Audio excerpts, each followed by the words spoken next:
Hello everybody, happy Sunday. Surprise. Hey, an earlier Sunday stream that doesn't involve raiding. Oh, amazing, I know. What a concept. Oh, did I hit the right option? Oh, there we go. There we go. I'm like, why is it taking a second? Welcome on back to the stream, everybody. Happy Sunday. Just a little surprise, no bonus, kind of extra variety stream. Like, this is our Thursday game normally, but we're gonna play it on Sunday because I felt like playing more. I felt like either playing more of this or Clear Expedition 33 or Clear Obscure Expedition 33, but I decided on this one because we get plenty of time to play Expedition 33 on Saturdays because it's a weekend. We usually only get like a few hours in of data everything a week because we play it on Thursdays. So I'm like, I'd like to get through the game a little faster. So, you know, figured let's do a few hours here. We might get pulled into doing group activities later. I don't really know. We'll see what happens, but I figured let's have a little fun, right? Play some game.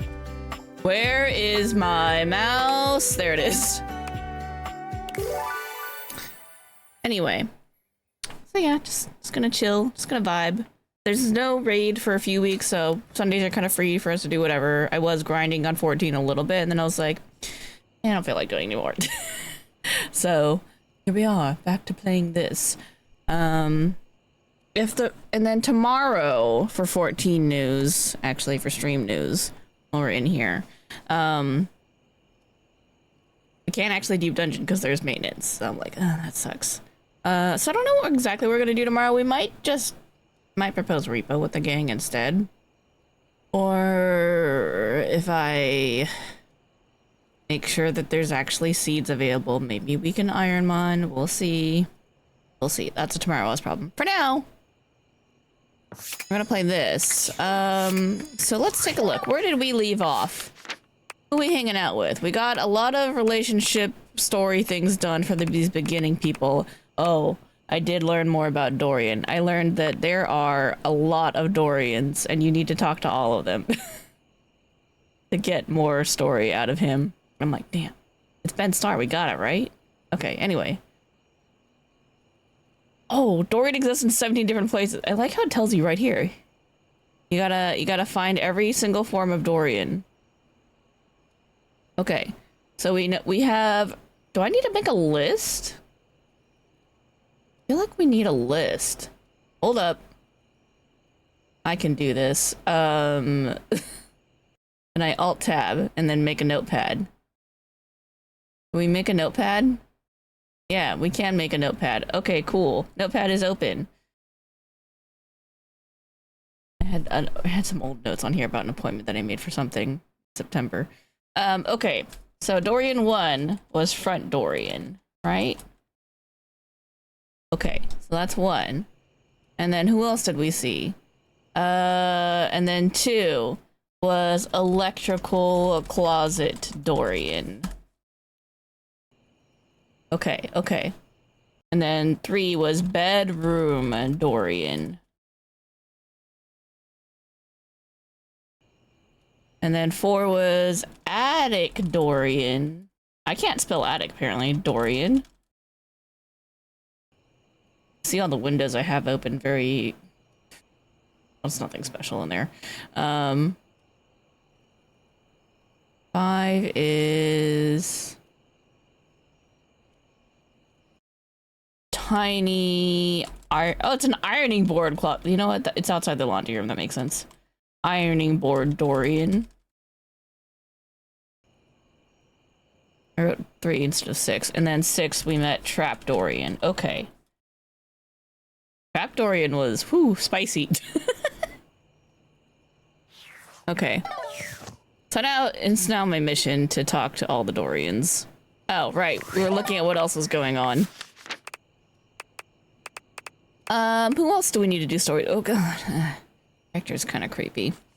We might as well finish talking to him if we can. Who else do we have? We have Dolly, we have Koa. Our living room friends, not bad. Luna, our PlayStation, kind of. Wait, I thought we became friends. No. We just beat the game together. A video game. Okay. So Luna's there. There's Captain Jacques. So we got a lot of living room stories we need to do. Oh yeah, Freddy! Oh, I want to talk to Freddy. This she weirds me out. What the shit is happening here? What is this? She freaks me out, man. There's Cam, Jean-Luc, Bathsheba, Rebel. Oh yeah, Rebel just kind of shows up places. Her real name is apparently, what is it? Regina Rubert 73rd. She's got some issues. That's fine. Barry seems nice. Barry is a little much. Penelope, Mac, Lyric, Maggie. Oh, we haven't finished Maggie. Winifred, Rainey. She's interesting. He's terrible. Diana, our scattered brain diary. Yep. Benoit. Teddy is very huggable. The Hanks are hilarious. I do kind of want to talk to the Hanks, actually. Titus, Henry, Bobby Pin is in the attic. We gotta get... Oh, I got the key now. Gotta talk to the attic Dorian.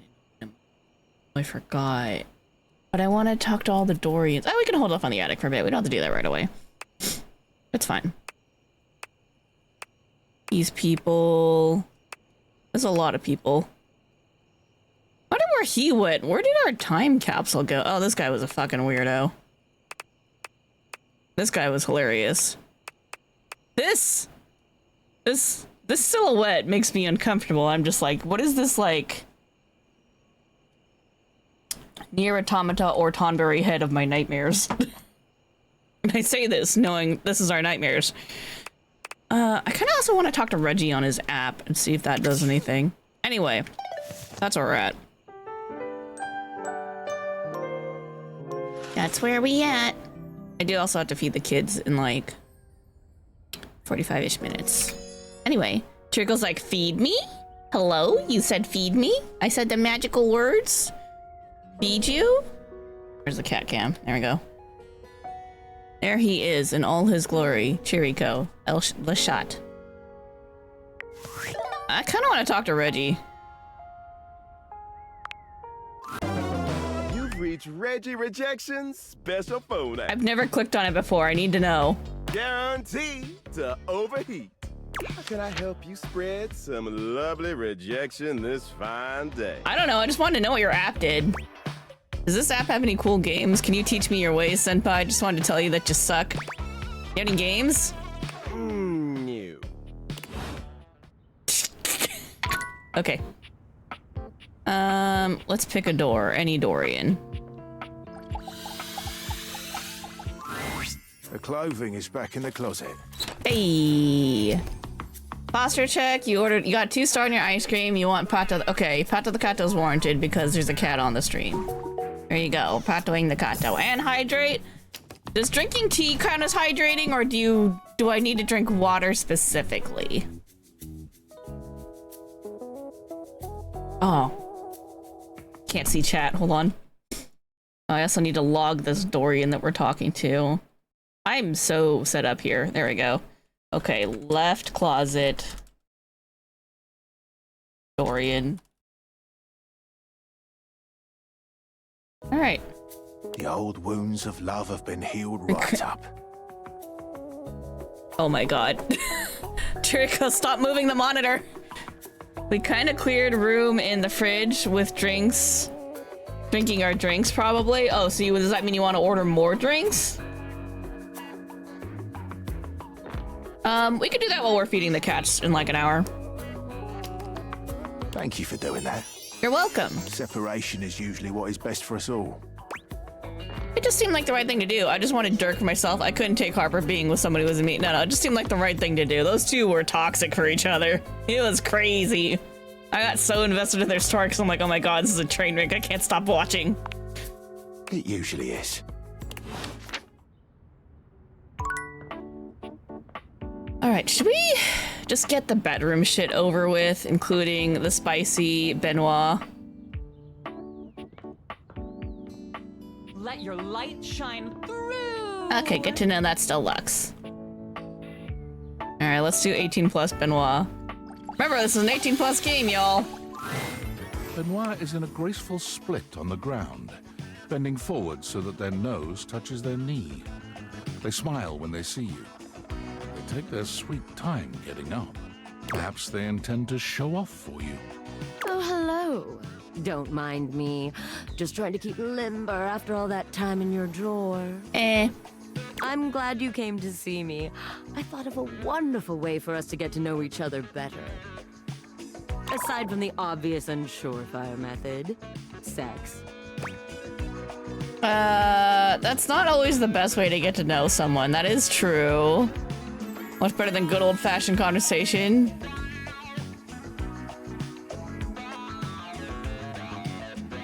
Yeah, it's not really the best way to get to know someone. There's nothing better. Is it though?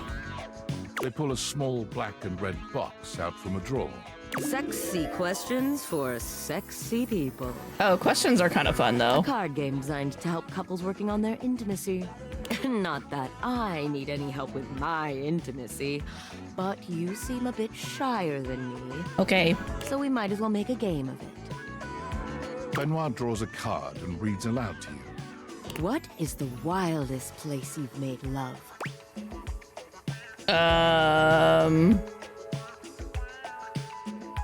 None of the, well, I guess bed. Your own bed? Did Yeah, you perhaps misunderstand the question? Yeah, there's nothing that, nothing that was a actual answer was on that answer list.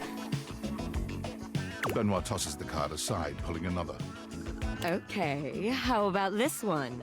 Favorite place to be kissed? I don't want to play this game. My lips, my neck, my back.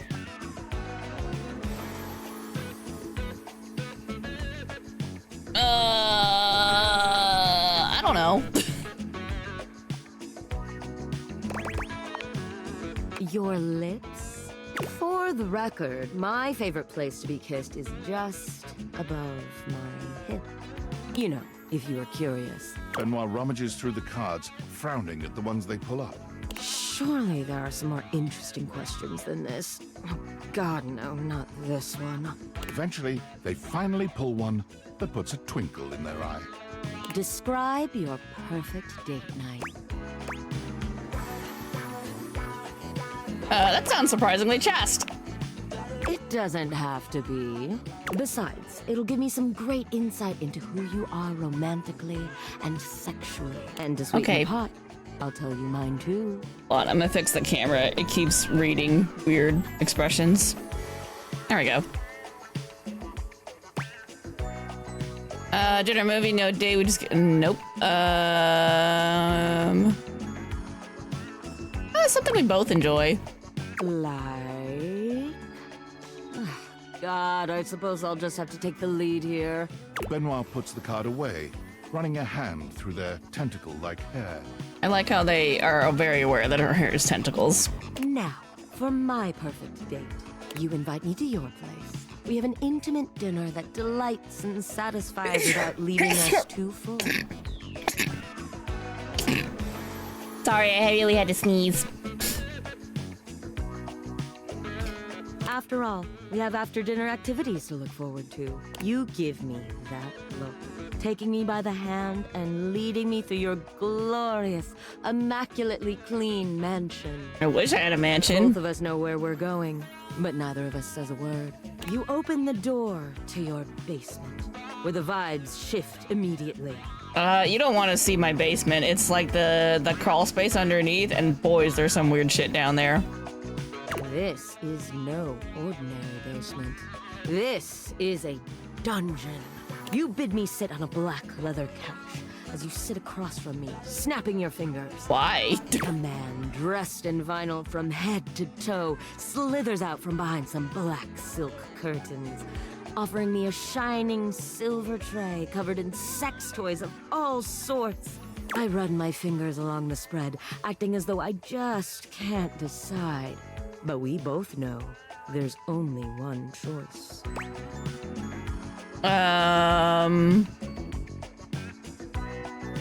Should we go for the unhinged? Unhinged. Exactly. The Indominator. Whoa, that is crazy looking. You ask me if I'm sure, and I tell you I'm here for a good time, not a long time. The sex that follows is so intense, so messy, so taboo that its shockwaves are felt all over the world. I'm sorry, does anyone else find this hilarious? Politicians tremble in their offices.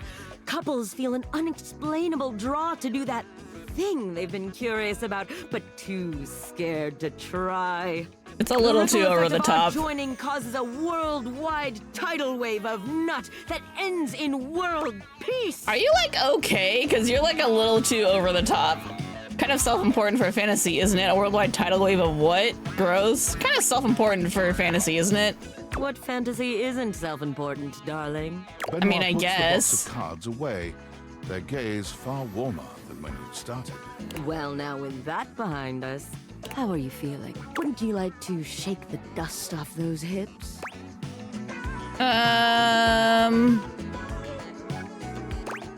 Absolutely not. You're lost then. Okay, is this dresser different than that one? Because that one's got some issues. This side table. The first word that comes to mind when you see the large cowboy standing before you is solid. This guy is big, and he looks built to last. You might be intimidated were it not for the kind expression on his face and the sweet way he doffs his hat at you. Are you just like all my tables? Oh my god, it's the fucking S. We all know that S. We all drew that. No one's ever asked you this, but if you had been asked to imagine what your table might look like as a human, you think this would be pretty close. We've known each other for a real long time now, but we ain't ever been properly introduced. So, first things first, name's Abel, and I'm your table. Hey, it's my able table. You know what? I kind of like that one. That's pretty funny. Howdy. My able table.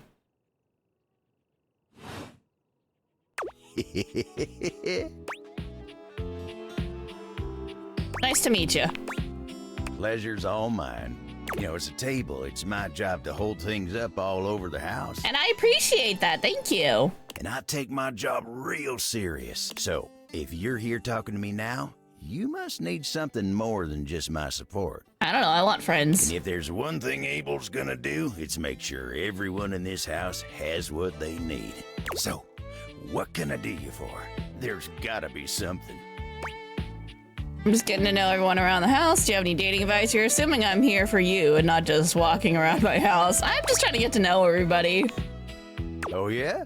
Well, Skylar told me you was getting to know everybody real good. Maybe looking to getting back into dating and all that? Oh, I'm already dating a few. Dating, huh? Ooh-wee. Dating ain't really my area of expertise, you know. Me, personally, I never was one for casual stuff. If you're looking for someone who knows people, though, you might want to talk to Kopi. She's good with that sort of thing. Yeah, Kopi's chill. What do you mean by casual stuff? You the old-fashioned type? Don't pawn me off onto somebody else.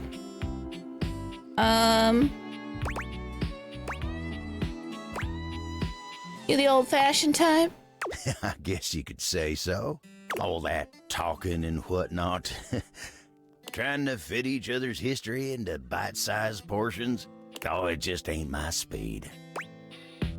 Me neither. I mean, hey, that's why I'm here. You should catch up with the times. I don't know. I actually don't know. What should we say? So it's like not his speed to like. I'm trying to like wrap my head around what he said. Okay, so putting your history. So it's like talking to yourself, but like not in any like deep and meaningful way. Yeah, I guess like I prefer meaningful conversations. Yeah, if that's what we're getting at.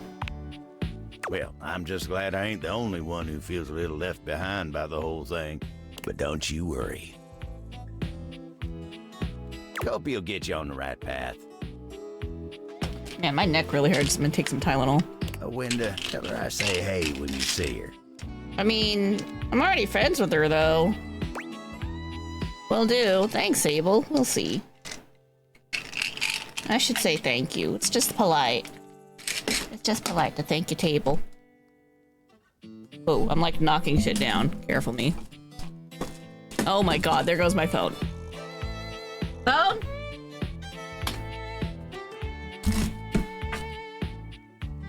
I'm so organized right now. It's crazy how organized I am. Thanks, Abel. You take care now. Oh shit, that was already full. Oh yeah, because I talked to Regina. Or it's not Regina, Reggie. Let's talk to the crazy ass dresser. Wait, their cabinets are different? Why are the drawers different? It's hard to No, make it's still the sense same. of what you're seeing. Are the date viators glitching? A mass of pixels, artifacts, corrupted warnings, and static regards you with a chilly indifference. Or what seems like indifference anyway.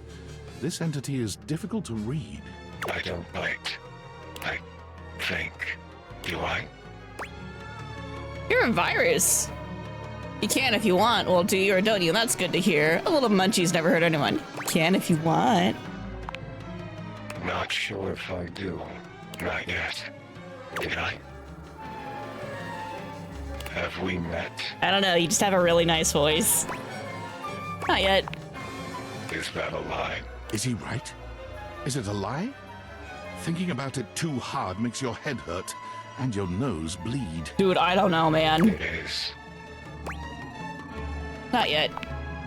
Not yet. Not yet. Is this frustrating? It is. How about now? It is. Would you tell me if it was?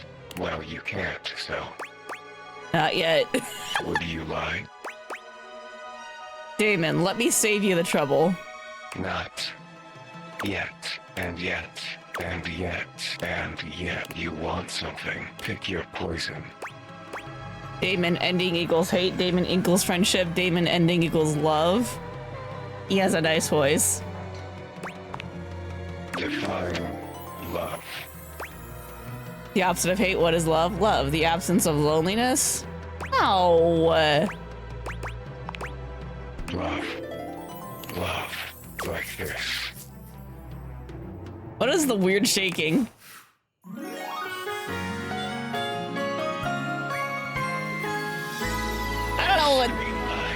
I don't know what's happening here. Okay, well we got points out of it. Cool, cool, cool, cool. Flirty giggle. Chuckle. You know what? That worked out really well. It went backwards. That's hilarious. See? No biting. Flirty giggle. Chuckle. Not yet. Oh my god, is this how you go insane? Flirty giggle. Chuckle. Overworld love line. Yep, that was crazy. I think I'm just gonna try to get everything done in my room. Or at least discovered. Hello, beloved. Oh, hi, darling. I'm feeling generous. What sort of dream are you wanting tonight? Something scary, something sexy, something sweet. We did scary last time. Let's go sexy. Oh, well, I can do that for you. A sexy dream soon takes hold of you, full of wondrous passions and a touch of terror. It is a terrifying nightmare, terrifyingly lovely. She's really nice. She just wants to help us overcome our fears. She's good people.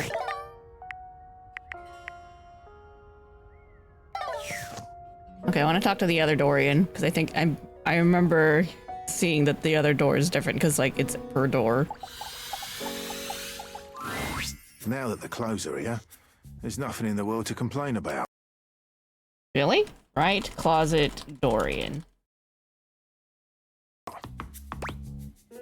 What about climate change? The rise of AI? Game publishers closing down studios? That just means you're doing your job well. Yeah, what about these other things? Laws have existed throughout all of these, and will continue to. You know what? That's fair. These problems bore me. On your way. Alright, bye, Dorian. Oh, we haven't talked to the mirror yet. Or the curtains. Or the window. Are the windows and the curtains different?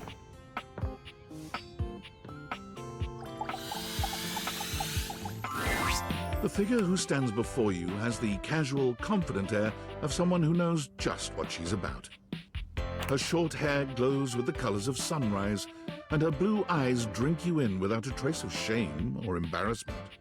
She evaluates you with a hand on one hip, her draped clothing subtly highlighting curves you'd never have expected from your rigid, structured window. Well, hi there. I'm Gwendolyn. Nice name. I like her hair is the color of sunrise. That's really cool. Oh, it's like sunrise, daytime, and evening. Or sunset. It could be either. Sunset's pretty. I like watching sunsets. And you? Well, you're quite the looker, aren't you? Your hair's pretty. I love it. Oh, I'm not that attractive. I don't really know what I look like. I sure am. Definitely. Ooh. You're the one looking out at me all the time. Look, I don't mean to be so forward, but I found I'm happiest when I dig the birds. About what I want and what I'm looking for. And unlike most everyone here, I've been ogled by humans for centuries. Are you also the curtains? Because you are wearing the curtains. I have had enough attention on me, thank you very much. I think people are looking out windows, not at them. I'll look away then if you want. Well, not too much, okay? I'd still like to know I'm providing some kind of comfort. I do appreciate it, thank you. Anywho, if I'm having to do one of these introductions, I might as well get this out of the way first. I'm only looking for one thing in a relationship right now. Friendship, romance, a bitter rivalry. Friends? You know it. That said, I can't say I'm looking for anything too serious right now. I mean, that's fine. I know how you feel. Fun only, huh? I'm almost jealous. I know how you feel. You do? Really? Sorry, I don't mean to be skeptical, but I have a pretty good view from here, and I've barely seen you head outside once. Hey, I don't need to go outside to have friends. We live in the day of the internet, although this house is powered by Valdivian, so, you know, there's that problem. I know there's plenty of fun to be had indoors, but there's so much to do in this world. So many views to see.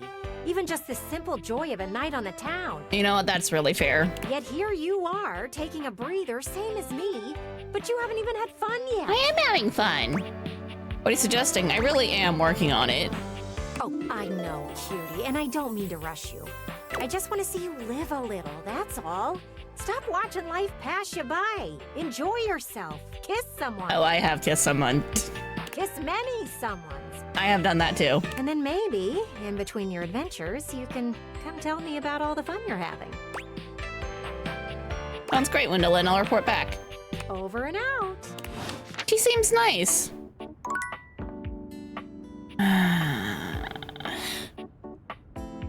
I kind of want to get Benoit over with, just because, like, it's so over the top that it's cringy for me. I'm just like, I can't take you seriously. All right, let's do this.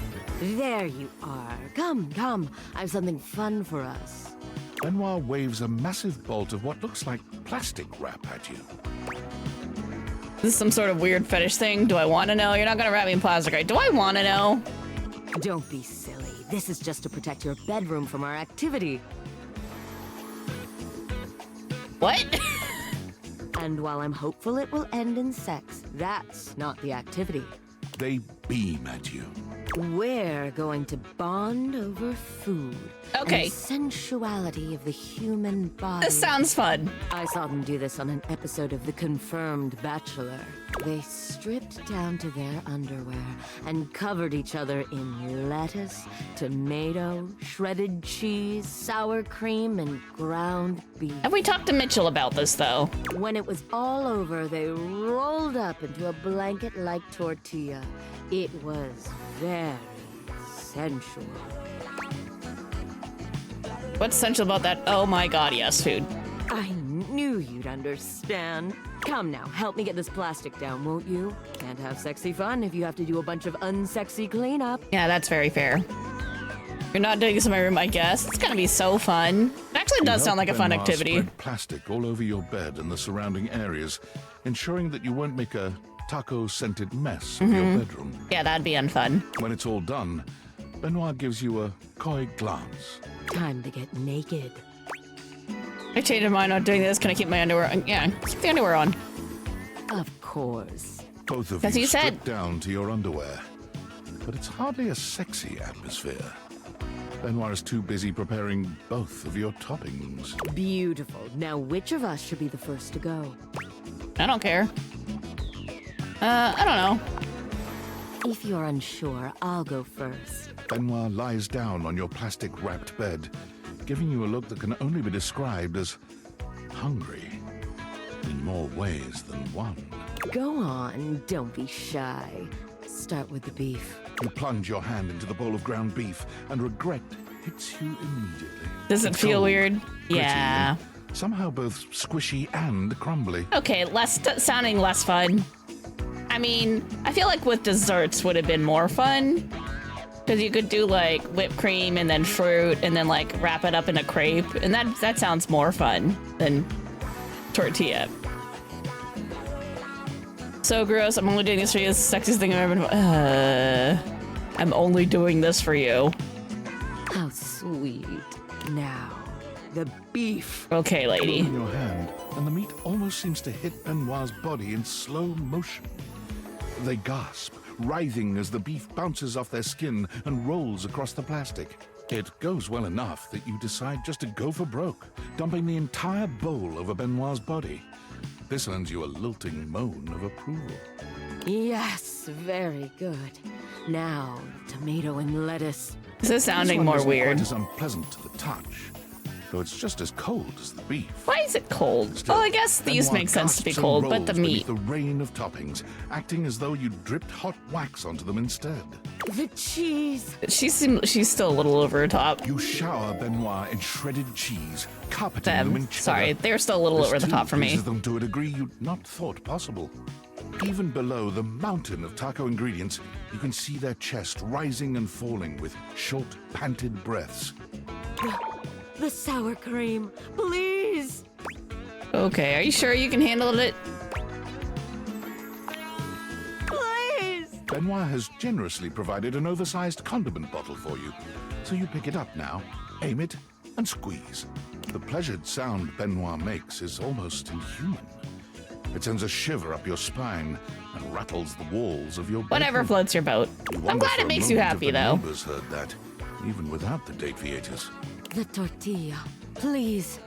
Finish this. Their voice is shaky, and their entire body trembles. You shrug. That is some rolling them magical onto a noise. massive, conveniently placed tortilla, and continue forward until toppings and fillings and tortilla are one. They lie there, unable to move, entirely at your mercy. Beautiful. I never imagined you'd take so well to this. Now, unwrap me, and let's do the I'm same gonna pass. to you. I think this was enough for me, honestly. You unwrap Benoit, and they smile, rosy-cheeked and satisfied. With that spicy little bit of foreplay down, how are you feeling, darling? You ever fuck somebody covered in sour No, thank you. cream tacos? Again, you could have gone with desserts, and that would have been a lot better. Really not interested. After all that? Yeah. Just go then. If this won't get you in the mood, there's simply no help for you. That's fine. Okay. Should we talk to the diary then? Or the mirror? Or the bear? We don't have the mirror yet.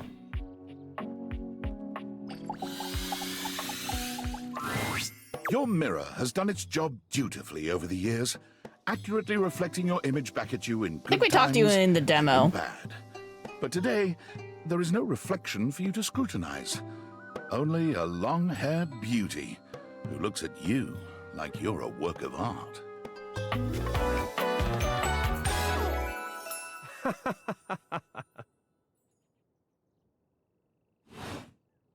Oh, incredible.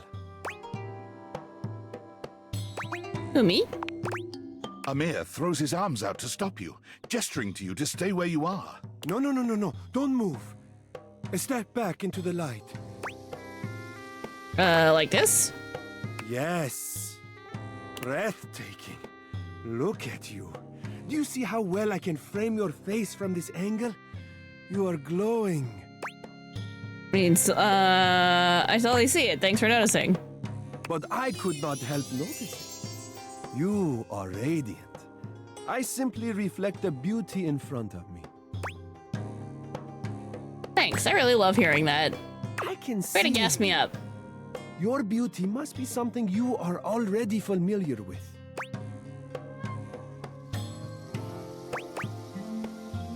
No comment. Yeah, no. I cannot believe this. How could you possibly not see your own natural radiance? What do you see? I look tired, like, all the time. A sign of a busy mind. That fatigue you see speaks to your many accomplishments. Still, rest is vital for your health. Best to make some time for that, don't you think? Yeah, probably. I don't want to be like Holly and burn myself out. Huh, well, when you put it like that... Now you see what I see. I guess I'm not sold on it, but I appreciate it anyway. Ah, but the spark has been lit. You'll see. We will just have to fan those flames until they're a big, beautiful rolling flame, won't we? Stop by any time. I am happy to admire your beauty any day. Hey, thanks.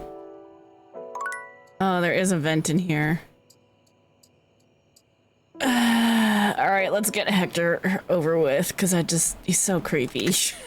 I just want to get it over with and not talk to him again. Here you are. Hi, it's weird that you watch me sleep. You keep coming back. I can't. It is something of a surprise to me. I've wanted you for so long, even just to speak to you, and now I have it. Somehow it feels wrong. Surely, if you're lucky enough to get the thing you've always wanted, you cannot be lucky enough to keep it. Why would you lose it? I'm having fun with you. That's kind of a dark worldview. It would really mess you up if I just left right now, huh? Yeah, that's fucked up. Does that not make sense for me? Grates and ductwork? Shadows. I can speak to you only from the darkness. I am always alone. Can you not see that my worldview would consequently be somewhat limited? So let's meet somewhere else. If you know all that, you can just make a different choice. Meet somewhere else. There is nowhere else. There's the attic. No! Oh, good God! I'm afraid of what you might think if you saw me. You're right. I am in the attic. The real me is in the attic. Oh, we need to get in the attic. But we have something here. We could have something real. It would break my heart to think that all that could be lost in a single moment of laughing or pointing or even a disappointed cast to those beautiful eyes of yours. No, I couldn't bear it, and I won't. Come back to me here. Only here, do you understand? I'm going now, and where I go is only for me. So we're definitely gonna bother him in the attic next, right? For sure. Alright, we gotta go pick another door in. How about bathroom door?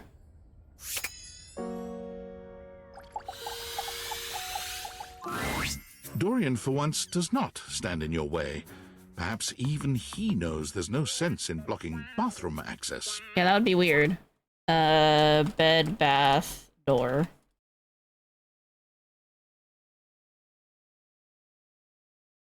Cool. The first floor bathroom. One of the more relaxing places, if I do say so myself. This is the second floor bathroom door. First floor, that's downstairs. This is where my bathtub is. First floor, that's downstairs. Oh, you Yanks are all the same. This is the first floor, the premier etage. Downstairs is the ground floor. Oh. Because it's on the ground. Oh, British first floor. Got it. I'm sorry. I am so sorry. Oh, that does make sense. Of course it does. Everything that exists stateside is better thought out where I came from. In here resides Barry Styles, your beauty supplies, and Mia, the mirror, and Rebel, the rubber ducky. I do like rubber duckies. What can I do He's for a little you? much, though. Tell me about Barry. Barry is a great bloke. Always happy to lend a hand however he can. Yeah, he seems nice. Careful, though. He might be fragile on the inside and not show his hand. Oh, okay. You might not know where you stand with him until it's too late. What do you mean I should be careful? Barry has problems with his memory. And while he may put a smiling face on it, he does need to have a welcoming ear from time to time. Okay, just be a good listener. What can I do for you? Tell me about Amir. He'll reflect back on you what you want to hear, or at least what he thinks you want to hear. Okay. He's handsome enough, sure, and sometimes he believes that looks are all that matter. For me, in my position, I can already see 5 of me, not counting the reflection in the mirror.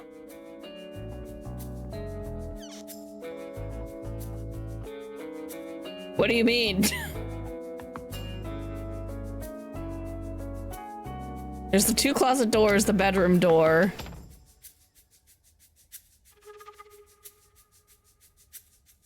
And then the other bathroom door.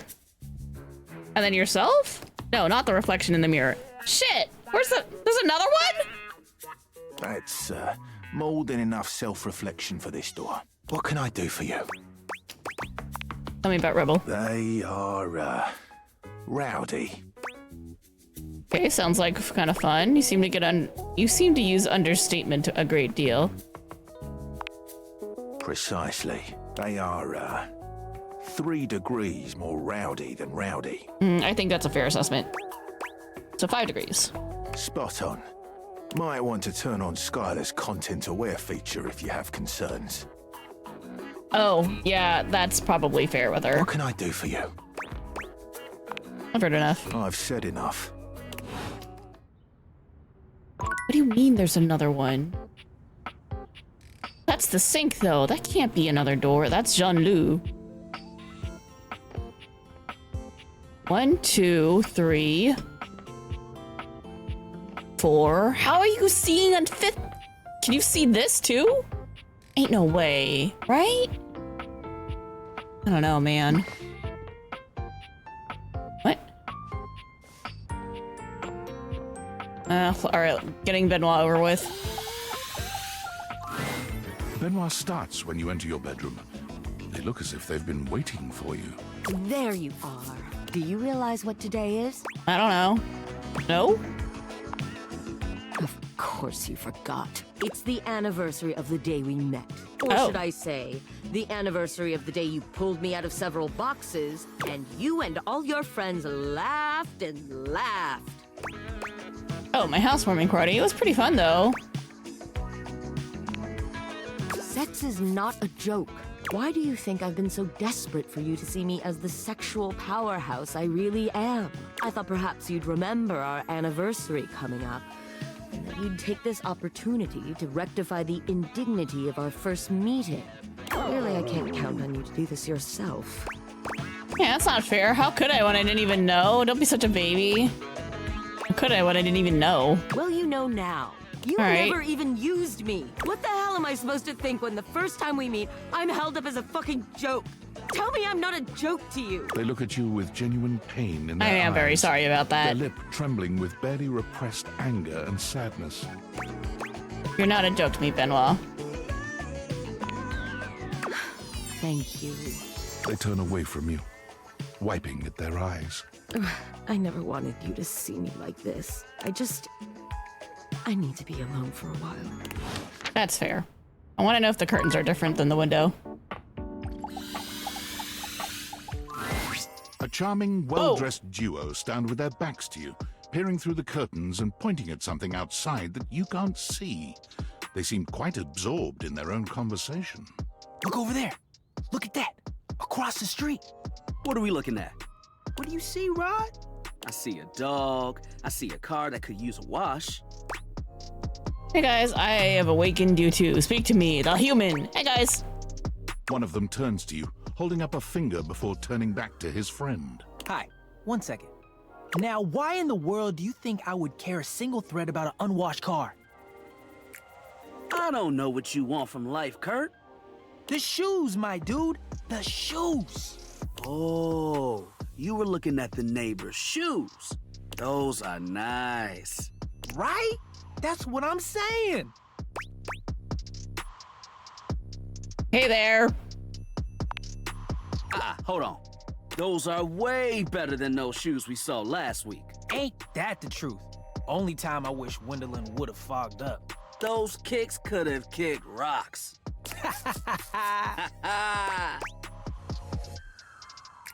Hello? What was that about? Rod, don't be so rude. I'm just giving what I was receiving. You'll have to excuse Rod. His tact leaves a lot to be desired. There you go, talking about me like I'm not here. Nah, I'm talking about you so you can hear. There's a difference. See, that's why your seams are unfinished. My seams are unfinished? My seams are unfinished? Keep talking. See what happens. You ain't gonna do nothing. You love me too much. Yeah, okay. Don't say that too loud. Everyone else might start believing it. Are you two okay? Kurt and I have been together forever. Yo, what up? Okay. I'm like his brother. But not my brother.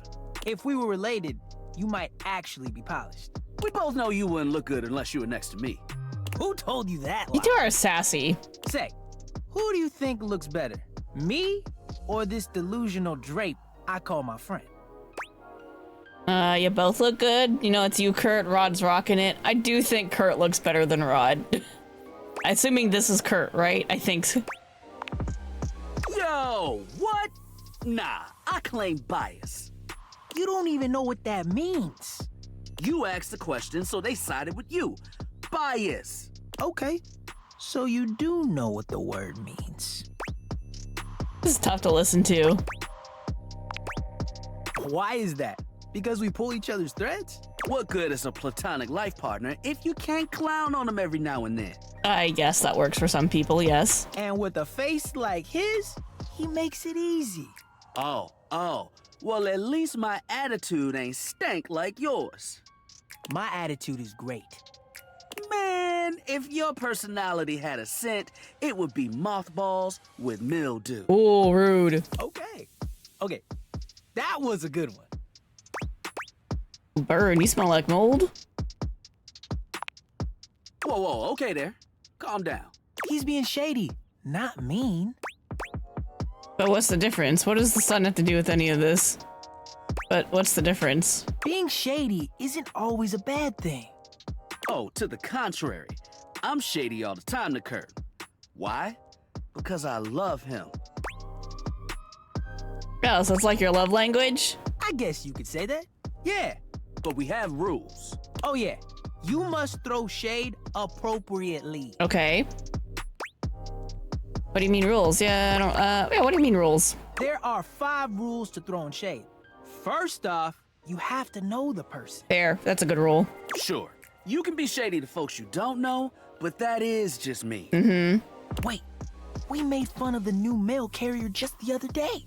That's because they were wearing that uniform with open-toed sandals. With socks. Oh yeah, Ooh, they asked for that one. Yeah. Sorry.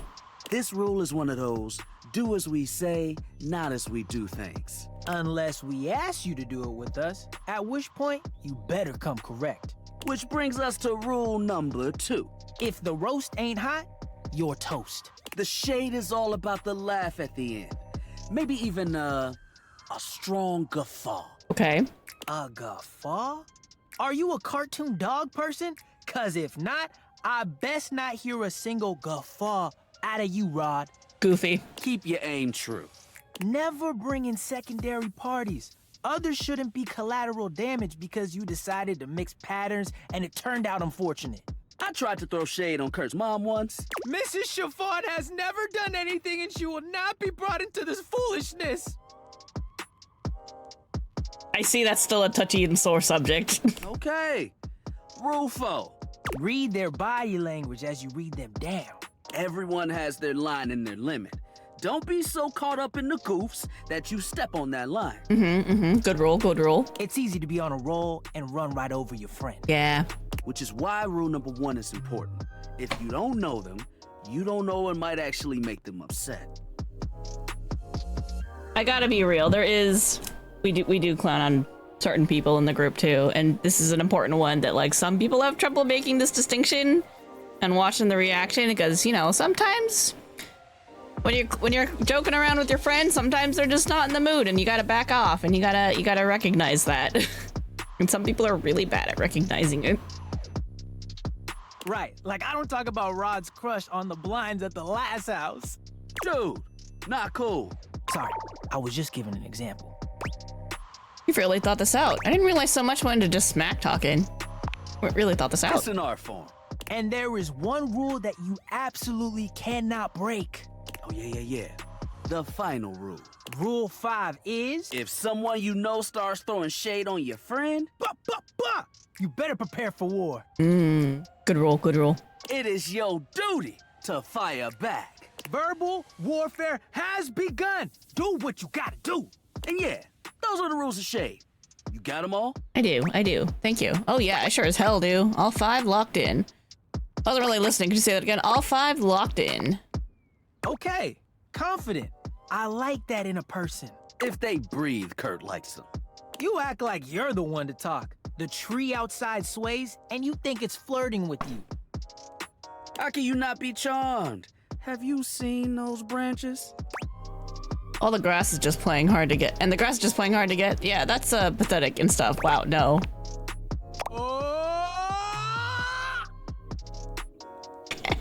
I got a sticker. All right, now, calm down. They said the grass. The grass, Rod! Oh, you can guffaw, but I can't? Okay. Fair. But damn, they got you. You right. That was a good one. You catch on quick. Yo, Rod, that fashion student is getting off the bus. Ooh, what are they wearing? I'm not sure, but it is fly as hell. We've got some people watching to do. Swing on by soon, but come holler at us at different places. Each window has a new thing to throw shade on. Ooh. Variety is the spice of life, baby. Bring your jokes. We like to keep it lively here. They seem fun.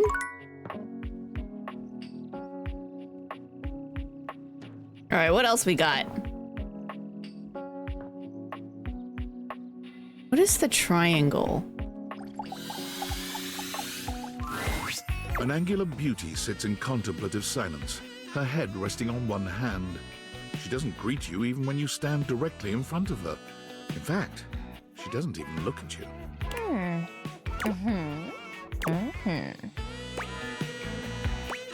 Hey there. Oh, you're disturbing my thoughts. All right, my bad. It was important enough for you to be so rude. You're too pretty to... No, shut the fuck up. That's just rude. My bad. You're bad? Seriously? God, you're so boring. Well, that's it. My fantasy bubbles officially burst. Name's Tina. Tina Triangle. She seems grumpy. I don't know if I like her. And before you got here, I was having a nice little fantasy. About what? Tina forms a small triangle with her fingers. A love triangle. Greatest shape in the world, especially when it comes to love. Matter of fact, it's the only shape I'm interested in. Guess that explains the whole triangle thing. Yeah, I see that. Oh yeah? You're smarter than you look, cutie. But enough about you. You ever watch Love on Triangle Island? No, never heard of it. No, but it sounds amazing. Oh, it is. It is. Let me paint the picture for you. 18 sexy singles get together on an island. They gotta pair off into groups of 3, and every week a love triangle gets voted off. The last throuple to get voted off wins $1 million, but that ain't all. They offer him money and bring in their exes to try and break up the throuple. Oh, that's spicy. It's all just so deliciously dramatic. Is that what you were thinking about before I got here? It sounds toxic as hell. You should be on that show. It does sound toxic as hell, though. Is that what you're thinking about before I got here? Yeah, before you interrupted me. But now I'm here thinking about you instead. A Pythagorean paradise. Go on somewhere else now. My fantasy was just getting good and I'm trying to get back to it. Alright, whatever. Alright, see you around, I guess. Maybe. Bye. What a little crab. That's my clothes. A scarf? Holiday boxes. Pillows. Let's talk about the pillows. Don't you look refreshed? Oh, that's just more I hope Betty. you've been having a lovely day. You want to have a lovely night, too?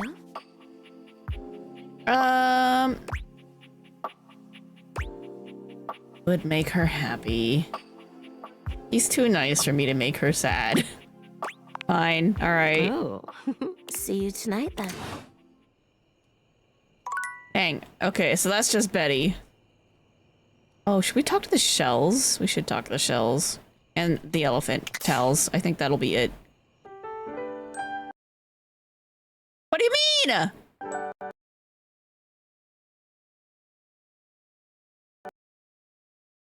Wow. I don't think I've had Date Everything crash on me like that before. I mean, it has crashed on me for other reasons, but not like that.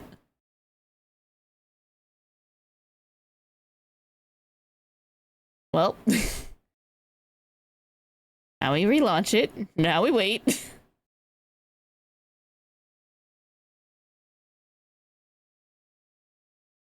That was awkward.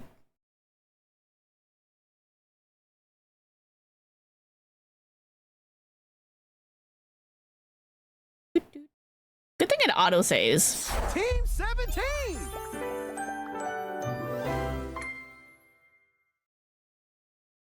Sassy Chap Games. I would love to get to the point where I could recognize which... Everything! Where I could recognize who's which one.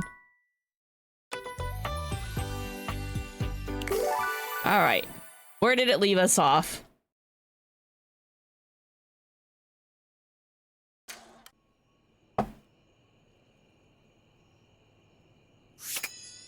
Okay. Right where we left off. Not bad. The autosave is very nice. Saves soon and frequently. Alright. This other Dorian here. I am the single path from the gymnasium to the first floor bathroom. Yes, you are. Okay. Oh, crap. Oh, I don't want it to do that. Okay. Gym, bath, Dorian. I wrote gum instead of gym. Why can't you just, like, do what you were doing earlier and let me, like, alt-tab and then you game stay there? Without me here, I could see you drenched in sweat after a workout, pathetically wandering from no less than 2 other rooms and doors until at last you are surrounded by the welcoming sight of the washroom. Imagine the shame as your unwashed form slithers across the second floor landing, witnessed by all the other objects, gazing at you from lidless eyes. That sounds terrible. Where would you be without one such as me? That was actually poetic. That's very helpful, Dorian. Though you really are the second floor bathroom door. It's very helpful, Dorian. I am nothing but at your service, madam. All right. All right. Benoit. Well, well, fucking well. Look who it is. Here to laugh at me again? Hell are you talking about? I love a good, no? The nicey nice act won't work on me. I know who you are and what you're doing. Okay. I told you exactly what my damage was. You know that I needed some manner of validation from you after our traumatic fucking meeting. And you refused to give it to me at every turn. Why? Because it was funny to you? Pretty hilarious songs. I think you're making too much of this. It's not my job to validate you. Ugh. She's mad at us. I don't really care that much, though. Of course you think that. Nothing matters to you. It's clear that there's absolutely nothing to salvage between us. I can't believe I thought better of you. You never even used me. You don't deserve me. You don't deserve any of my gifts. You're being too pushy. Neither endless pleasure nor the rapture of my friendship. I don't care what you think about me anymore. Laugh all you want, or better yet, never think about me again. Keep your fucking hands out of my drawer, prude.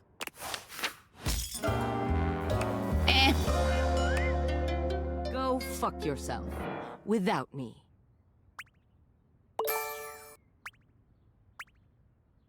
And nothing of significance was lost. Hi, Reggie. By definition, I'm a virgin. Are you? Alright. Done. Hey, let's talk to the towel. That's more clothes, isn't it? Has to be. And that's also clothes, I imagine? That's gotta be Dirk still. I mean, what was it, Clarence? Oh yeah, the shells. Shells are the other one we wanted to do. It's not all that surprising that your towels would have a look that one can only describe as fresh out of the shower. The fluffy terry cloth clothing and glistening skin are expected. What is that in your hair? I see where the hair shape comes from. That's like a towel, like, being laid out somewhere, but what is this? What you did not expect to see, however, was a six-pack you could do your laundry on. Wait, hold still. What? He holds his hands out in front of him, stopping you in your tracks. What? What's wrong? What did I do? What should I do? Why should I do? What did I do? You didn't do anything. He backs away from you, slowly and carefully. Just don't move. Okay. Ooh, there's some water on the floor. Let me get that before you slip and fall. Oh, thanks. That's actually really nice. A tiny puddle, standing back up with a grin. There, all good. Oh, you didn't have to do that for me. It's my pleasure. Some might say that I saved your life. You know what? That's entirely possible. People do slip and fall and die. Hey! Tyrell, okay. Did you see that dude? You talking to me? I'm not a dude. Well, everything is technically dude. Anyone can be dude. Objects are dude. You know what? Yeah, you're my hero. Thanks. Thanks, dude.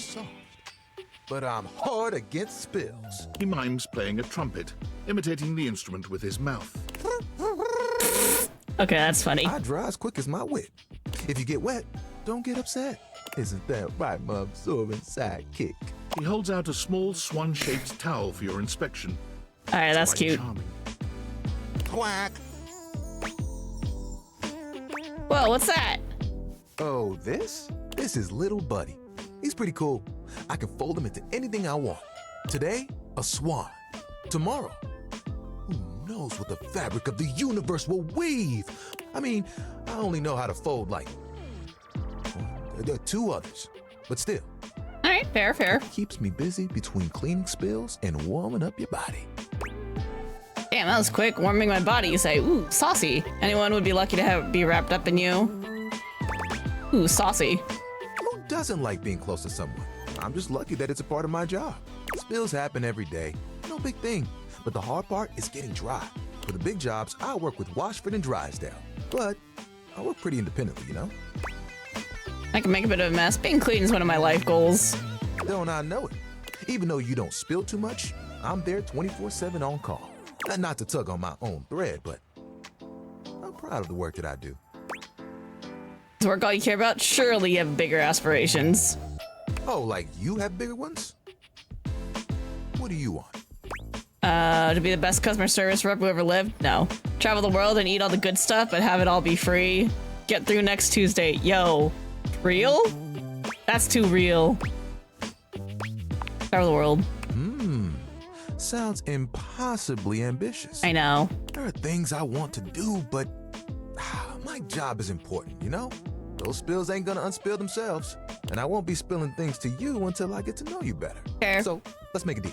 Next time you see me, I'll show you something cool, and maybe I'll tell you a bit about myself. Sure. I'll show you an idea I have. Cool. elephant fold is really cute, though. Okay. All right, we got 2 things. Okay, what's exclusively in here? The diary. Diana is fully absorbed in her own endless monologue when you find her again. Round and round the mulberry tree, round and round the mulberry tree. I ate a mulberry once. Actually, I had them dried in a trail mix with cashews and some cousin to chocolate. But then I bought the trail mix at a different store and I chomped down and there was glass in it. Glass falling out of my mouth. Have you ever chewed on glass? Finally, her gaze darts over to you. It appears you finally caught her notice. Oh, there's you there now. Are you there? Is that you? Are you okay? Hey, yeah, hey, little nervous to be back here, but I came. It's me, I Mr. Good Gibberish. Oh, bummer, you're still like this, huh? Little nervous to be back here, but I came. You're nervous? Oh, nerve us. Nerves is a part of us, part of being in us. Maybe it's me. Maybe it's me that makes the us. I make you nerve us, which I get. I'm a goddamn broken fire hydrant. You should be nervous. Be careful. Oh. You're gonna get swept out to sea. I think I'm probably okay, but thanks for checking in. Thing is, I think we actually have a lot in common. That possible? There's enough crazy in this house, I'm out. I mean, you're my diary, we have a lot in common. Really? God, you poor animal. You should run. Did you know that all 6 wives of Henry VIII thought they loved him in the beginning? All 6! Yeah, I imagine. You think one of them would have watched her sisters fall under the wheels of church, state and ego, and mad dashed for a foreign court, but no. You should have seen me coming. It has to be you who runs. I can't move. And what am I if not here? What am I if not blank, waiting, overflowing, but never fucking full enough? I think I see what you're saying, but you're wrong. Can we just slow down for a minute? I think. I'm getting tired. Do you ever have that? Where you get so tired you think, maybe soon you'll stop caring enough to keep your heart beating. But one day, just a few moments from now, you'll watch as it slows and slows and stops. And you won't mind. That's too real. That's a level of exhaustion that's too real. Never mind. Don't worry. For some reason, I always say things like that after I've said something true. I really hated that teacher. He bumped into me. He spilled my food all over me and then yelled at me in front of everyone. Oh, that's fucking rude. Never felt as quiet as I did in that moment. In that linoleum lunchroom, embedded with the scent of turkey tetrazzini. That's my story. That happened to me in high school. It was awful. I remember writing about that the night it happened. For the first time since you met her, Diana's manic energy quiets. Just a moment. You wrote about it. You wrote about it after it happened to you. In high school. You were in the lunchroom too? In the basement? Yeah, I wrote about it in you. You did this to me? Sorry. You put that in me? You put that story, that memory. I'm not that story. That story has been eating away at me, you know, like bleaching coral. Why did you? Why would you? Because I am not you. Because you were so good at keeping secrets, I needed a friend. I was that. I am that. I should be that. Shouldn't a diary be the safest place? Safe, like a fortress with a great moat. Safe, keeping everyone out, so nobody can hear my screams from the inside. I'm shouting, I'm bleeding, I'm leaking, and I don't recognize what should be my own blood. Yes, tell me, tell me! Oh, I feel like I'm nothing if you don't tell me. And then I'm nothing when you do because I don't get to keep any of it. But I'd never tell, I promise. I promise I'd never mean to. I know, but you might anyway. Are you saying you'd talk about what I wrote in you? I know that, but you might anyway? Of course I would! Oh my god. I would try to dam up my mouth, but my apologies for talking would come right out with the rest of it. But I'd be so sorry. I am so sorry. Doesn't that count? Not really. If I can't trust you, that's a problem. Sure it does. I can tell you're trying. trying. If I was really trying, I wouldn't be this way. If I had willpower, if I really cared, wouldn't I be better? It must be my fault.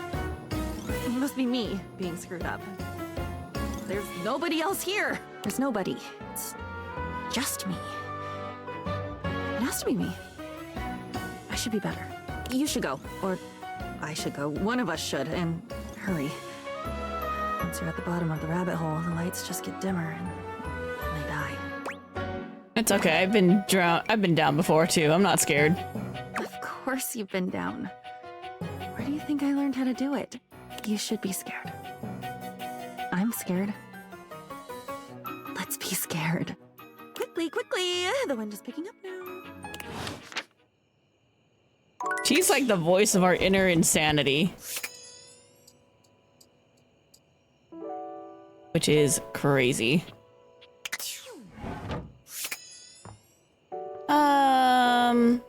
I guess the bear is here, and so is like the toxic triangle lady. Did I miss anything in this closet? Boxes.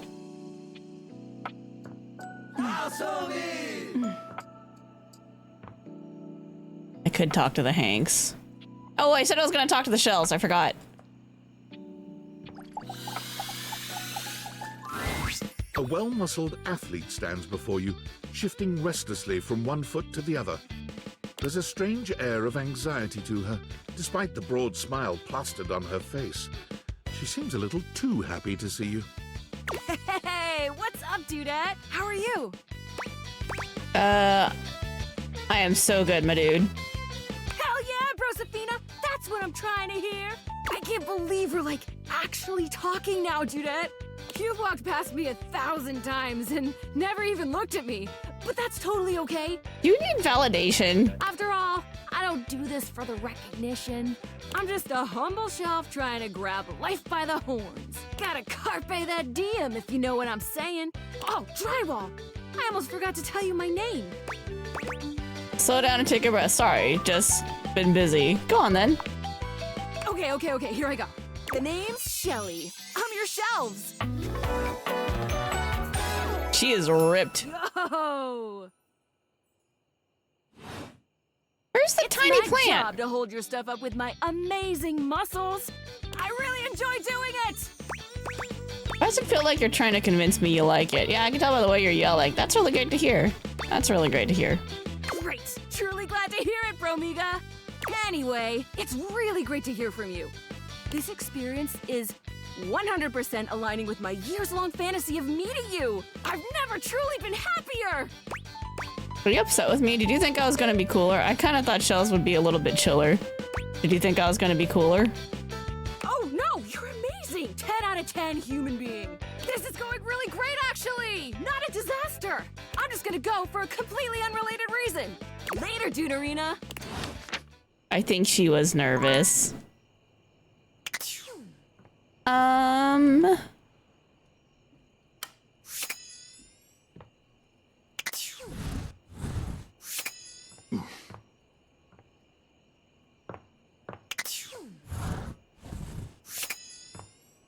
That's definitely clothes. That's definitely boxes. What is this? Some kind of plaque? Or is that books? That might be books. I still don't know where the plant is. Alright, let's go to bed.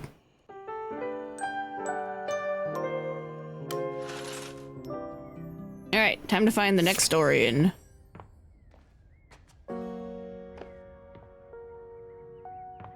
You have curtains in every room. Alright, let's go with gym door. Gym closet. Would you like to go for a walk? As you see all my shit.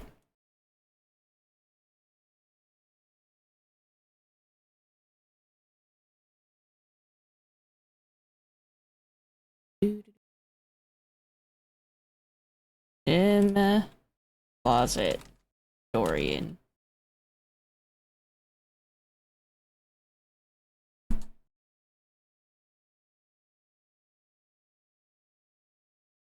Closing extra windows. Close Spotify, we don't need it anymore. Because you're a walk-in closet? You catch my meaning well. Hey. You could do all sorts of things inside me here. Practically my own little room. Hey, cool. Spread your arms this way and that, jump up and down, sit and have a spot of tea. Oh, I'd love a spot of tea. Can't do any of those things. Sounds like fun. Oh, it's right fun, innit? I've been thinking of upgrading this to a real room in the house. I don't have the proper permits. Also on my door. Goodbye. Bye. Nice talking to you. All right, let's finish talking to bedroom exclusive things. I don't think the books are necessarily bedroom exclusive. But Crazy Diary is.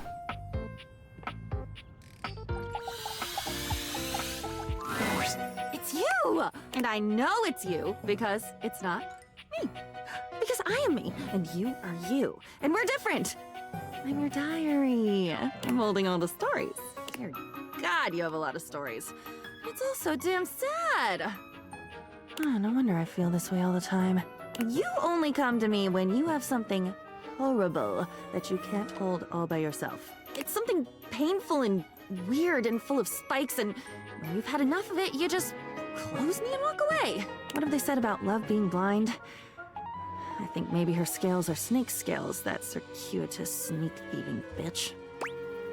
And hi to you too. Your mind is amazing. Wow, maybe I should come back later. Your mind is amazing. I'm like, it's amazing in like the wow, this is like so interesting kind of way. Like, what is happening in there? Don't you mean your mind? I've never had one of my own. I've just been a proxy. I'm an appendage. I'm a prop. You take what you take by giving. And you don't give by taking any of it back. Or by taking responsibility. Or even by writing down the things that were beautiful or soft or sweet. Those you keep in your head and you siphon off all the shit and the loss.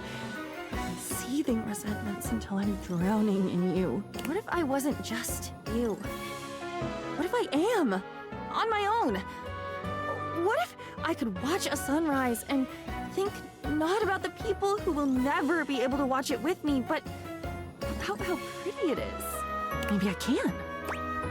Maybe we could try together. I love how you describe experiences. Do you want to try? No! Don't you get it? It's always together. I've been a conjoined twin my whole fucking life, only I didn't know it. None of my experiences were mine because they weren't even ours. They were yours. They can't be ours if I'm not even there. Just go. You're always there. Don't you see? All right, I'll go away. Never. Always for you and never for me. And I would die if you stayed away. But if you don't go away right now, I'll combust. Whoosh! Okay, I'll see you later. I don't get it. I'm lost, but whatever. I can go. See you later. With a look back at her to make sure she doesn't combust, you take your leave. Can I write nice things in the diary? A diary that hasn't been touched since high school, and for that very reason alone, it should probably stay closed. All right, let's talk to the bear. Got some good advice for you today. Oh yeah, he does story time at night. We gotta talk to him at nighttime. I forgot. I've dealt with a busted computer many a time, and this trick has helped me more than I can say. Kept me from breaking more than a few computers like out of Coach. sheer frustration. Ah, so that's how to fix a computer. So that's how to fix a computer today. Indeed it is. And this will work almost regardless of what the problem is with the computer. I've seen it work for all kinds of issues. Now, buckle up. Okay. To fix a problem on a computer, any problem, you unplug it, and then you plug it right back in. It's foolproof, I tell you. Incidentally, it also works with toasters. Thanks, Teddy. You are welcome. See you around, buddy. That was very nice, but largely unhelpful. All right, let's talk to the crazy triangles.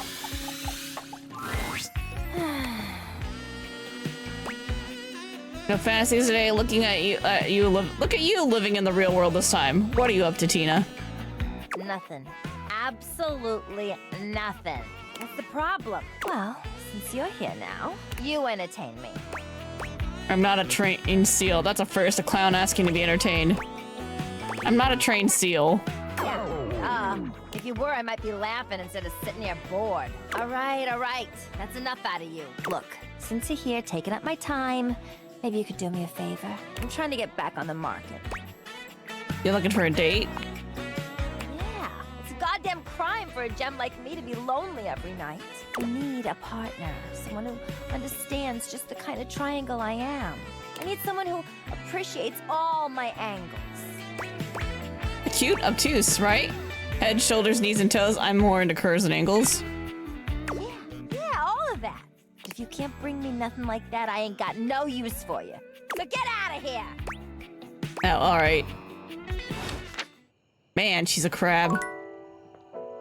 Alright, other stuff we've got elsewhere. But doesn't hurt to keep talking to stuff that isn't here. Wait. If I talk to the pole, is that something else? Let's find out. Shelley's endless energy still Shelley. doesn't seem to have lessened any today. When you see her, she's clutching a duster a bit too tightly. Oh my god, look who it is! Hi. I was just thinking about you, and here you are. I mean, I thought about you all night after you left, and it didn't make you show up. But then, like, it definitely worked this time. Thought about me all night? What a coincidence, I thought about you all night too. You seem a little tense. You thought about me all night? You're probably thinking I sound like a major creep. But I assure you, it was all nothing but the most positive thoughts you can imagine, Dudette. Hey, thanks. Still holding the feather duster so tightly, you worry it may snap. A distinct possibility with all that muscle. What's with the feather duster? Were you doing some cleanings? Me? Oh god, hey, so like, I know you've been real busy with all the things you've been up to lately. Uh-huh. Like sitting on the couch, sitting at the computer, taking naps. But since you haven't really been looking at me, like, ever, it makes sense you might not have noticed. I'm dusty. I mean, like, I'm cool with it. Dust is great. It's so powdery. But it's making me sneeze, and that makes it a lot harder to hang onto these walls, so maybe we could, like, live to the fullest and dust me! Shelley thrusts the feather duster out towards you. Withdrawing her hand so swiftly, you nearly let the duster fall. Your humble feather duster. You've never been all that big on dusting, but this thing does get the job done. Shelley has her eyes shut tightly as she waits for you to dust her. She looks oddly nervous. You actually want me to dust you? Why do you look so scared? Why do you look scared? Is there a problem? Why do you look scared?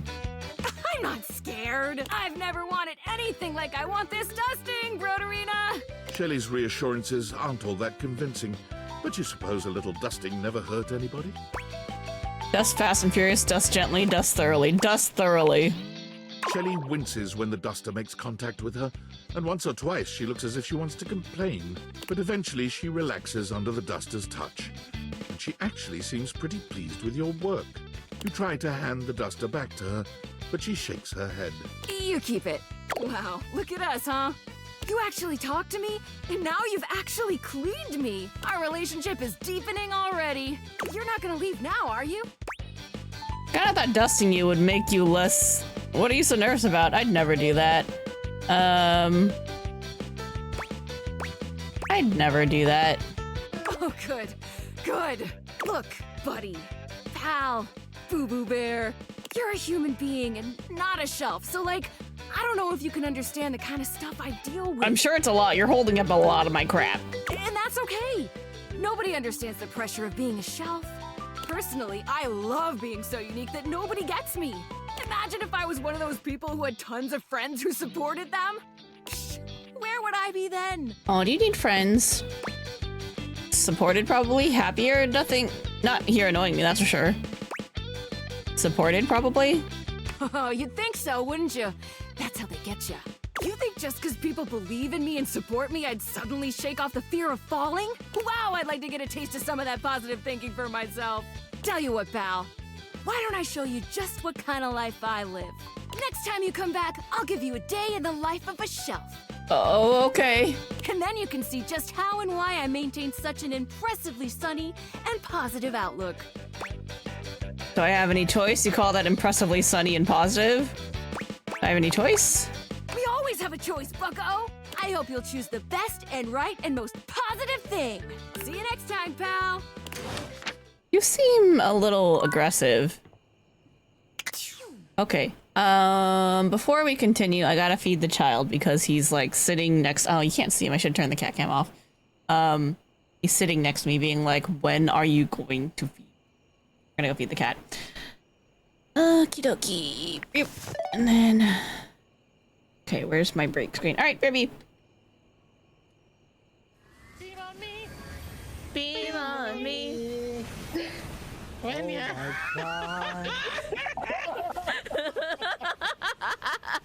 When it's too strong. So happy, y'all. So happy, y'all. Keep pouring it on. We all need beam, beam, beam. someone to be. I'm so proud of you all. Bye.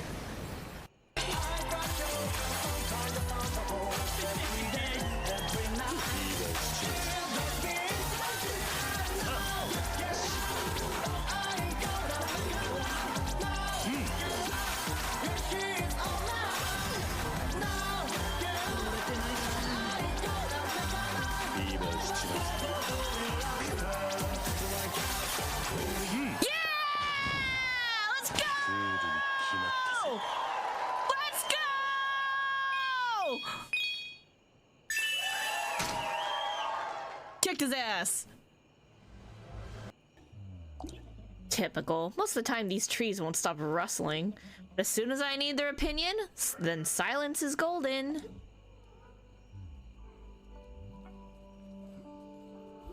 Thanks for the spirit wood. I think you've got some issues that we need to maybe talk about. Ooh, money though. Rude! Ah! I won't be able to spot a squat like this. What the heck's going on around here? Running for the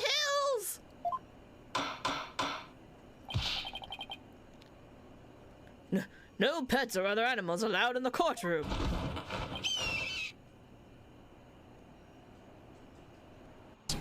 It's fine. We're friends. Really? Of course. Don't make it weird! Not one drop more. Let's make ourselves comfortable, shall we? He's gonna make it weird. This is gonna be funny.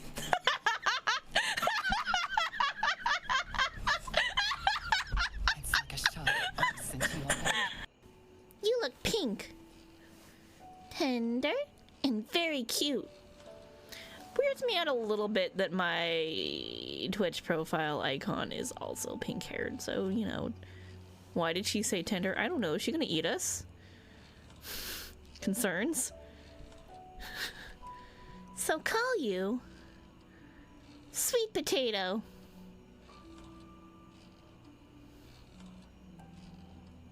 It's nice. That's a food. You're gonna eat us. I think we're gonna die. Same initials. That's not cool. Yeah, why'd you gotta bring that up? Blanc, can you tell me what the contents of these boxes is? Unfortunately, there's no English written on them anywhere. One cluster of boxes is written in Borginian. Here it says... Despair, funny key, scissors, leaf, eyeball, Kamehameha! It is cloth in English. Is there no formal job training? Do they just throw you into the fire and expect you to swim? No, wait, hold on. Throw you into the ocean and expect you to swim? Sorry, got my things mixed up there. Yes, what is it? I believe we have found the man to whom the package was intended. Look, you can swim in fire if you believe. Huh? Could have been lying through my teeth this whole time. I mean, you could have. But listen, have you tried the critically acclaimed MMORPG Final Fantasy XIV that comes with a free trial all the way through the award-winning expansion, Heavensward? Have you? I think that would keep you busy. It's money. Oh! Smoking is bad for you! If you didn't smoke, I wouldn't have to hit you with that ashtray.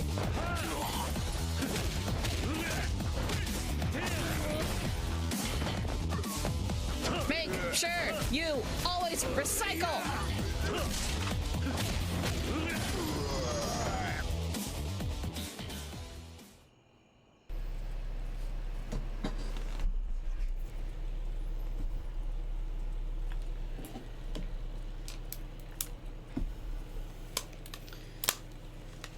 And now I'm back from outer space.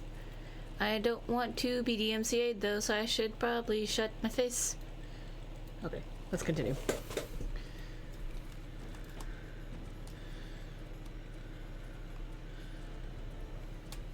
The strategies, the tactics. Ow!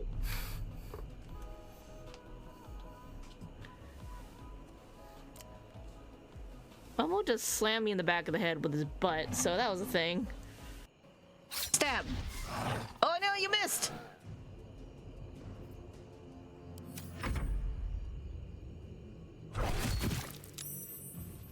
Look.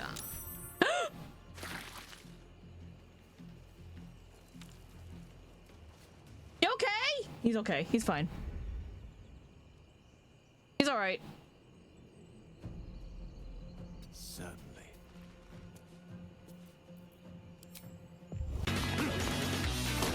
No, I gotta wait for him to get up. Alright, I can just kick him a circle. Alright, I figured it out.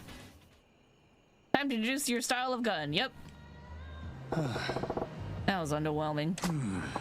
No, Majima-san, you're just too strong. But why did you pull out a shotgun? That just seems excessive and rude. Also, kind of illegal. Where did you even get that? Bought from a temple.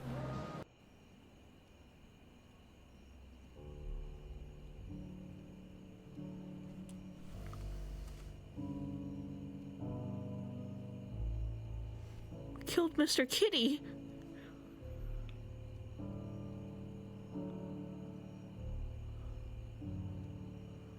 Jesus!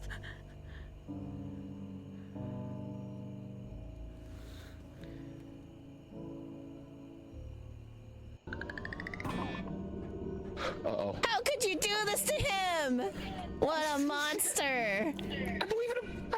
I can't believe he didn't wait for Space Mapoto. They doomed little me without looking back. How could you, Choco? He'll make it, I believe. How could you, in this day and age, and pulling a Choco Thunder and avoiding all the abandoning all your friends? He's gonna get it. I can't believe you would do this. I don't see the text. He's fucking screwed. He's nowhere near. It's all your fault. You're a murderer. Are you? Were you the imposter all along? He was the imposter all along. He killed Space Mapoto. I can't believe he would do this to his own friends. Space Mapoto was just taking me back home. I was trying to bring us all back and you abandoned me. You should come down and see it.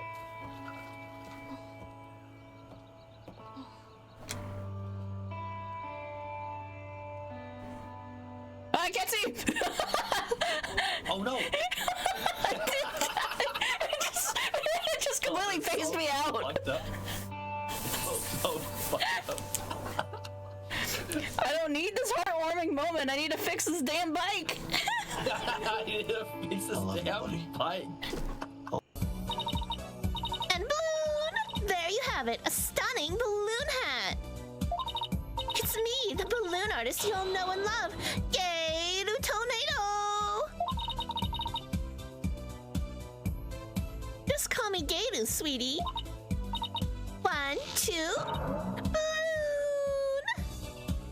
This is exactly Dr. Lupin's type of character. What a way to capture your audience's attention! I dare say I can't take my eyes off those balloons. Judge? Can we talk about which balloons you're referring to? As a result, I brought this knife so I could shake this bitch next to me if he doesn't fucking give me back my coin. I know he took it. There was no one else there. Bro, what? Bro, what? Excuse me? Anyway, the fact remains, myself,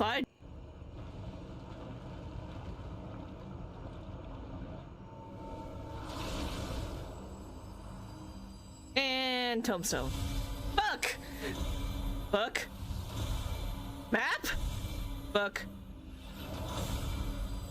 Tombstone!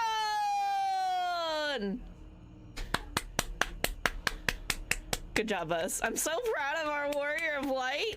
Fucking tombstones. Nice.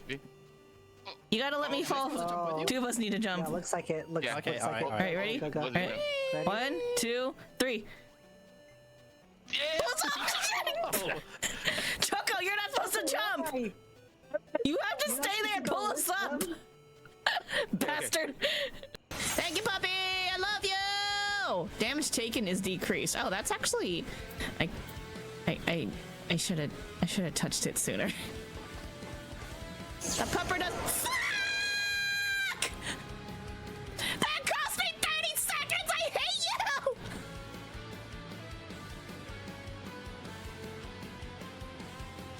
This is why my times aren't good, because I just like walk through the fucking middle of the room and get auto-trapped.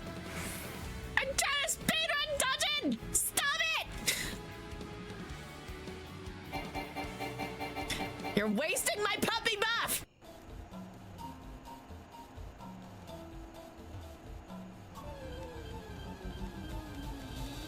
Hey, guys, chat room.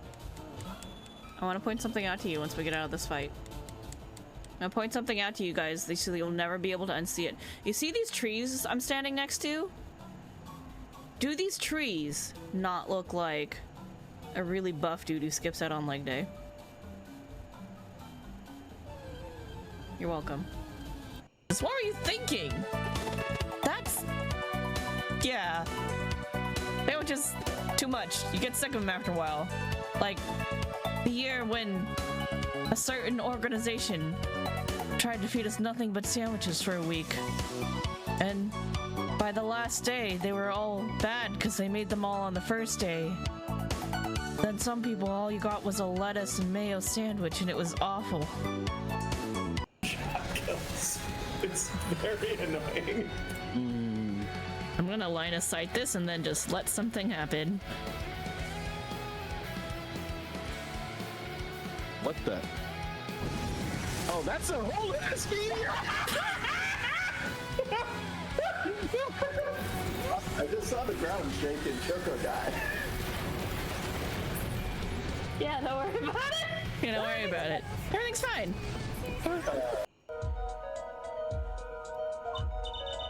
Mr. Stickler shouts, at which point the victim turns his head to look, and the killer fires his pistol.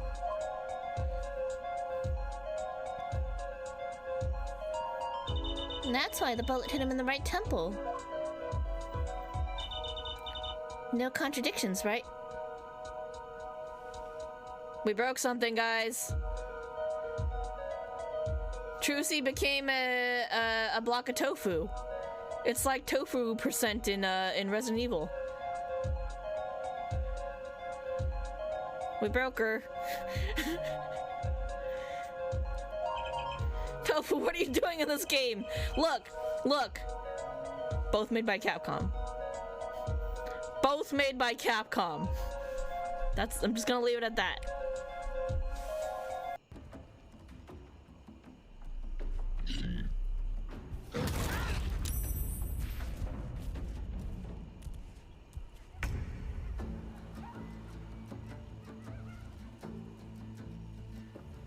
Oh.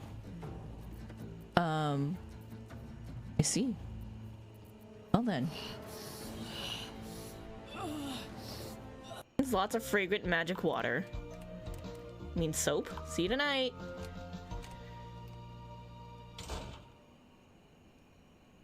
What? Did you guys see that in the mirror? Cheerio, Scout. Hope you're settling into your solo camping adventure. Don't be disheartened if you can't find a needy ghost immediately. I intentionally picked a safe island that's not too haunted. When you finally find a ghost, try to make it help it make peace with itself, and when you do it, you'll finally graduate to 2nd degree. Signed, Scoutmaster Blake. Yes, I'll write to you every day. I'm buying her the outfit. Say my turn to wish you One many common log cabin, large potted plant. Okay. Long Sir? may you reign. Scoutmaster Blake. This Hi. cafe certainly Hi. has changed. Hello. And with you, Parfait here. You certainly did not send me to a relatively unhaunted island where I might take me a little bit to find a ghost friend. You in fact sent me to a very haunted island of bears. Sir? One that curses people and traps them here. So thanks for that. Help here. I need a savior to rescue me from this crisis.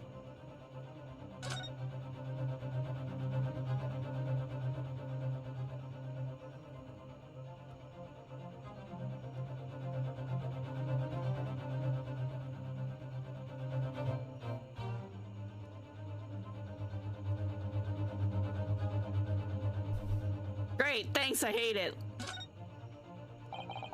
What the? What are you doing up there? Mr. Sholmes? Why are you wearing the tiara?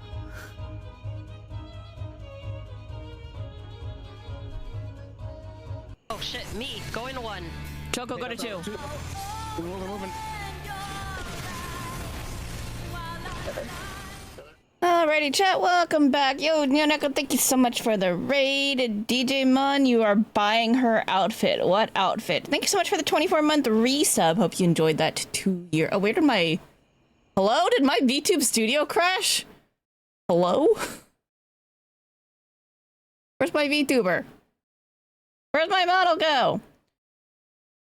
You're buying her the outfit. Are you wailing on your gacha game? Did they get ya? Did the gacha get ya? It was the raid message? You don't know why he picked it. I see. What a weirdo. What a weirdo. But thank you so much, DJ Mon, for the 24 months. Alright, that's the menu. We want the menu to not show up. We're putting... YouTube Studio, hello? There it is. There we go. There we go. Everything's back. Everything's fine. But he's going to buy the outfit. What? He's buying some kind of outfit and wailing on the game that could be played for free. That's what I heard. I put in a couple of quick eye drops. Nope, that one's out. I need a new eye drop thing. But yeah, welcome, my narrators. Hope you guys had fun with whatever gacha game you were up to today. Sparkling Parfait. We're playing Date. Oh, I forgot to wash my hands after I fed the cats. Now my hand smells like cat food. We're playing Date Everything. It's an 18+ game, but we got through the most 18+ of the dateables. So what we're doing right now. We've gotten to know many people. I am filling this out. 74. We've got to know a lot of people. So my current goals right now in this game, aside from talking to everyone, I want to talk to all the Dorians. There's 17 doors in the house somewhere, so there's 17 Dorians, and I need to find them all. So I have a notepad open on the side so I can count the ones that I've talked to. We are up to 11. So we need 6 more. 12, 13, 14, 15, 16, 17. Yeah, so we need 6 more. And then I'm also trying to knock out all the ones that you can only talk to in the bedroom so that I can just be done with the bedroom. So that's our diary, which is crazy. The teddy bear I moved into the bedroom, and I think he can just stay right here. He's in a good spot. He's very nice. And then this crazy triangle that is into thruples. And I'm like... No, you're not because thruples, but because like she herself seems very toxic. If I didn't like Harper, I'm not gonna like her. There was another exclusive one, which was the 18+ one in this bag over here. She hates me because I didn't want to use her, and I didn't want to use her because she was too forward and like over the top, and I'm like, nah, dude, that's not the vibe. So, you know, sometimes it's just not the vibe, and that's fine. It's like buying a mount in, like in 14. Yeah, I mean, like, that's fair. There's games that you can spend money on, and that's totally fine. Even games that you play for free. Like, I've paid money for games that would otherwise be free. 14 is not one of those games, because 14 you have to pay a subscription for anyway. So it's like, I'm already paying money for that game. I don't really feel that bad about paying more money for that game when I like it so much, so that's fine. Anyway, so yeah, that's what kind of we're up to. I think I have effectively talked to every object that at least has a presence in the bedroom. We gotta go to bed. We finished up our day. It'll be easier to show you what exists here in the daylight. So we definitely have talked to Lux like he was a one and done pretty quickly. This is a table. Apparently, the nightstand is a table of some kind. The window seems pretty cool. The curtains are sassy, like dudes who like clown on each other, which is also fine. The HVAC system is kind of creepy. I want to get into the attic and talk to him because that's where his true form is. And I'm like, he asked me not to do that, but I'm like a troublemaker, so I'm gonna do it anyway. We're done with Holly, the holidays, and this is the holiday box. There is a bunch of cardboard boxes all around the house. I'm not worried about talking to our cardboard box lady. She's kind of like an adventurer. Lyric, our books, is also elsewhere around the house. This is, the clothing is, what's his name now? Clarence for the clean clothes? Yeah, he's kind of toxic too, but we're done with him, so we don't have to keep talking to him. And then, like I said, that's the triangle. This is our towels. Obviously, we have towels elsewhere around the house. Seems like a nice person. Amir the mirror is elsewhere in the house. I'm not super worried about that either. And yeah, obviously, like the bed, the dresser, the glitched dresser. We were done with the glitched dresser because it asked like, what kind of relationship do you want? I'm like, I don't know, you sound pretty, so like, sure. Okay, so here's Dorian. We're going through and talking to all the Dorians. Here's Wendolyn. This is our windows. Harry Walgreen. Oh, I know that name.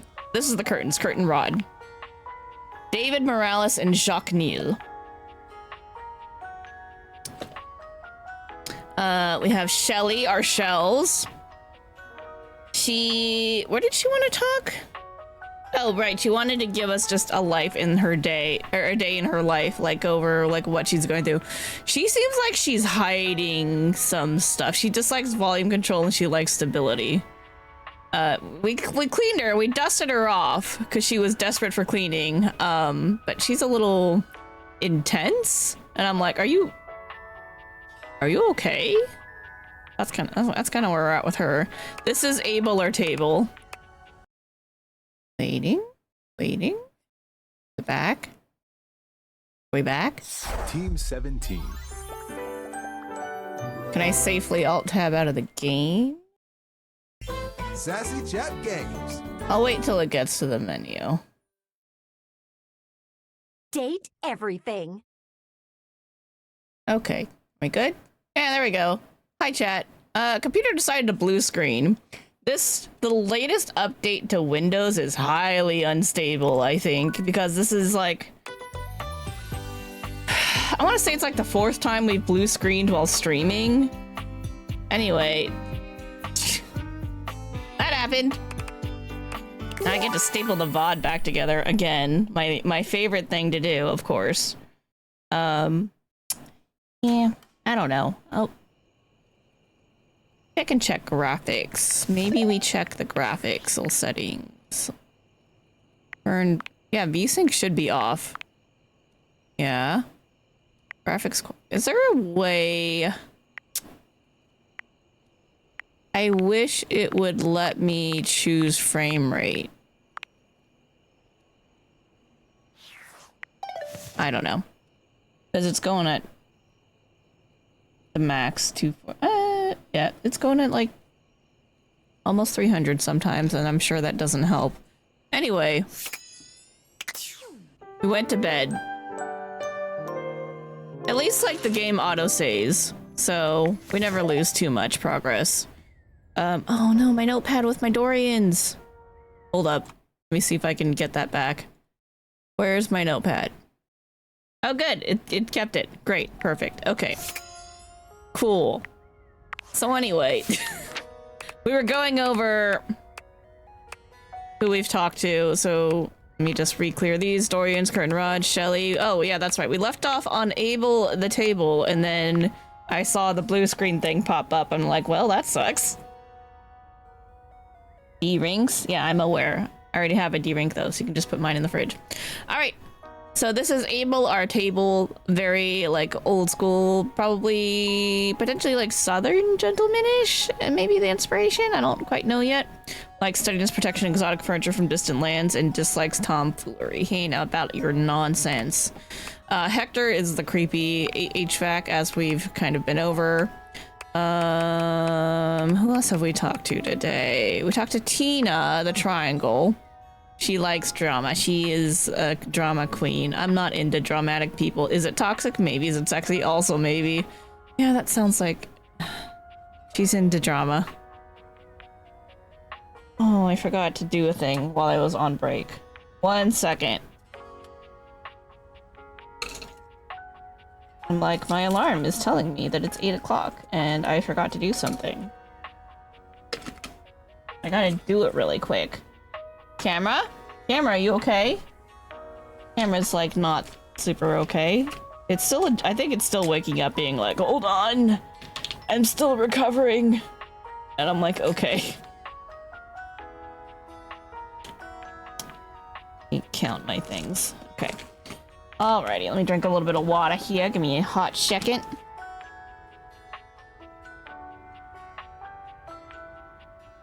It looks weird when I drink water. Okay.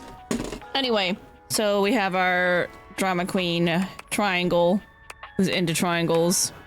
Who else did we talk to? A mirror. We met our mirror. Wait, who voices Tina? Not someone I'm familiar with. Okay. We met Tyrell, the towels. Diana, our diary. She's a little unhinged.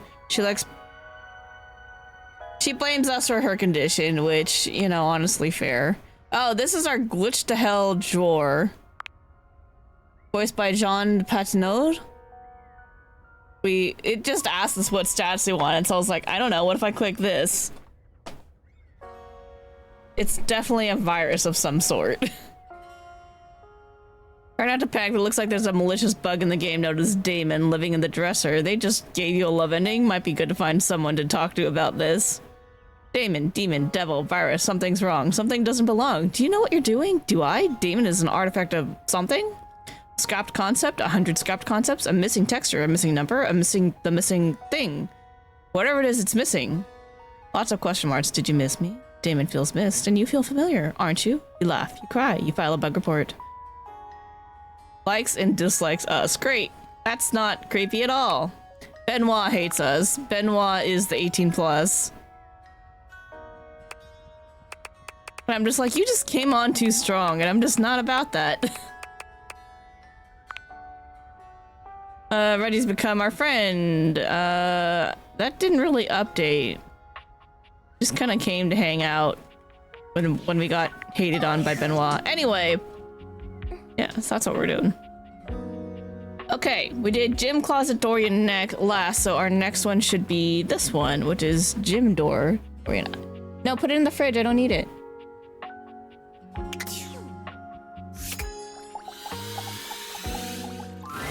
The gymnasium. The gymnasium. All right, hold on. All right. Gym Door Dorian. All right, this is number 12. Do you enjoy coming here? I don't. Oh, maybe I should. I do.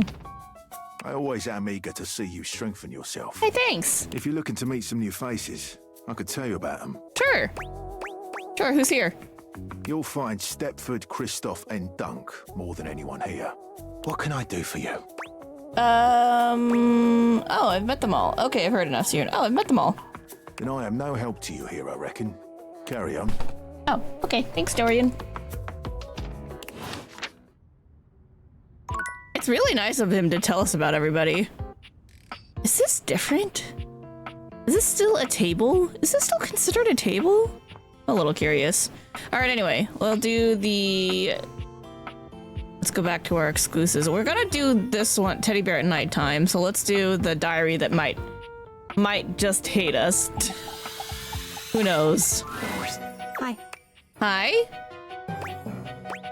That's it? Just hi? And hi to you too? Does that mean you're sorry for losing it last time? Hi to you too. I have to say something, but it means that I had to feel it fully. And I gotta tell ya, it sucks something awful. I was on the bottom of the ocean for a little while, and the water was filling my lungs, and the salt was burning me and leaking out my eyes with it all. I'm sorry. You're sorry? What for? I'm sorry too. You are? I think all the fireworks just went off at once. Don't let the wizard see you. Oh, okay. What are you sorry for? I took you for granted. I didn't write. I took you for granted. Yes. Yes, that's it. That's all. I would give anything right now for a torrent of words. Of my own best words. They're all yours. And I can't give you back your words. That's regifting. Awful to throw your thoughts back at you. The thought of it is making me feel sick. But if I threw up, even that would be yours. So go in line from that beach in San Diego. I have an idea about how to give you your own words. That was a bad night for me, though. Not for you. I have an idea about how to give you your own words. Okay, tell me. You've told me a lot. So, another idea, another thought. I think I can hold it if I've held all the others. I feel like a cartoon character. Is this what a cartoon character feels like? I've never been one, so I don't know. You've never been one, or even seen one. At least you've never written a story about it. I've definitely seen at least one cartoon. I must have told you a lot of others, though. Which one would you like to hear? Too many to choose from. Oh, that's like saying pick a star in the sky, but just one. The others might get jealous and gang up on me. I could do it. Of course I could. It's just an action. Any action is possible with the right motivation. It was either a life coach or a sociopath who said that, I think. What's the difference if you really break it down? Why am I doing this? I don't know. Because we're going to use it to separate you from me. I'll own it, and then you won't have to anymore.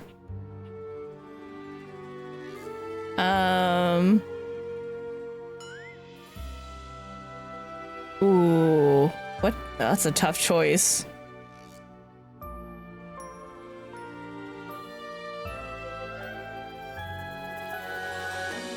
I'll own it, and then you won't have to anymore.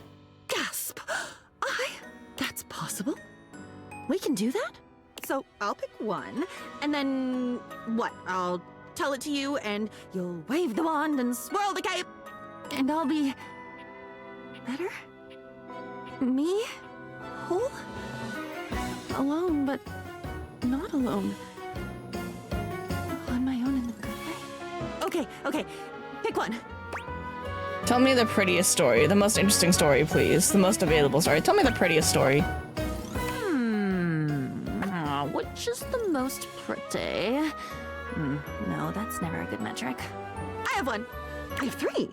The one of the man who had a seizure. The one about waiting in the wings of Edinburgh. Oh, crashing into a tree on skis. Tree ski meltdown. You'd better pick one before they overwhelm me. Once I open this thoroughfare, all the bones want out. Edinburgh, Scotland? Cool. It was a play. I was in a play. But I only remember one scene of it. It must have been longer than that, though. Most plays are, right? Ooh, cool. I think I know what you're talking about, but keep going. Most are. Some are really small, though. Different strokes. It was something magical. Everyone was speaking English, but it sounded different. Like poetry or like a song with no music. There were fairies and talking animals, and so many of the things I could see were sparkly. Like things were just dusted over with this very fine layer of glitter. I don't like glitter very much. And glitter is so beautiful and celebratory and ethereal. I love glitter! Okay, hang on. This is Midsummer Night's Dream. Of course you you know it, it's yours. The point here wasn't so that you could bathe in the reflected glory of this gorgeous memory. Don't you do that enough with me? Help me! You said this would help me not be you anymore. You're right, sorry. You only remember this scene because this is the moment I wrote about it. You're right, sorry. Much obliged. I remember I was standing on my tiptoes in the wings, waiting for my entrance. But when the moment was happening, you were on a desk in the hotel. You weren't in the wings, though. What do you remember?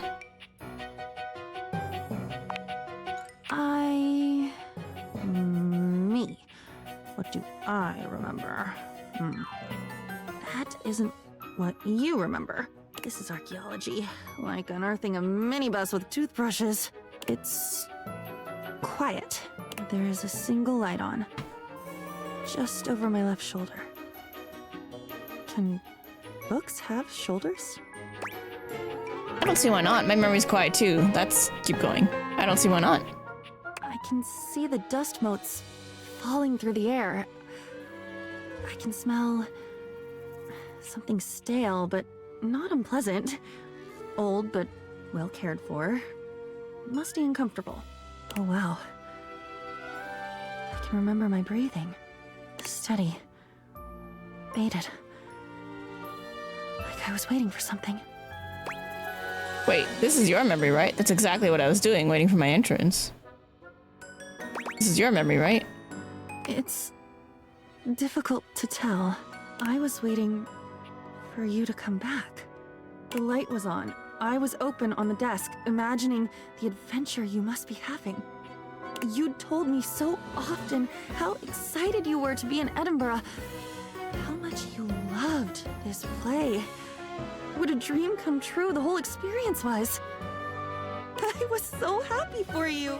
And here I thought, I guess I was wrong. This is such a happy memory. And I was waiting, patient and thrilling for you to come back. Come home. And tell me about it. Aw, she's remembering her own memory. That's really sweet. That's amazing. Different memories, but we were so in sync. And I did. I came back and wrote about that moment. It's amazing. Different memories, but we're so in sync. Thank you. I think you've saved my life. I did have it before. I just never lived it. I lived yours. You were overpowering. I hope very much that I will never be the same. And I'll ask you to go wait on the desk now. I'm going to go make my entrance and see what I learn. Come back. Come back soon and I'll tell you about it. Yay, okay. I'll do that. See you soon. We'll see. I will if I can. Can I read another memory? I'll do that. See you soon. Aw, she's getting better. Alright, toxic triangle. Here we go. Once again, Tina appears to be mentally somewhere else entirely. But this time, she's writing something in a small book. What are we sighing at? Hey, Tina, what are you doing? Boo, busy today? What are you doing? Oh God, you scared the angles right off of me. I'm journaling. What's it look like? I don't know. Oh, I see. What the hell's that supposed to mean? I just never imagined you writing all your thoughts in a diary. It's so sensitive of you. I don't know, I never thought you would write it. It ain't a diary, it's a journal. Alright, fine, whatever. Here's all my innermost thoughts. You want the secrets to a sexy and exciting life? This is it, baby. So, did you want me to read it? But it's a secret, right? For all the secret of being alone forever, I'll ask you. It's a secret, right? Of course it is. No matter how bad you wish you could read it, I'm gonna put this right here where nobody can reach it. What, just there on the table? You know I can reach that easily, right? I'm not gonna read your diary, Tina. Just there on the table? Exactly. Okay. I'm gonna leave you now. Don't try nothing funny. I got my eye on you.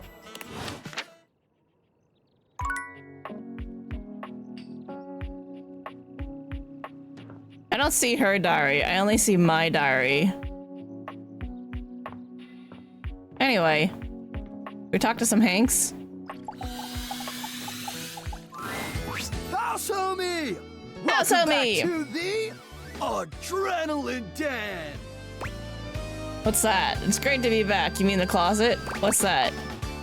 You're standing in it, amigo. We just named it. Do you like it? Sure. Is it in a mood? It came to us in a dream. You were there too, but you were wearing a lot less. I don't like Hank 3. He's too forward. Can you stop?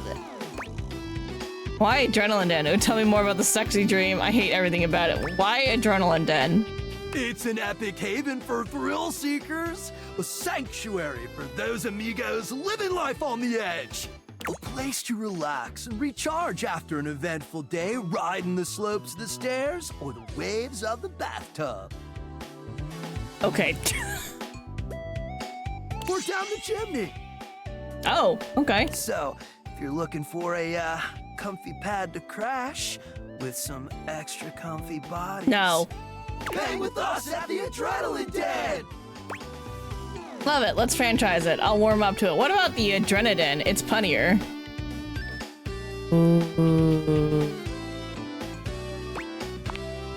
No, I don't think so. Anyway, give us 2 minutes, would you? You caught us right in the middle of visualizing success. And some other slightly naughtier imagery. Can you stop? We sit and do it for 37 minutes every day. It's tight, Broseph! Ah, meditation! What do you visualize? Why 37 minutes? Sorry to bother you. Hey, I'm not a bro. What do you visualize? We're mentally rehearsing today's adventure, imagining executing each maneuver with flawless precision. Visualization is very helpful. Visualize to realize! You know what? That's fair. Nice. What are you up to today? We're going windsurfing! Those are some hats. Yay! This poor Hank is just like, I don't want to die. Here? I don't see how. What's that? Really? That sounds dope. Oh man, it slaps so hard, homie. We're gonna bring our sailboards down from the bathroom. Ask Jean-Lou to hit a flush and let her rip. Boom! Instant sailboarding. Wicked. Sounds epic. Sounds dangerous. Sounds a little lame. Sounds epic. They're very excited. Oh, for Don't sure. burst their bubble. Honestly, it's also a little dangerous. I feel so bad for this one. But just the right amount of dangerous. Oh yeah! So it is dangerous. Listen, Red Bull always makes sure all of our adventures are exhilarating and epic. And above all, safe. Always safe. Super safe, fam. No cap. Yeah? Tell that to Hank number 6. There was a number 6? Oh my god, what happened to Hank number 6? Wait, what happened to Hank number 6? Nothing nefarious, if that's what you're asking. Okay, it's really none of my business anyway. It doesn't sound like nothing. Look, Hank number 6 just isn't around anymore, okay? He's gone. It's all good. Promise. I don't know about this. Good enough for me to see somewhere else in the house. Why isn't he around anymore? Why? Hey, homie. No offense, cause we think you got riz. But we can't have you hanging around if you're gonna be sowing discord in the team, you know? Yeah, you're sexy as hell, but we need to be in total harmony to pull off our epic stunts. Anyway, enough about that. What's important is, are you gonna be joining us on today's epic windsurfing activity? Are you? All right, let's go windsurfing. Wicked tight. Just remember to stay low, feel the wind, and ride those waves. I don't like that it's in the toilet. Ride them like you really mean it. Let's go. Go away, straight up, Hank dog. 3. All right, let's talk to our bear. Bear! Oh, this one. This is the biggie, buddy. It's a good one. Tell me a story. He tells stories at nighttime. Can't wait. The Great Constructing of Beaver Proudtail. It was very early in the morning, one cold and foggy day, a very long time ago. Young Beaver Proudtail was walking quietly and efficiently through the dugout tunnels of his den, his trusty stick tucked confidently under one arm. It was at this time every morning that the young beaver made his rounds, through the whole den where his colony lived, and then up and out the riverbank, where the world he knew, the world he vigilantly protected, met the strangeness of outside. His large tail balanced him expertly as he climbed the long entrance tunnel to the surface, occasionally using his dignified stick in an undignified manner to scramble up the pathway. As he heaved himself out onto the bank of the river, Beaver's attentiveness grew even more acute. It was dangerous to be outside alone. The great war with the colony across the river had been going on for as long as he could remember, and a fair bit of time beyond that. It seemed like there had always been the war. He couldn't There's always a remember any war. outright battles or even any scrappy skirmishes, but they were definitely at war. He was sure of it. Why? For a moment, he almost asked himself what the war was even about. But he forgot to finish the question. He was very young, after all, and what did it matter? The colony was on the other side of the river, and beavers didn't even cross rivers. He smartly tucked his stick back under his arm and began his patrol. So many steps this way, a scrutinizing scan, and so many steps back. But today, something was different. On the other bank of the river, through the fog, he heard the distinctive sounds of battle. "On guard, ye scum-footed knave," the voice cried. "Defy me at your peril." The sounds of the wood clanging against wood echoed through the fog. Hey-ya! Pow! Bing, bang, boom! What if it's just people LARPing? Nice voices. Thank you. Who goes there? Shouted Beaver, his heart in his little throat. As an answer, he heard a young and high-pitched yelp. My name is Builder. Hi? Hi. It was all Beaver could manage. He was talking to another creature, a stranger, and a stranger from across the river at that. How many times had the colony council, the denizen, warned him about the dangers of this? It was strictly against the rules. Rules without explanation or meaning are dumb. And Beaver had always followed the rules. Hi! The voice came careening back across the water. What's your name? Beaver heaved a deep breath. Whoever this builder was, Beaver was not going to be shown less brave than he. I'm Beaver. Beaver Proudtail. Well, hello, Beaver Patton. Builder Jumpfoot's my name. I'm playing at war. Want to join me? I most certainly do not, cried Beaver. Playing at war? War is serious business, not for playing. My colony is in a war right now, and I'm going to be a general when I grow up. I'm going to win that war. You'll see. Oh, gosh, sighed Builder. I sure hope you do. My colony is in a war too, and I'm so tired of it. Aww. That's why I made it a game. Games are so much less boring than warring all the time. True, true. The pieces began rapidly whirling around in Beaver's mind. Builder's colony. He's at war too. Right across the river. He realized he was talking to a beaver from the colony across the river, his sworn enemy since birth. Just then, the wind blew a gentle clearing in the fog, and the two young beavers saw each other for the first time. They could have been twins. Bright black eyes, thick tails, strong sticks, embellished with their colony colors. Builder's face broke into a broad grin. You look just like me! Scoffed Beaver. I'd say you look just like me. Builder laughed. The two regarded each other in amazement. This is a long story. It was the first time either of them had seen a denizen from the other colony. I'm sure there's a good lesson coming out of it, though. That's what it seems like. Builder leaned down and hefted up a perfect pebble from the riverside. Not too big, not too small. He tossed it up. With perfect timing, he swung his stick easily, and Beaver heard it crack as it met the pebble in midair and sent it winging across the water. Instinctively, Beaver reached out and caught it in his paw. Now he was accepting contraband? What would his parents say? Oh. I wonder, probably that it's not a good idea. I wonder. But, upon inspection, the pebble was quite beautiful. It had a single bold red stripe around it, and it was wet from the riverside mud. His young mind decided that he would keep it. He would keep it a secret, of course, and that was all right. The denizen didn't have to know everything.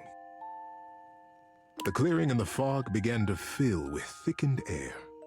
He looked up, suddenly anxious to lose his new friend. Friend?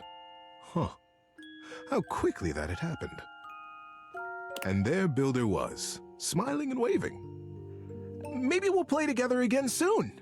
I started munching. Because this is like story time. Beaver gripped the pebble and nodded. Yes. Yes, maybe. One day. And then Builder was lost.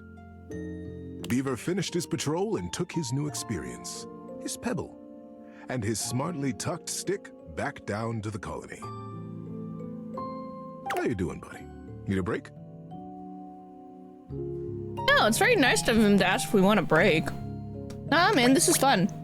And I'm snacking while you read to me, so it's pretty cool. Many seasons had passed since that morning when Beaver Proudtail, all grown up, marched through the tunnels of his colony toward his audience with the denizen. Today was the day he'd been anticipating his whole life.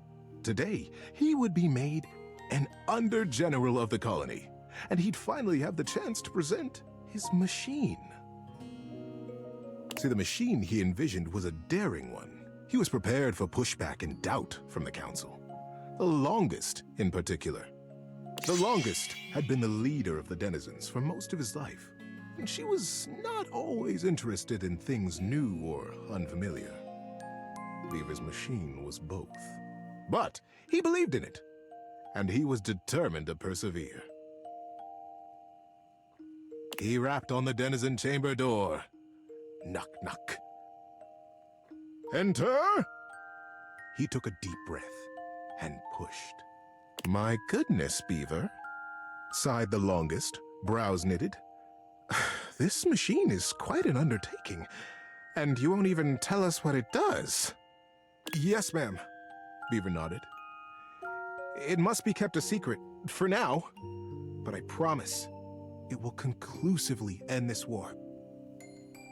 Is it like a machine to pitch baseball so they can play games with each other? The longest considered. Normally, I would say no. Unfamiliar can be dangerous, and outright new, well.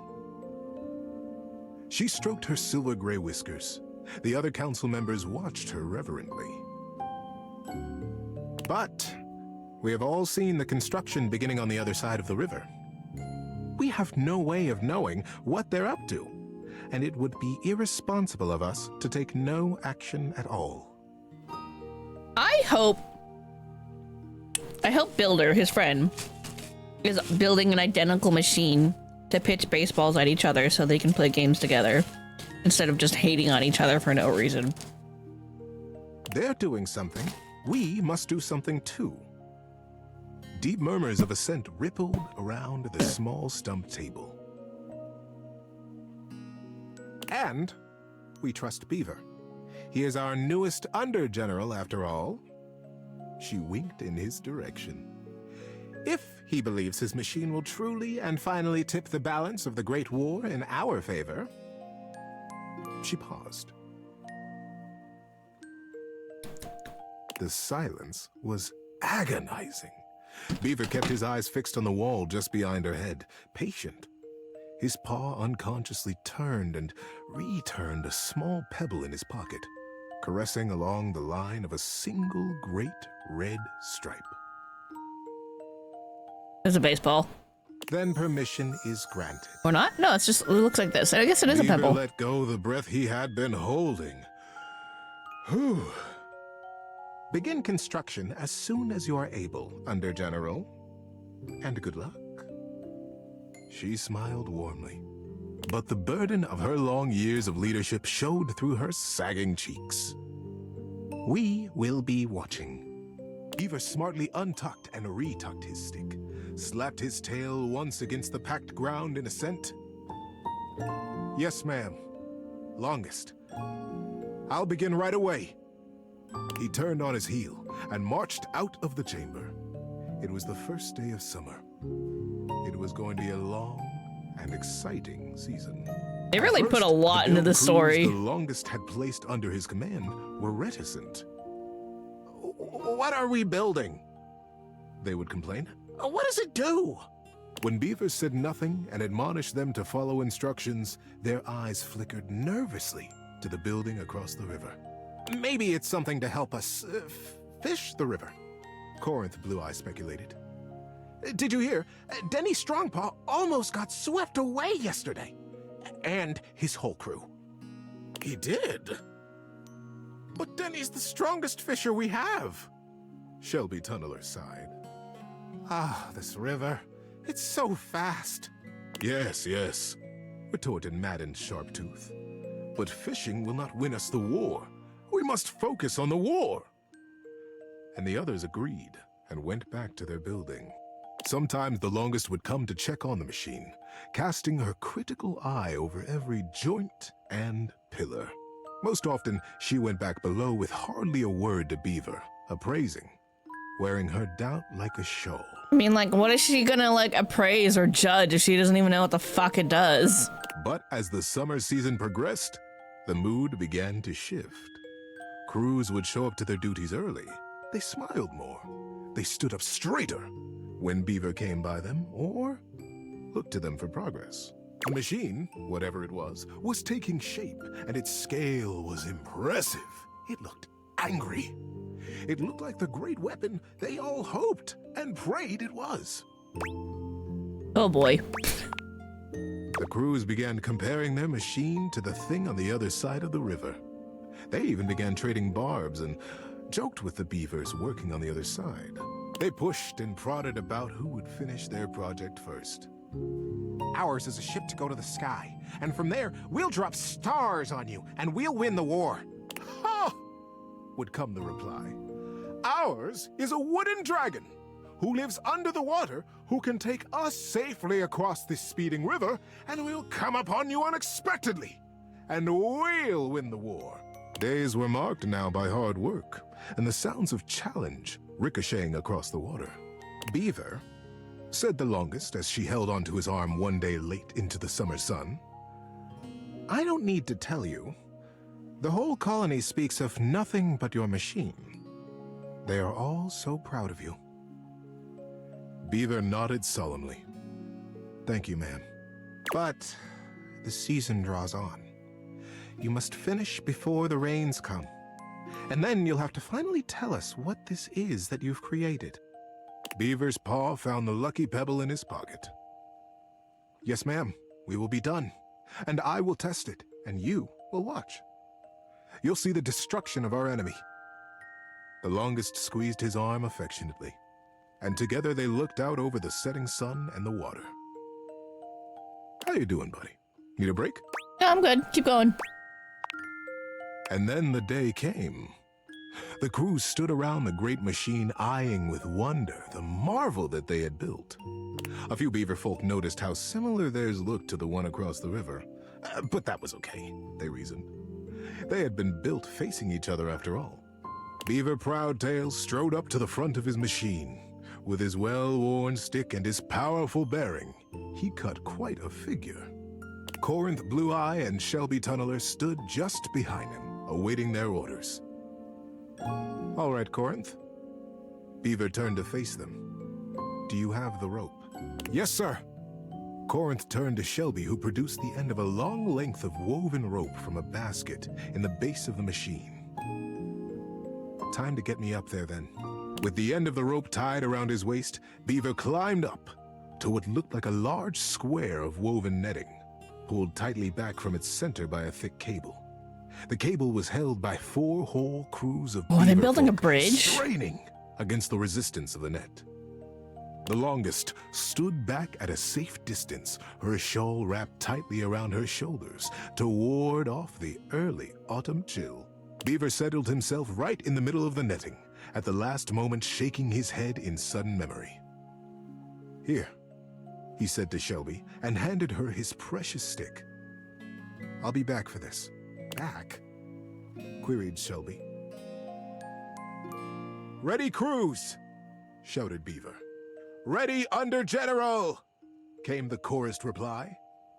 "And loose!" At their cue, the crews simultaneously released their hold on the cabling, and the netting rocketed forward, launching Beaver Proudtail out into the air. Is this some fun new way for them to cross the river? Oh no, maybe this is part of his plan. "Great river!" they cried in consternation and shock. "What? Where is he gone? Is he all right? What have we done?" The confusion was so great that not even the longest could restore order. Minutes passed before another shape came sailing over the river from the other side, to plop safely and squarely into the center of the net. It was Beaver. He had the same square head, and the same rope wrapped securely around his waist. "Good Lord! What a ride! That's the most fun I've had in weeks," said the shape in the net. He began to disentangle himself and stand up. And it wasn't Beaver after all. The royal of the crews was instant and a bit frightening. "Who is this? Who are you?" they cried, and the longest shouted at the top of her lungs, "Detain the stranger!" The crews pulled him down from the net, and the stranger never stopped smiling, greeting them warmly, even patting some of the beaver folk on the back. He looked just like Beaver. But Beaver never smiled like that. Beaver hardly smiled at all, come to think of it. "I can understand your confusion," said the stranger genially. "Beaver and I looked so much alike, even when we were kids. My name is Builder. Builder Jumpfoot." When no reply or greeting was forthcoming, Builder went on. "I'm from the colony across the river." Ooh, they gonna make friends now? Hey, Professor, how's it going? Doing some casual chill vibes on this lovely Sunday with Date Everything. Oh, we're getting story time from our teddy bear. Was absolute. Across the river? How was that possible? Was he a weapon? Where was Beaver? How were they ever to get him back? Come on, Builder, I know he's got the right idea here. Probably just dead. That's so morbid, why would you say that?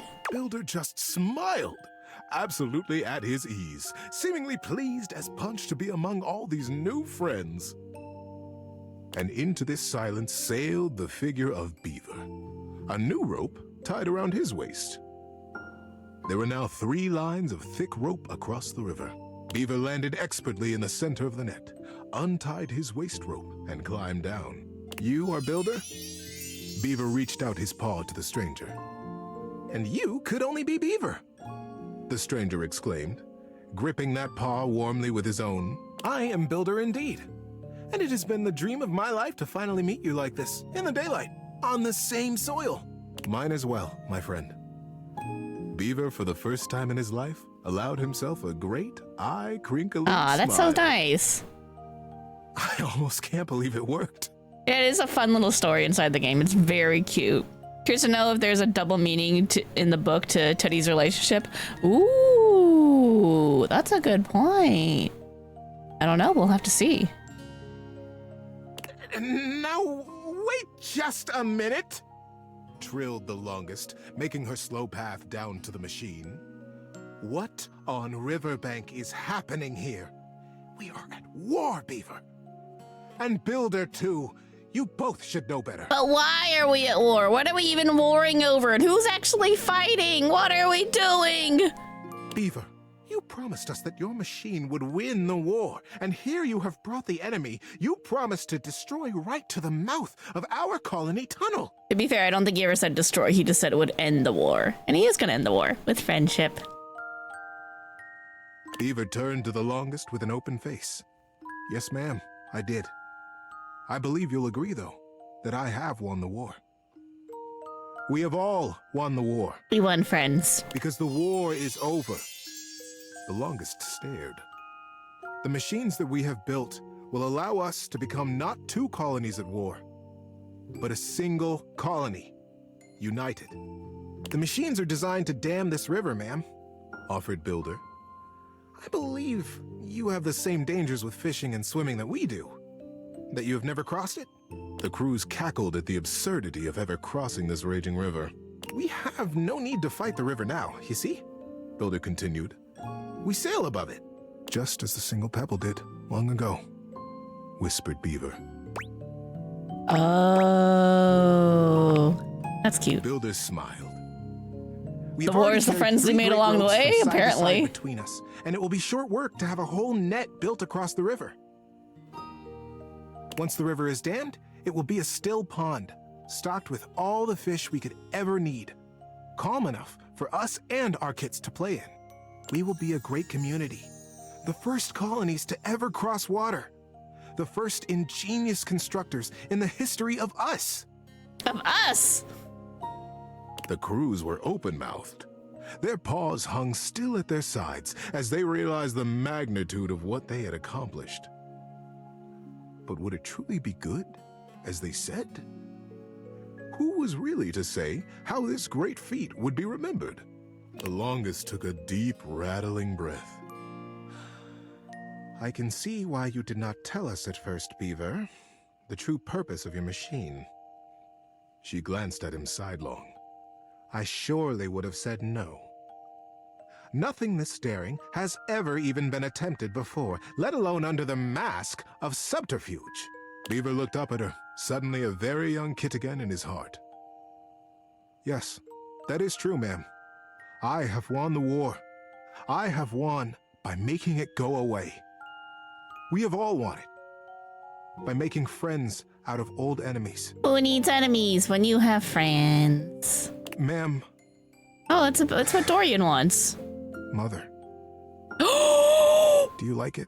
Mother?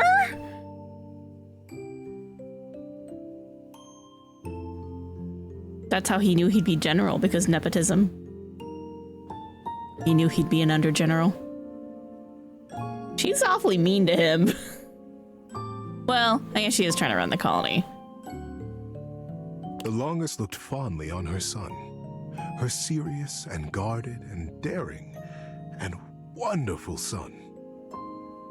Yes, child. I have never been more proud. It's okay, she came out all right in the end. Builder guffawed and began to dance around, slapping Beaver brazenly and companionably on his back. Beaver stood solemn, quiet, a gentle smile tickling the corners of his mouth, satisfied. It was, as they had promised, quick work to dam the river. Beaver and Builder were excellent guides, and the crew from both sides of the river proved naturally adept and joyous in their work. Yay! Before the autumn settled in, a great still pool existed between the 2 colonies. Kits splashing and playing and parents fishing safely. Oh, that's nice. Denny Strongpaw, the best fisher in the fast water, turned out to be the best fisher in still water too. Much to his delight. Good for him. Very early each morning, Beaver Proudtail still crept quietly from the colony and performed his morning rounds. He had never missed a day. But now, his favorite part of his patrol was seeing Builder jump foot across the water and batting a very specific, very lucky, red striped pebble back and forth. Aww. That was a really nice story. Peace and love forever. That's just it. Thanks for listening all the way through. Good night, buddy. Good night, Teddy. Oh, that was so nice. They totally did not have to get that involved with a bedtime story in this game, but they did, and it was great. I liked it.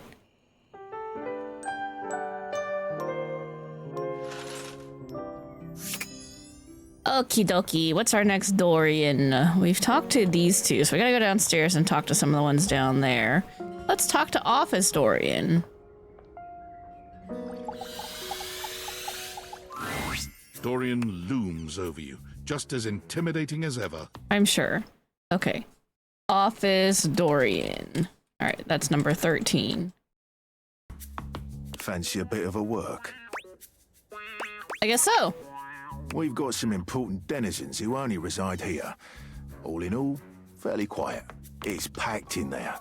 But here are a few at the top of my frame. There's Shelley the Shelf, Chance the trusty D20. I met Chance, Penelope, yeah. the office supplies, and Jerry the junk drawer. Ah, he's a junk drawer. That makes sense. Well, what can I do for you? Tell me about Shelley. She's supportive. All right. I think I'll go say hello. Entrez-vous, as they say on the continent. Oh, I want no shit. I wanted to talk to Oscar. Ah, no, I wanted to talk about the other ones. Oh man. Well, now I'm just sad. Now I'm just sad. All right, let's talk to the crazy triangle first. Silence greets you. Tina must be out.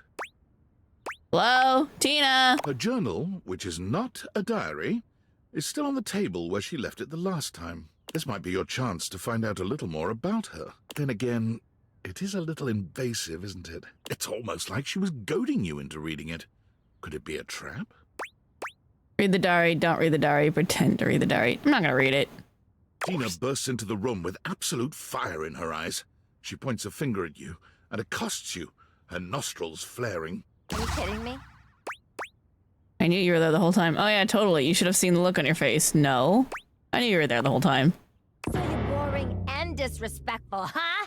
I can't believe you. I left my diary right here for you, where you could see it. And you couldn't even pick it up and read it. So you do want me to read it? I don't want anything from you, Square. Get lost, Square. That's okay. I honestly don't care if she's pissed at us.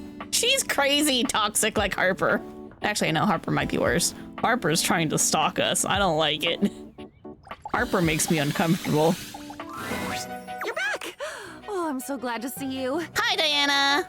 I had so many thoughts while you were gone. Oh, do tell. Mountains, and how amazing it must be to get all the way to the top of one and then look down and realize that you got you to that whole different perspective.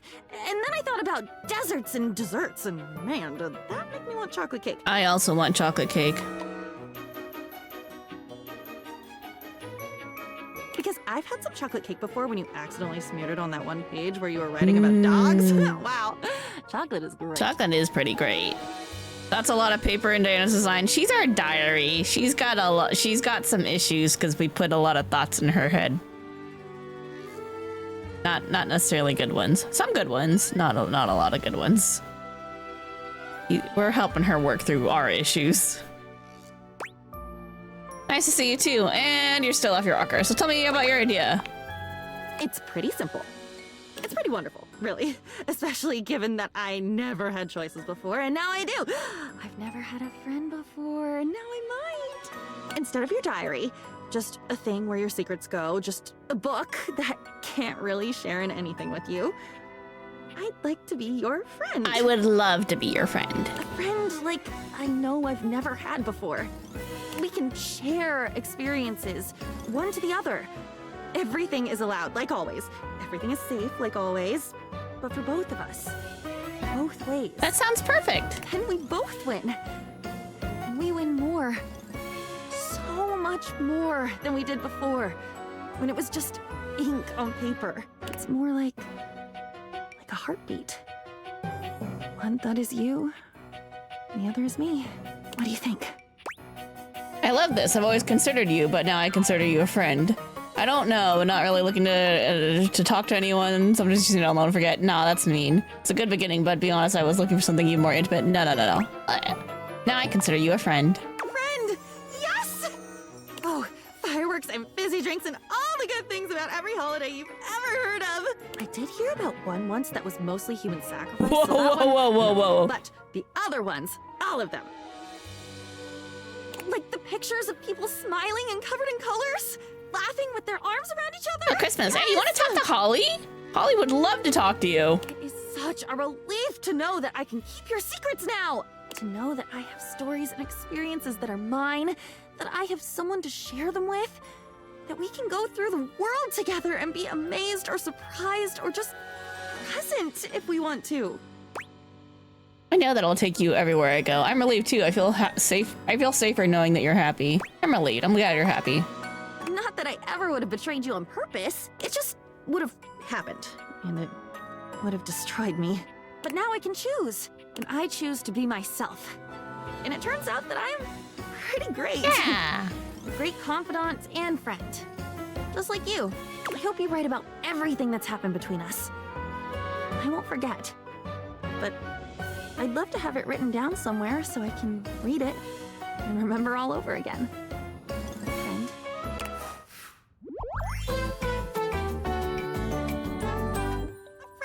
A real one! I have one now. Aww, that's so nice. Poise? I think that was more poise. Congratulations, you're funnier than 75% of these attribute descriptions. Oh. Cool.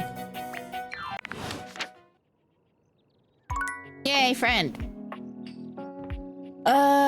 Okay. I can pick one more of something. It can kind of be whatever. Should we talk to the towel again? Or should we talk to the table? Oh, let's talk to the towel. Oh, wait, no, hold on. Let's talk to the cardboard boxes. Hey there! You're back! Hi, Bo. Are you proving yourself worthy? Of what? Even though I seemed ill with foreboding, you still returned. Which means you care. Okay. You might be overestimating my enthusiasm. What's in it for me? Look, if you promise to help me, I think maybe I can handle it. If I promised to? Is that all that was holding you back? My fellow adventurer, I promise you, if I had a sword, I would swear on it. But I'm gonna have one soon, so I'll swear on the sword I almost have. Okay. I will never leave you behind. I will be there with you every step of the way. If you're really in, I have some more things that you need to know. Are you ready? Sure. Okay, teammate, I'm ready. Damn, you're really motivating. Let's do this. Yeah, let's do it. Let's go. We've got a lot to go over. This is a two-part quest. Most good quests have multiple parts, and this is the best quest, so obviously it has multiple parts. I'm officially inviting you to go with me on the first part, the quest of the secret sword. Ooh. It will be incredibly dangerous. We will face almost certain death, and worst of all, we'll most likely be unable to avoid a certain very nasty pirate. Is his name Jacques Spiero? Wait, certain? We could die on this thing? Jacques? Jacques. So you've met him then? I have. Sure, in a manner of speaking. He tried to kill me! He's a prince. He's tried to kill me a couple times. Fond memories. Fond memories, yes. Why do we have to deal with Jacques? I'd rather not involve him, if at all possible. I love that little guy. He's hilarious. He does have his charms, crude though they may be. The secret sword is actually hidden in the hold of Jacques' ship. I've already tried to obtain it a couple times, but as you can see, I've been unsuccessful. I haven't quite figured out why yet, as I'm so clearly the world's foremost obtainer of secret, sacred, even cursed antiquities and treasures. But in the process of attempting to obtain it, I've run into Jacques, and now he is sort of alerted to my desires and kinda... Oh, I don't know. He has a poorish opinion of me. I mean, you're trying to steal from him, so... yeah. You try to steal his sword. I mean, yeah. Yes. Sort of. I have executed some pretty fantastic feats of cat burglary and gymnastic daring in order to... steal it. Well, yeah, that's the long and short of it. I don't even object, necessarily. Thievery can be just as glorious as the other acts, especially if it's for a righteous cause, which this totally is. Is it though? The problem is that he's in the way of my righteous cause, and he keeps trying to kill me. I mean, you are trying to steal from him. And he's just generally kind of a butt. He's just lonely. Can't deny that. Okay, let's go get a sword. You mean it? Of course you do. I doubt you even had a choice. Fabulous. Off we go. I don't actually want to go help her steal, though. Let's talk to our bear. You got any more stories for me? Well, of all the unexpected things. What? Why, what's up? You really listened to me. You really listened to one of my stories all the way through, even though we're all grown up now. Because you said you'd tell me a story, and I love story time. I've collected them all over so many years and kept them shiny and safe. Waiting for someone. Well, waiting for you, really, to come back and listen. And you did. I can't tell you how touched I am. But the unexpected part is how I feel. I've always loved you, you know, even when we were little. Aww. Kinda nice when your plushes love you back. We were so young. And I always wanted to protect you. But then with all the time we had apart, how much you've changed and turned into such a remarkable and generous person. I have so many plushes, and I don't even have them all on me because some of them are still at my mom's house. And I'm like, if only I had a room in my house to take them all. I need like a whole other room for my plushes. And then I could just like jump into them like a pile and it would be great. I find that I love you.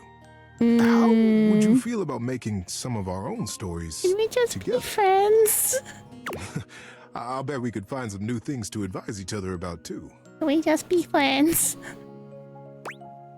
Gosh, Teddy, it's all good. I really enjoyed it. Oh my, I thought you'd never ask. I love you too, Teddy, but like, I just love our friendship. Let's stay there. Can we just be friends? Of course. I understand. Thank you for being honest with me. Isn't it grand? There are so many ways to love someone. It is the best.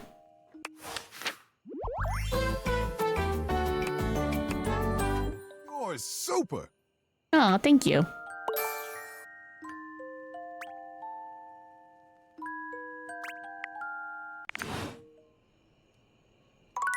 Cool, we finished 2 today.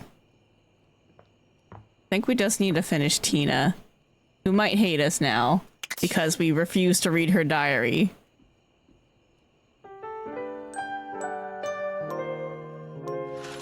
You'll probably never be able to see it, but on my shelf up above me, the same shelf where I keep the cat carriers, and then like there's a bridge that connects it so the cats can climb into their carriers. It is filled with plushes up to the ceiling. Actually, a couple of them aren't mine. A couple of them are Dargie's, but most of them are mine. I got a lot of plushes, and then there's like a ton of them on the bed too. I love plushes. They're so comfy. And you can just hug them when you go to bed, and it feels nice. They're very supportive. Okay. What is it? What would you call this? Boiler room Dorian?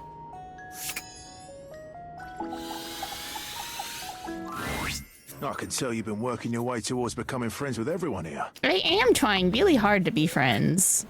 Well, sometimes less hard. Boiler room Dorian, number 14. Only 3 left after this.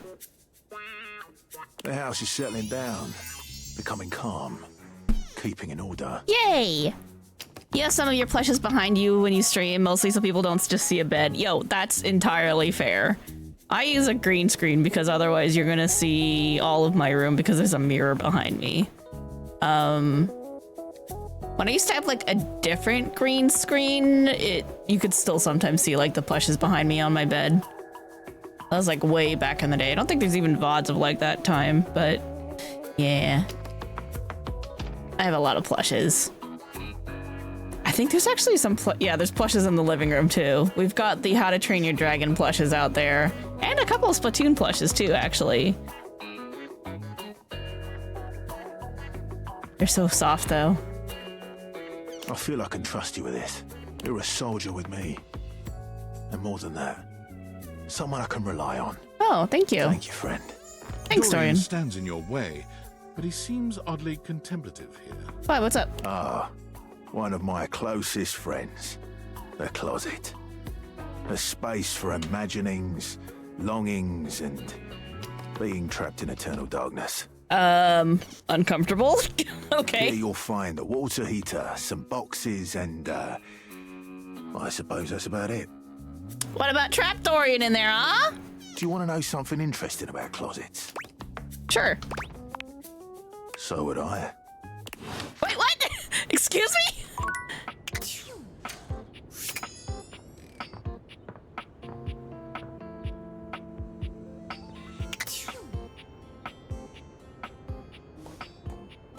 I know we're supposed to be doing stuff in the bedroom, but we just have the triangle up there left, and I want to look for other stuff. There's supposed to be a geode down here, I think. How many of my rumors do I have done? Jerry, Shy Guy. I don't remember what this one was. Knitted throw is thrown on a throne. Maybe the throw on the chair? In the attic, some things are best left not forgotten.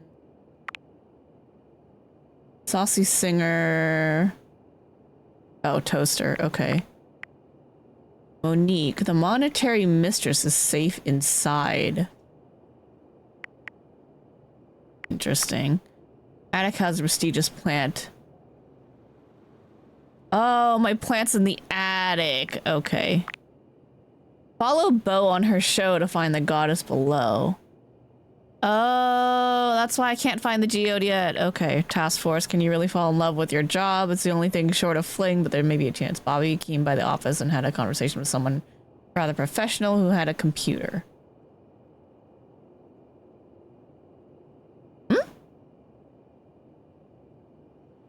Wait, what? Bobby came by the office and had a conversation with someone rather professional. At a computer. Oh! Right. I couldn't figure out who that was. Okay, anyway. Let's get this over with. Come on, where's the good stuff? What do you want? I needs the cheese! The fuck?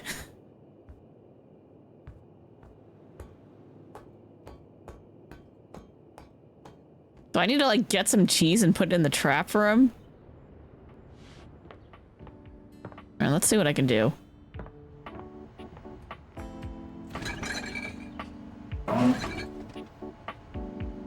Got butter, tuna, fruit.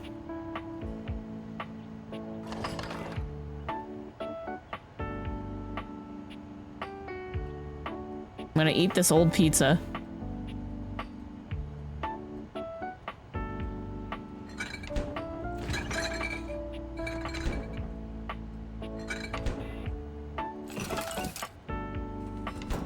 I didn't know I could interact with the food.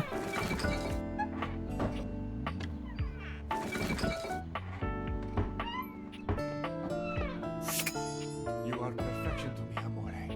Now and forever. Oh, thanks. That's very sweet. You are perfection. Time for a bite. Now and forever. Okay, anyway. I thought maybe I could, like, find some cheese in the fridge and give it to the mousetrap so it'll actually talk to me and we can finish whatever the shit's going on with him, but maybe not. Maybe this is something separate that's not Clarence. I guess we should talk to it and find out, but let's do this first. Well, yourself. Single most boring individual in this goddamn house. I served you up a feast of angles and you said, "Oh, no thanks, we got angles at home." I don't remember saying that. I feel like you're doing an awful lot of projecting here. I don't care about your shit. I feel like you're doing an awful lot of projecting here. Give me the decency of one good argument before I break up with you. I hate you. Break up? Did we date and I didn't know it? Your delusions aren't funny anymore. At least I was funny once. You ain't never been anything more than a square.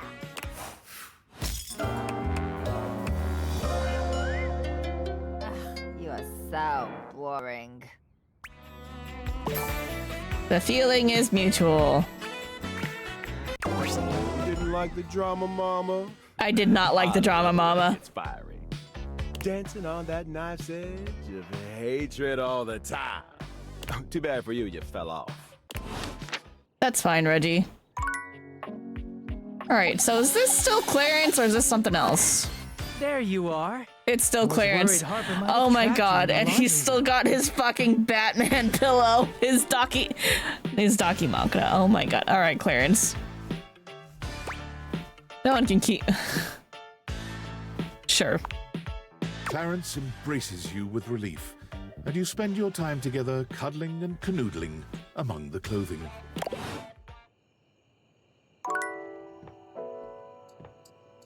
Alright, who should we talk to? What do we got in here? Is this something different? I need to know. Nope, it's Jean-Lu. Are you ready to begin the test of rhyming? Or are you willing to die alone? I do have 40 sass. I wonder if that's gonna be enough. Yeah, I'm ready. Let's go. C'est parti! Okay, you have returned in time for the first test. This will be a baby game for babies, so little crapper can make sure you are not a little baby who hates.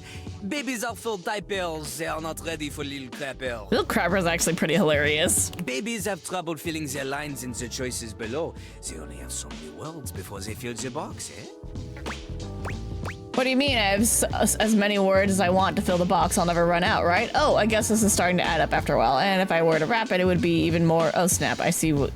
You're the one who's afraid of freaking toilet-themed... You're the one who's a freaking toilet-themed rapper, which is worse than a baby, according to recent reports. How dare you say that my little dialogue box is too small? You're the one who is small-minded, not... It may be about the size of the... It may be about the size of the box, but my box is totally the right size, my guy. Maybe you just can't handle my enormous box with the tiny text. Do you feel intimidated by my big box that cannot lie? Is that...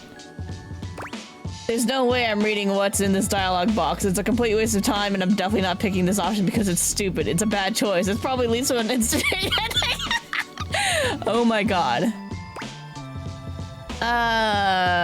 Maybe... Okay.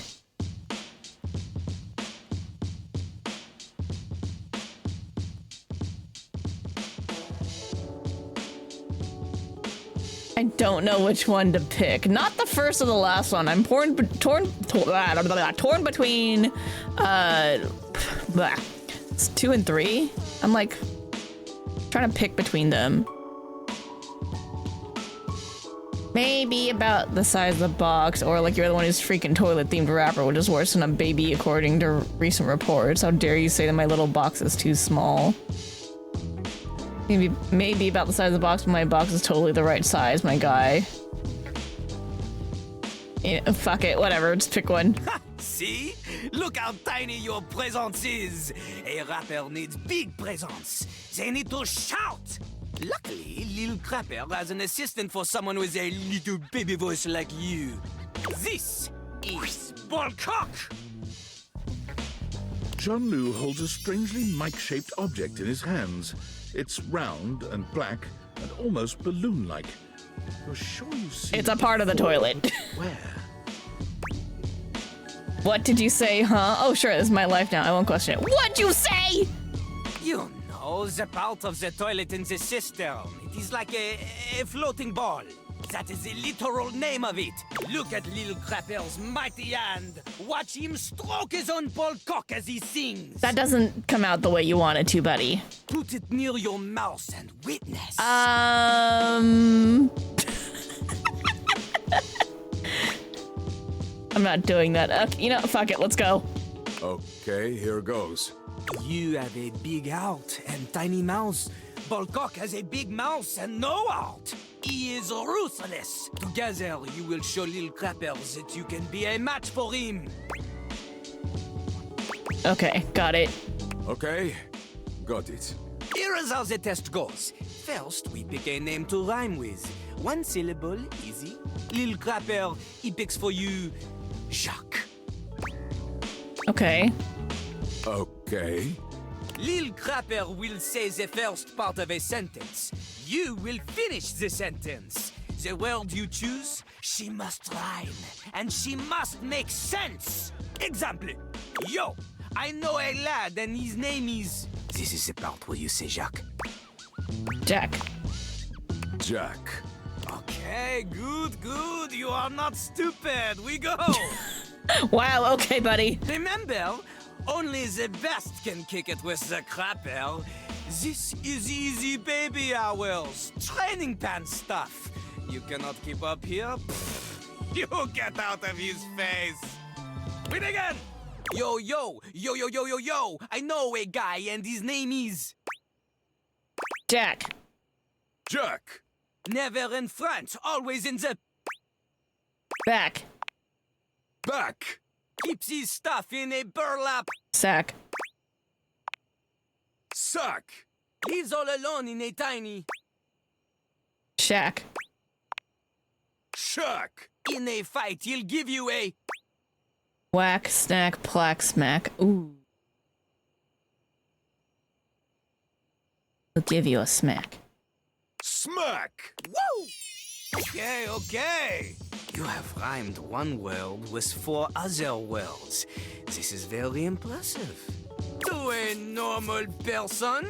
Unfortunately for you, Jean-Louis is not normal.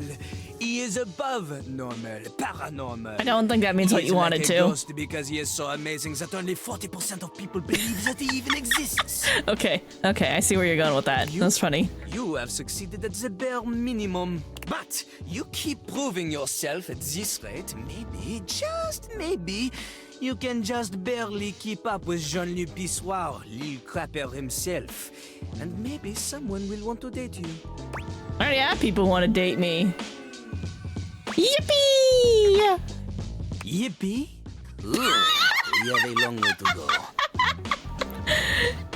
Yippee! Almost anybody can do the basic rhymes for babies, but it is time for a real test. Meter and flow. For clarity, Lil Crapper is referring to lyrical flow. Not the kind that sometimes requires a plumber to fix because you think you can flush any kind of paper down Jean-Louis. Toilet paper only. He does not want your wet wipes, those are for the garbage True.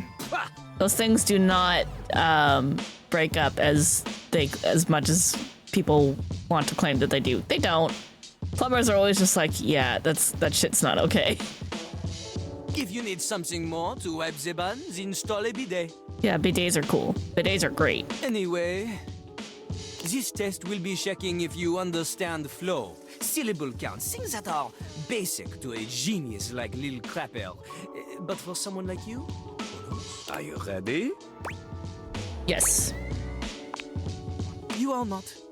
There is much more to cover, and you look like you need a break. Oh, okay. John understands this. He is familiar with small, refreshing breaks and not overstaying his welcome. Okay. Return again for more crapping. Cool rapping.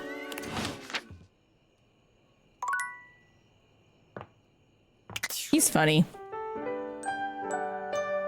Oh, we should probably save. I know it auto saves, but we should like actual save.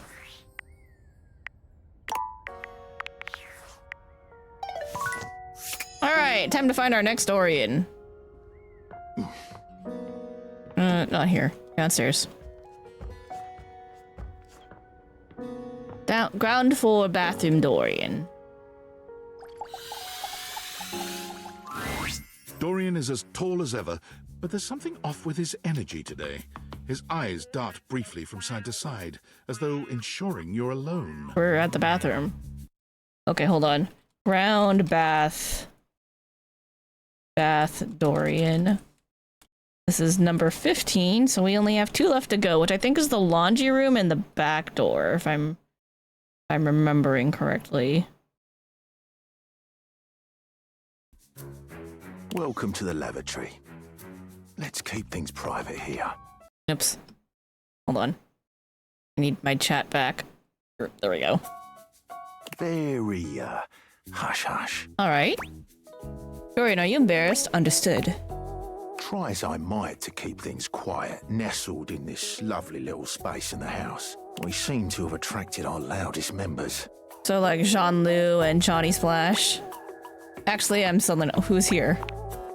We have a rapping Lou, a singing Shower, and a Sink screaming about his very existence. Oh, yeah. The neighbours have even filed noise complaints. They're not even about those three. It's about the bloody smoke alarm. The smoke alarm? I know what you mean, I met them all. I've heard in, I know, I met them all. Pity. Hold up, smoke alarm?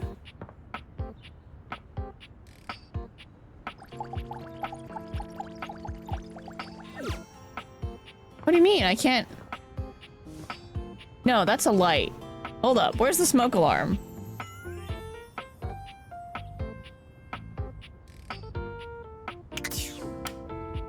Yeah, that's the light. That's just Lux. Smoke alarm?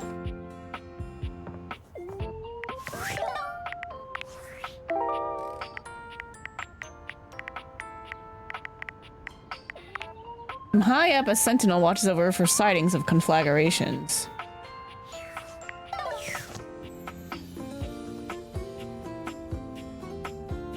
Smoke alarm where?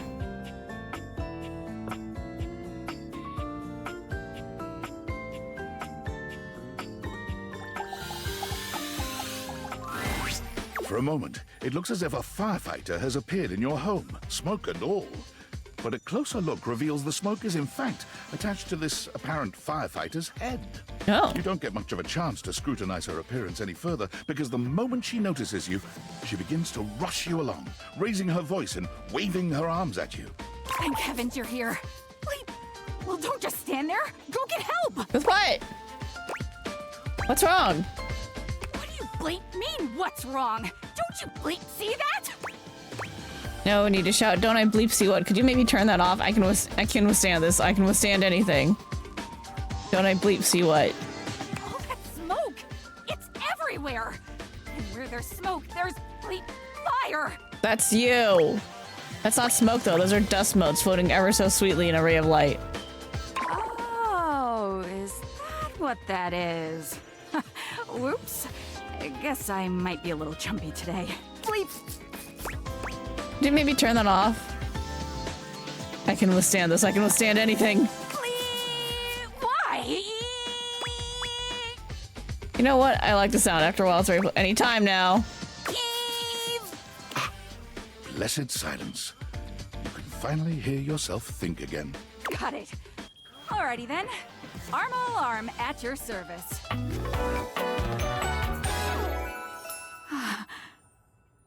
You know, of everything that I don't know what I was expecting, but of everything I did expect, I don't think fire alarm was on that list. What's that? Couldn't hear you for a sec. Arma alarm at your service. Hi there, Arma. Nice to meet you. You too. So, what brings you around here?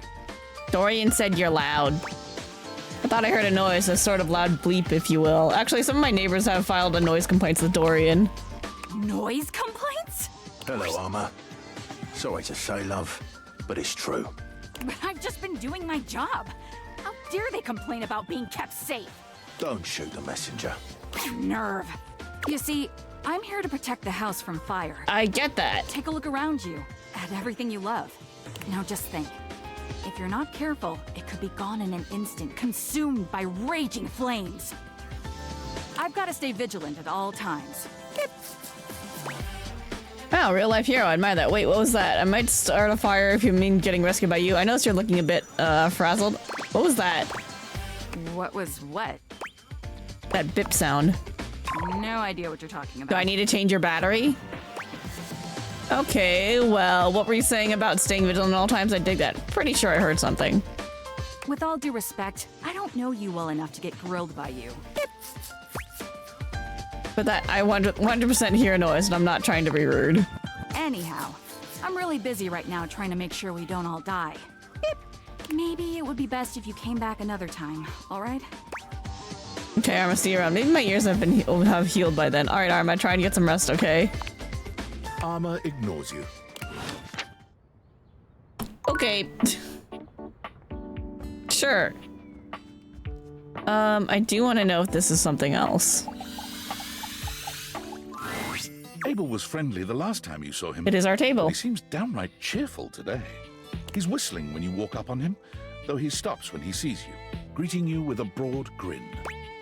Hey, Abel, how you doing today? Oh, hey yourself, sunshine. You seem peppy today. Oh, well, you know, sometimes a table just wants to feel heard. Had a long talk with Dasha before you got here. Who's Dasha? Dasha. The desk, you know? Real close to tables, but also real different world. Going over the finer points of lifting, supporting, and, you know, just the good old basics. Are you sweet on Dasha? It just feels nice to be understood, you know? I wish I knew what that was like. It's so nice that she gets you. For someone who said they are supportive, you sure are talking about your a lot. No, shut up. Nice that she gets you. It is, ain't it? Lifting's no easy job.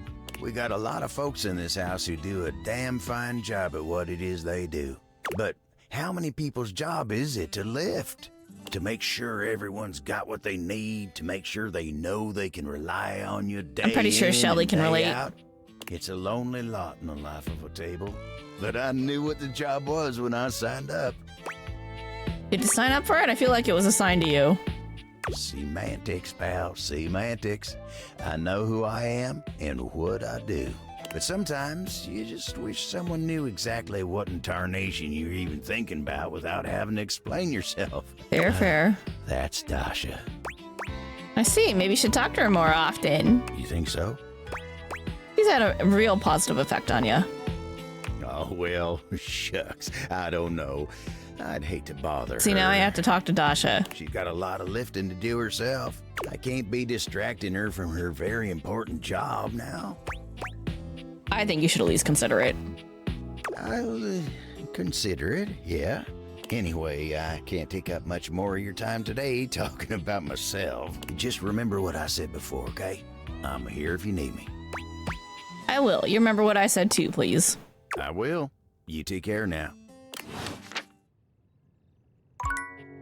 Oh, I just remembered something about the attic. We gotta open it for the attic to truly count. I do want to talk to Dasha. And then maybe tomorrow we open the attic. I'm pretty sure this is Upon Dasha. Reflection, it I hope. makes sense that your desk is as muscled and sturdy as she appears to Did you say here desk. now. But you still can't say you were expecting all this. She looks like she could snap you in half with a pinky, but also like she gives the most incredible hugs imaginable. Aha! A stranger! Yep, found her. I am Dasha, and you have quite the look on your face. Hi, Dasha. Nice to meet you. I didn't think my desk would be, you have a lot of muscles. Can you pick me up? Of course I could. Would you like that? These muscles aren't just for show, after all. Whoa, you aren't kidding. I haven't been picked up like this since I was a kid. Dasha never lies. My muscles are capable of lifting far more than your feather weight. Just like that, Dasha sets you down as She gently seems cool. as a feather. Holding so much on my shoulders day in and day out, my job demands muscular perfection. That's enough about me, though. Tell me about yourself. You have intent in your eyes. Have you come to ask me questions? I want to know if you're sweet on Abel. Oh, you're really perceptive. I want to learn how to be better to converse with people. I was just clicking around and saw the desk. You're really perceptive. I see much here through the day. I have become very good at reading people. Your eyes might as well be question marks. But listen to me go on. Speak, friend. Well, I was hoping to revive my love life, sure. And you have come to Dasha to help you do this, yes? You have come to the right place. Tell me more. I get nervous sometimes. I'm a bit inexperienced. What makes you such an expert? What makes you such an expert? I have seen many things in my years. Seen people come and go, listened to their stories. Perhaps Dasha has not had as many lovers as some others, but my heart is stronger than most. Yay, Trust nice. me, I will help you get what you need. She seems really cool. All right, let's begin. This is the spirit. You are winning already. Pretend that I am the one who makes your heart flutter. What would you say to me? Hmm? Hello, you are the one who makes my heart flutter. I think I need to go to the bathroom. Hello.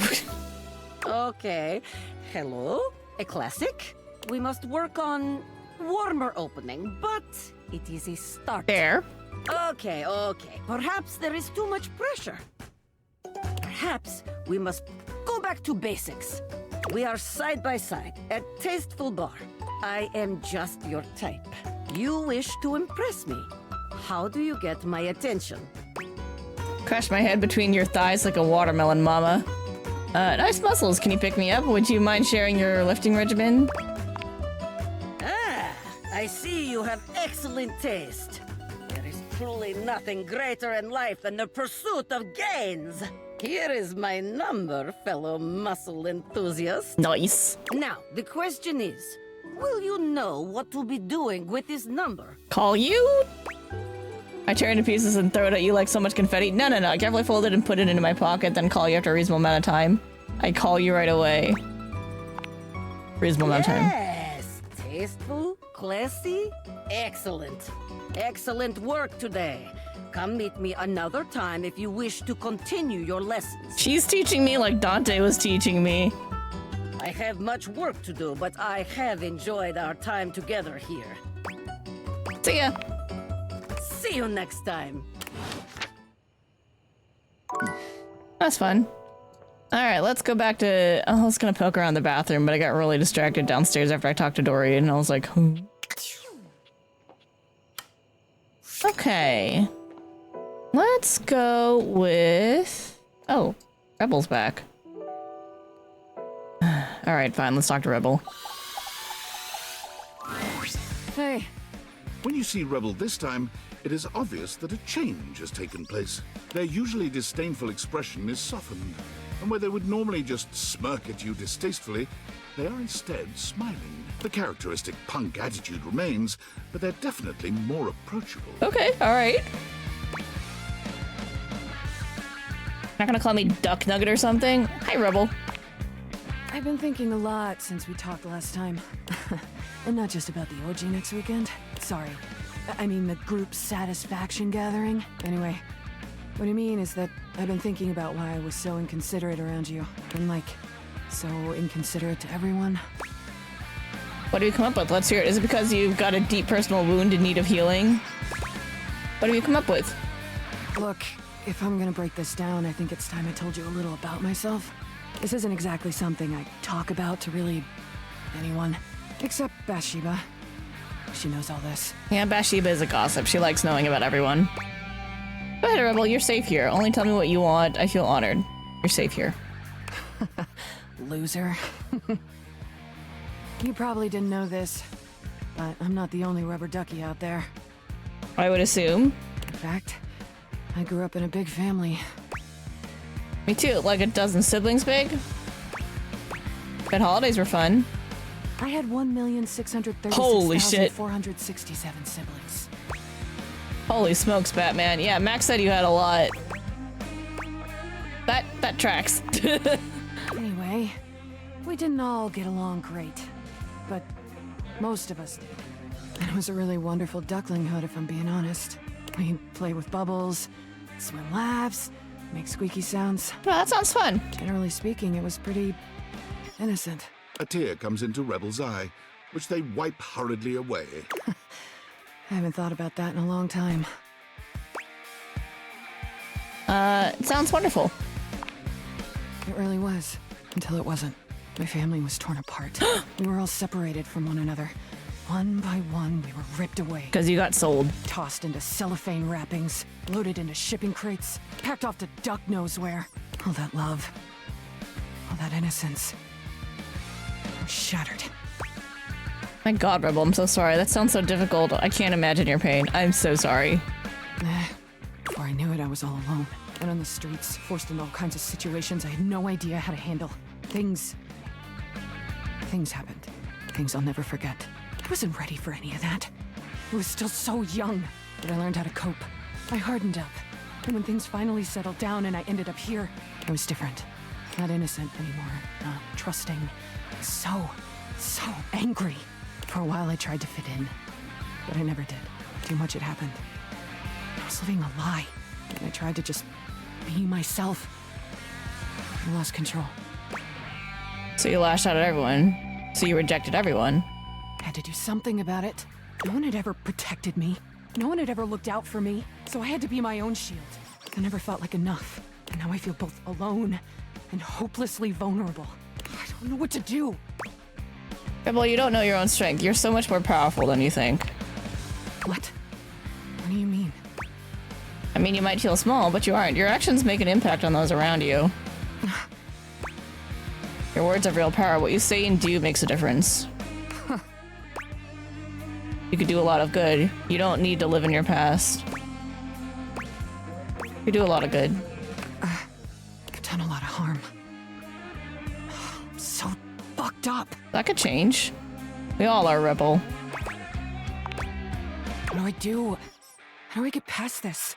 I don't want to be alone anymore. But I don't even know where to start. Some apologies might be in order. Have you talked shit about everyone? Some apologies might be in order. So you're saying I need to say sorry to everyone? Even when they're all so... Only the people you really want to be friends with. All that judgment is really just judgment of yourself. Rebel. Okay, duck off, I know. I mean, F off. I mean, I guess I don't hate them all that much. And I have screwed more than my fair share of them. I suppose it shouldn't be too difficult to muster up the courage to... apologize. Got this, Rebel. Okay, fine. I'm gonna go get this over with. Do you think you could... Can you... Come back and see you, of course. I'll be back soon, I promise. Thank you. Like, seriously? Thank you. Oh, and, I don't hate you anymore. Thanks. Okay, bye! Bye! Alright, cool. She's making progress and growing as a person, and that's really- oh. Person? Person. Person. Person-ish. Person adjacent. Alright, let's go open up Attic Dorian.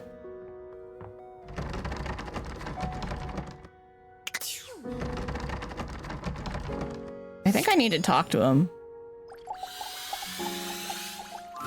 I've got Keith with me. Looms over you, arms crossed over his broad chest. He seems almost smug about blocking your way today. Hello, mate. Let me give you a tip. When you see me with my arms crossed like this, it means you're not getting through. What might it take to uncross them, I wonder? Hello, I brought Keith for you. Keith? Is it really you? Hello, old friend. It is me, all right. Where on earth have you been? In the crawl space. I've been tucked away with my thoughts, you might say. I never knew why you left. I am so sorry I never said goodbye. I never had the chance. Well, I've missed you. Did you used to have a thing? I've missed you too, dearest Dorian. And I am back to stay. Yay! Now, come here and give me a hug, won't you? I could never resist you. Dorian and Keith curl their arms around each other, fitting together as perfectly as, well, a key and a lock. Aww.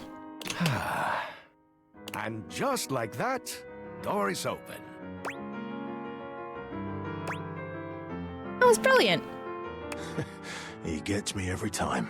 Just a little game we play. I can't keep him from anything he wants. He's my greatest weakness. Wow, you guys are so cute, though. Without you, I would have nothing to do.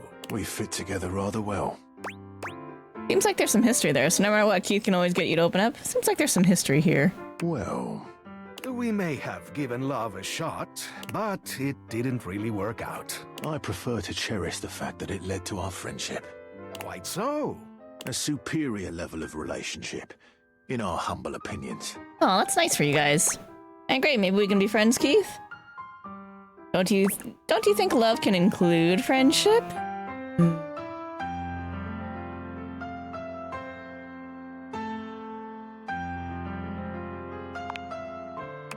Maybe so, but it can also complicate it mightily. Fair. Closed off, but love tends to get messy.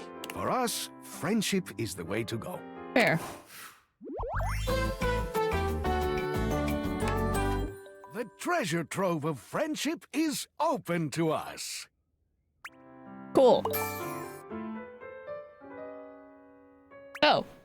Screw magnets, how do you work? Screw magnets, how do you work? You avatar of enticement. I'm spellbinding.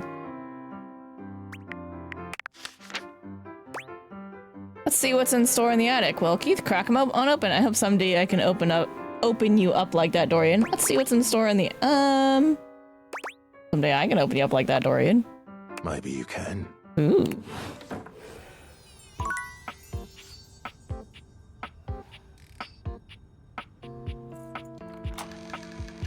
Oh, it's open.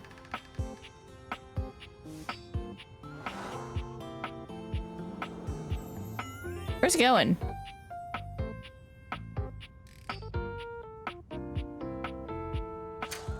Oh. Cool. He's just there. Nice. He's got himself a little box and everything.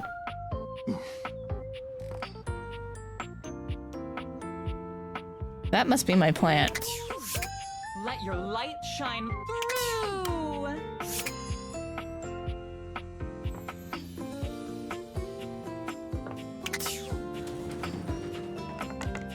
Oh, there's Bobby. What is that my HVAC? Oh, I did say I wanted to talk to that. Oh, there's more Holly up here. And board games? Pretty cool, pretty cool. Lots of cobwebs. Less cool. I don't know what that is.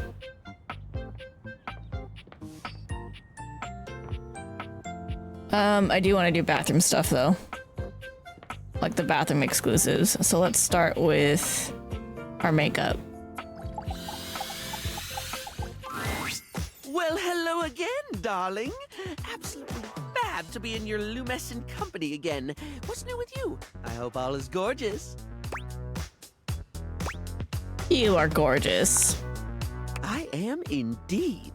So, since we last chatted, I memorized the hex codes of all my favorite shades of pink. Wow. And I was supposed to be organizing all my color palettes before I got distracted. I didn't mean to click that. It was an accident. Things and trying to name all the stuff I know that's pink. So, anyway, if you were thinking of going with the Smile Republic Berry Red eyeshadow today, I apologize in advance for not knowing where it is.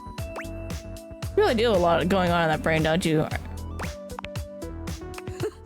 I suppose I do. Which is funny, because if you'd asked me, I'd say my head's empty most of the time.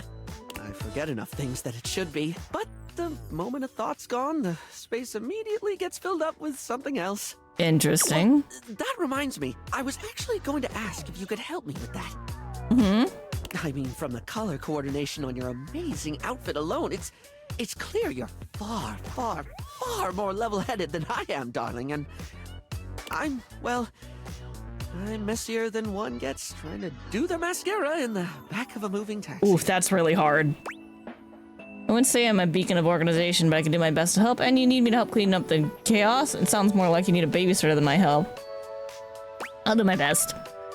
If you're offering, I'd absolutely love the help, sweetie. Lately, I've just found it really, really hard to focus on anything. You know, I realized after we spoke last time that I actually can't remember what we talked about. Like, I have little flickers of the conversation, like snapshots almost, but you were really interesting and I enjoyed chatting and I feel awful that I can't remember anything as if you weren't and I didn't. Barry falls silent, the weight of his confession clearly getting to him. Barry, it's okay to not remember everything. I don't think forgetting the details of a conversation is that terrible a thing to do. Don't worry about it. It was just a casual chat, hardly something that needs burning into your brain. You tried to push a bunch of makeup onto me, asked me some silly questions. That's it. I don't think forgetting the details of a conversation is a terrible thing to do. It's more than that, though. For example, if I watched a movie, do you know how much I'd remember by the time we hit the credits? Same thing, just snapshots. Maybe a line or two for a while, but it can be more important stuff than that, too. It could be the happiest day of my life, and I'd still walk away with cliff notes that'll fade in no time at all. Short-term memory issues? Feels like my brain robs from itself. Just takes away the things I experience and leaves an outline in its place. I can feel life crumbling away behind me like a particularly cheap liner pen. That sounds honestly quite scary. I'm so sorry that happens to you. So you're forgetful, is that what you're saying? Feels like the stuff you were actually important to you, you'd remember, right? It sounds like you're really trying, though. For some of us, our brains just don't cooperate like they should. You know. I try to remind myself of that. I really don't mean to forget. In fact, the harder I try to remember a thing, the more likely it is that I'll struggle to commit it to memory or get distracted by something or whatever.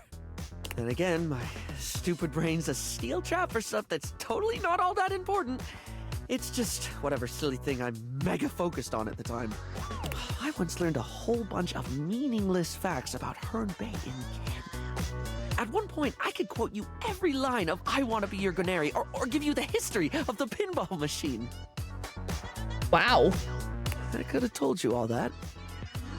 Until I got bored and forgot. So you hyperfixate on things? Makes sense that you'd remember that stuff. Sounds normal to me. You remember things you're interested in. Just seems to prove that you only remember what's important to you, and most of that isn't important to anyone else. The only thing that ever really stays is the thing I talk people's ears off about all the time. Cosmetics, product, makeup, and skincare, all that glitz.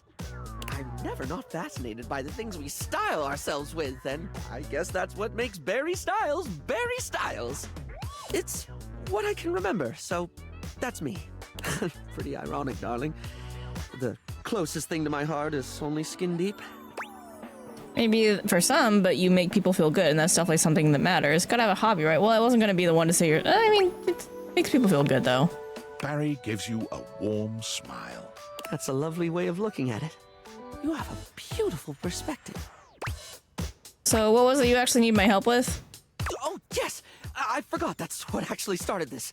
I can't remember a single thing, and it looks to me like you're able to keep track of roughly 100 things at once.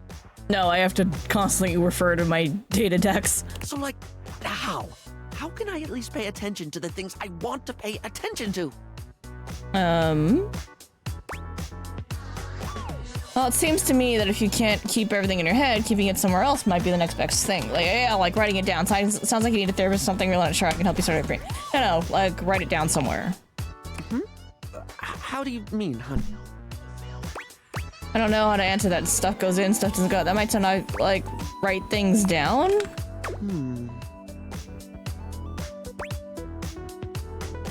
Not just important dates, but all sorts of things. All sorts of things.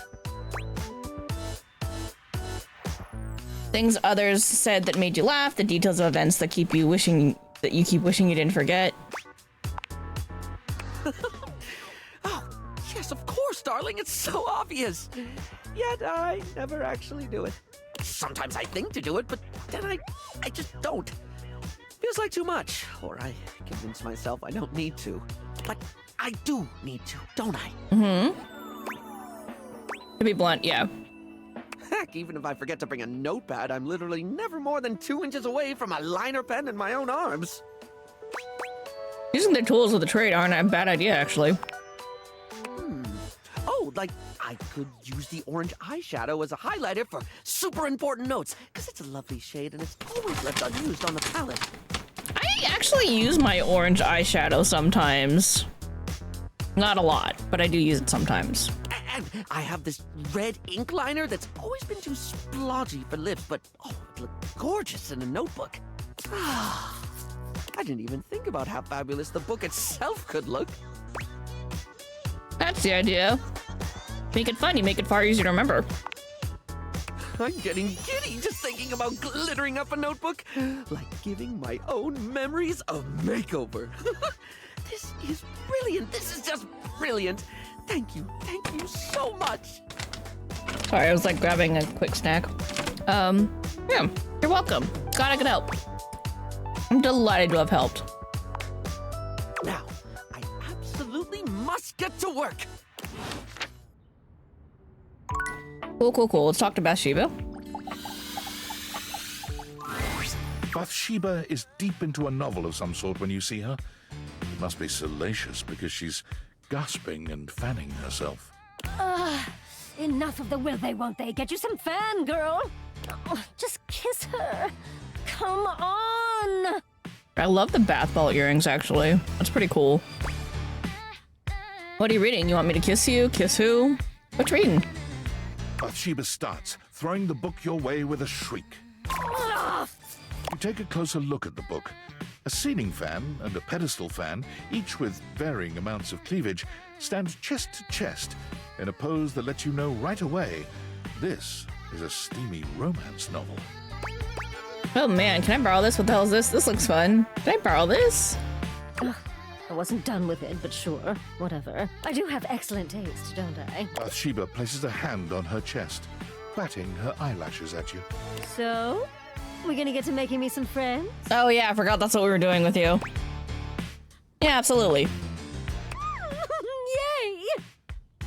Okay, I'm not into walking, so let's just stick around here, huh? She looks around the room, her gaze settling on the toilet. Oh, how about Jean-Loup? As you turn your deviated gaze on the toilet, it springs to life. You interrupt, little crapper's piece. What could you want, you hunk like sick geese? You're... That's enough of that. Bathsheba steers you away before the rapping toilet can complete his verse. Maybe someone a little more beautiful and delicate. You know, someone who can keep up with me. Bathsheba looks around the room, her gaze finally settling on someone standing by the counter. Barry? Oh, Barry! Bathsheba waves at Barry, who gives her a surprised but enthusiastic little wave back. She greets him with an air kiss to each cheek, which he returns with the same sort of energy. Oh, what's this now? Is it my birthday and no one told me? The fabulous Bathsheba come to consort with my humble self? Oh, come on, Barry. I see you all the time. Yes, but do you speak to me, darling?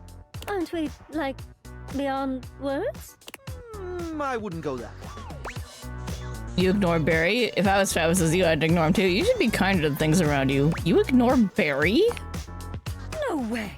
Every day. Wow. Baby, sweetie, baby. It's just that I'm, like, so fabulous, it's hard. Listen, Barry, honey. There's no reason you and I shouldn't be close. I mean, we're both beautiful, and we love things that make you beautiful. Instant besties, right? Well, it would be nice to have someone to talk to about my latest obsessions. Oh, today it's snail mucin. You wouldn't believe the limitless beauty application snail mucin has. Snail mucin. Is that what it sounds like? Yes. Be nice, just let him explain. Ew. Just let him explain. Oh, fine. Are you going to allow me to explain, or would you rather this conversation ended here? She looks at you, desperation in her gaze. Please continue, Barry. You should probably stop there. I'm so sorry, Barry. Go on. Thank you. As I was saying, snail mucin is a truly wondrous product. It's truly miraculous when it comes to dry skin. Here, why don't you try just this little bit? The snail mucin essence will make you a true believer. He holds a small jar out to you, dipping a small applicator into it and lifting it up, letting the product slowly drip back down into the jar. It's not the most appealing sight. I'm sure it's fine. I think I'm going to be sick. Oh, I'm out. Bathsheba flees, leaving you and Barry alone. Don't suppose you'd like to try the essence? Yeah, I'll try it. Sure, why not? Well, at least someone around here is open-minded. Alright, we should probably talk to Rebel. Turn the light on. Getting dark in here.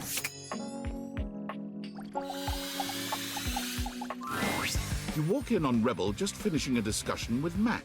They give you a brief wave and nod as they leave the room, and Rebel comes rushing up to you. Hey, you. Hey, Rebel. Guess what? What? I don't know what. Red food dye is made of beetles? I don't know what. No! Oh my god, I have so much to tell you. Where to begin? So, I just got back from a really tough day. But you seem so happy. I know! And I am. I spent the whole time since I last saw you going around and talking to everyone. I had a lot of really tough conversations. Had to take a lot of criticism. It wasn't easy. I never imagined I'd made so many others feel uncomfortable. Or hurt so many feelings. It was just like you said. I felt so small that I never imagined my words had that kind of impact. I'm proud of you. It takes a lot of guts to take that responsibility like that. I'm proud of you. Honestly, I couldn't have done it without you. Nobody ever stuck near me long enough to hear me out. Not that I blame them. But anyway, here's why I'm smiling. I made so many friends. Hell yeah, girl. Yay, friends. That's amazing. We enjoy good loving around here.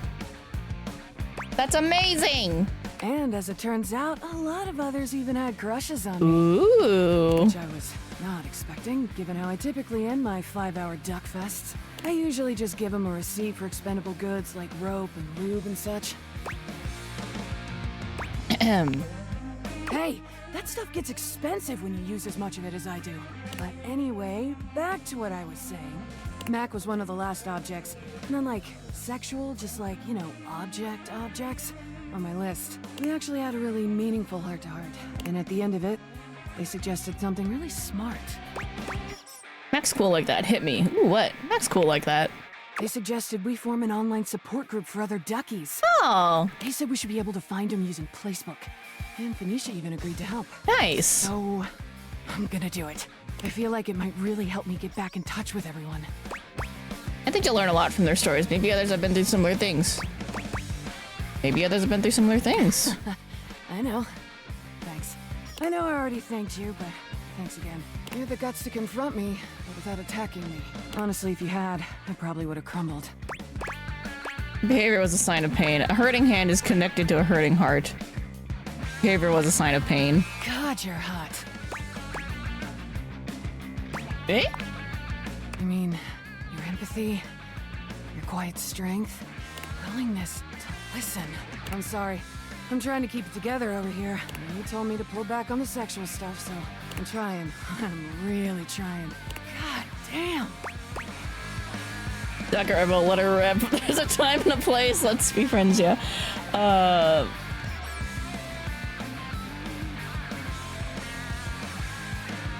Let's just be friends, yeah? You know what? In a way, I think I'm glad you just said that. It would be nice to have at least one non-sexualized relationship in my life. Come back and see me anytime. And again, thanks for everything.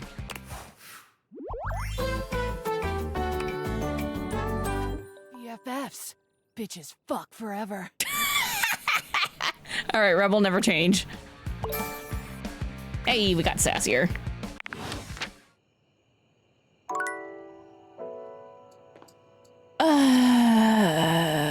What was I gonna do next? Should we talk to the sink? Or the mirror? Let's talk to them. Or the towel. Decisions. Let's talk to a mirror. Ah, my dear, you have come back to visit and give me the chance to admire your... Amir's smile falters, his effusive praise coming to a grinding halt. Oh, my tragedy mars your beauty. It has nothing to do with your gorgeous proportions, your stunning features. It is green. What? A color that cannot belong in the white statuary of your teeth. Oh. Did you have broccoli recently? Yeah, for breakfast. No, not for a while. I pretty much avoid anything green. Yeah, for breakfast. Ah, that's a strange choice. Not really. You could have broccoli in like an omelet or something. It's fine. Well, I'm afraid you have some left over in your teeth. Just, there. Take a look. How long has that been there? It's a good thing I don't ever have any gas. Wait, when was the last time I had a vegetable? How long has that been there? I'm sure not long. One can hope. Perhaps you should consider flossing more often. I'm sure Barry would be happy to lend you a hand with it, actually. He's rather obnoxiously reliable with personal routine. It's unsettling when you stare like that. Oh, you mean I should go right now? Yes, I think that would be best. Your beauty is too luminous to deprive the world of it for 1 second more. Right then. Alright, good day. Made some progress.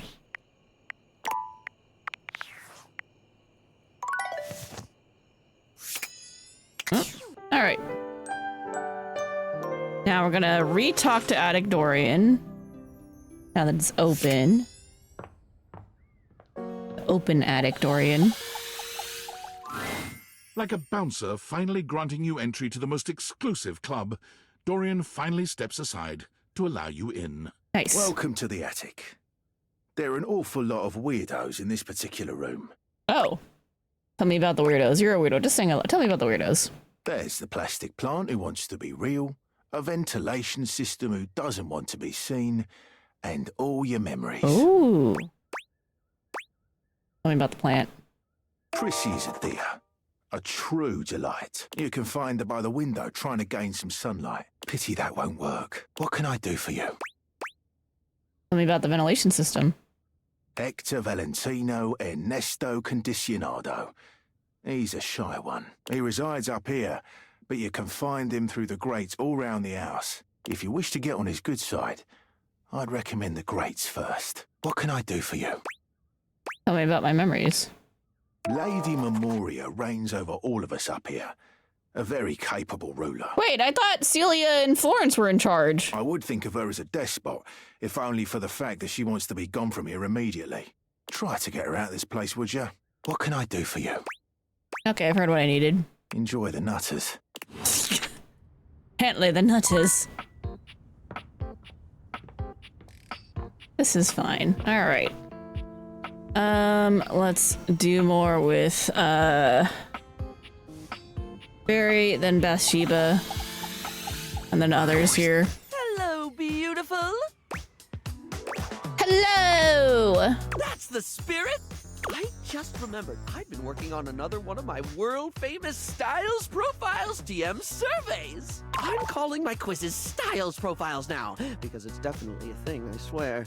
I mean, you can make it a thing, that's fine. Trip to the wonderful world of cosmetic products, but looking good is only part of feeling good, is it not? True, true. For the next stage of my artistically audacious audit, I've drummed up a series of questions all about hygiene and freshness.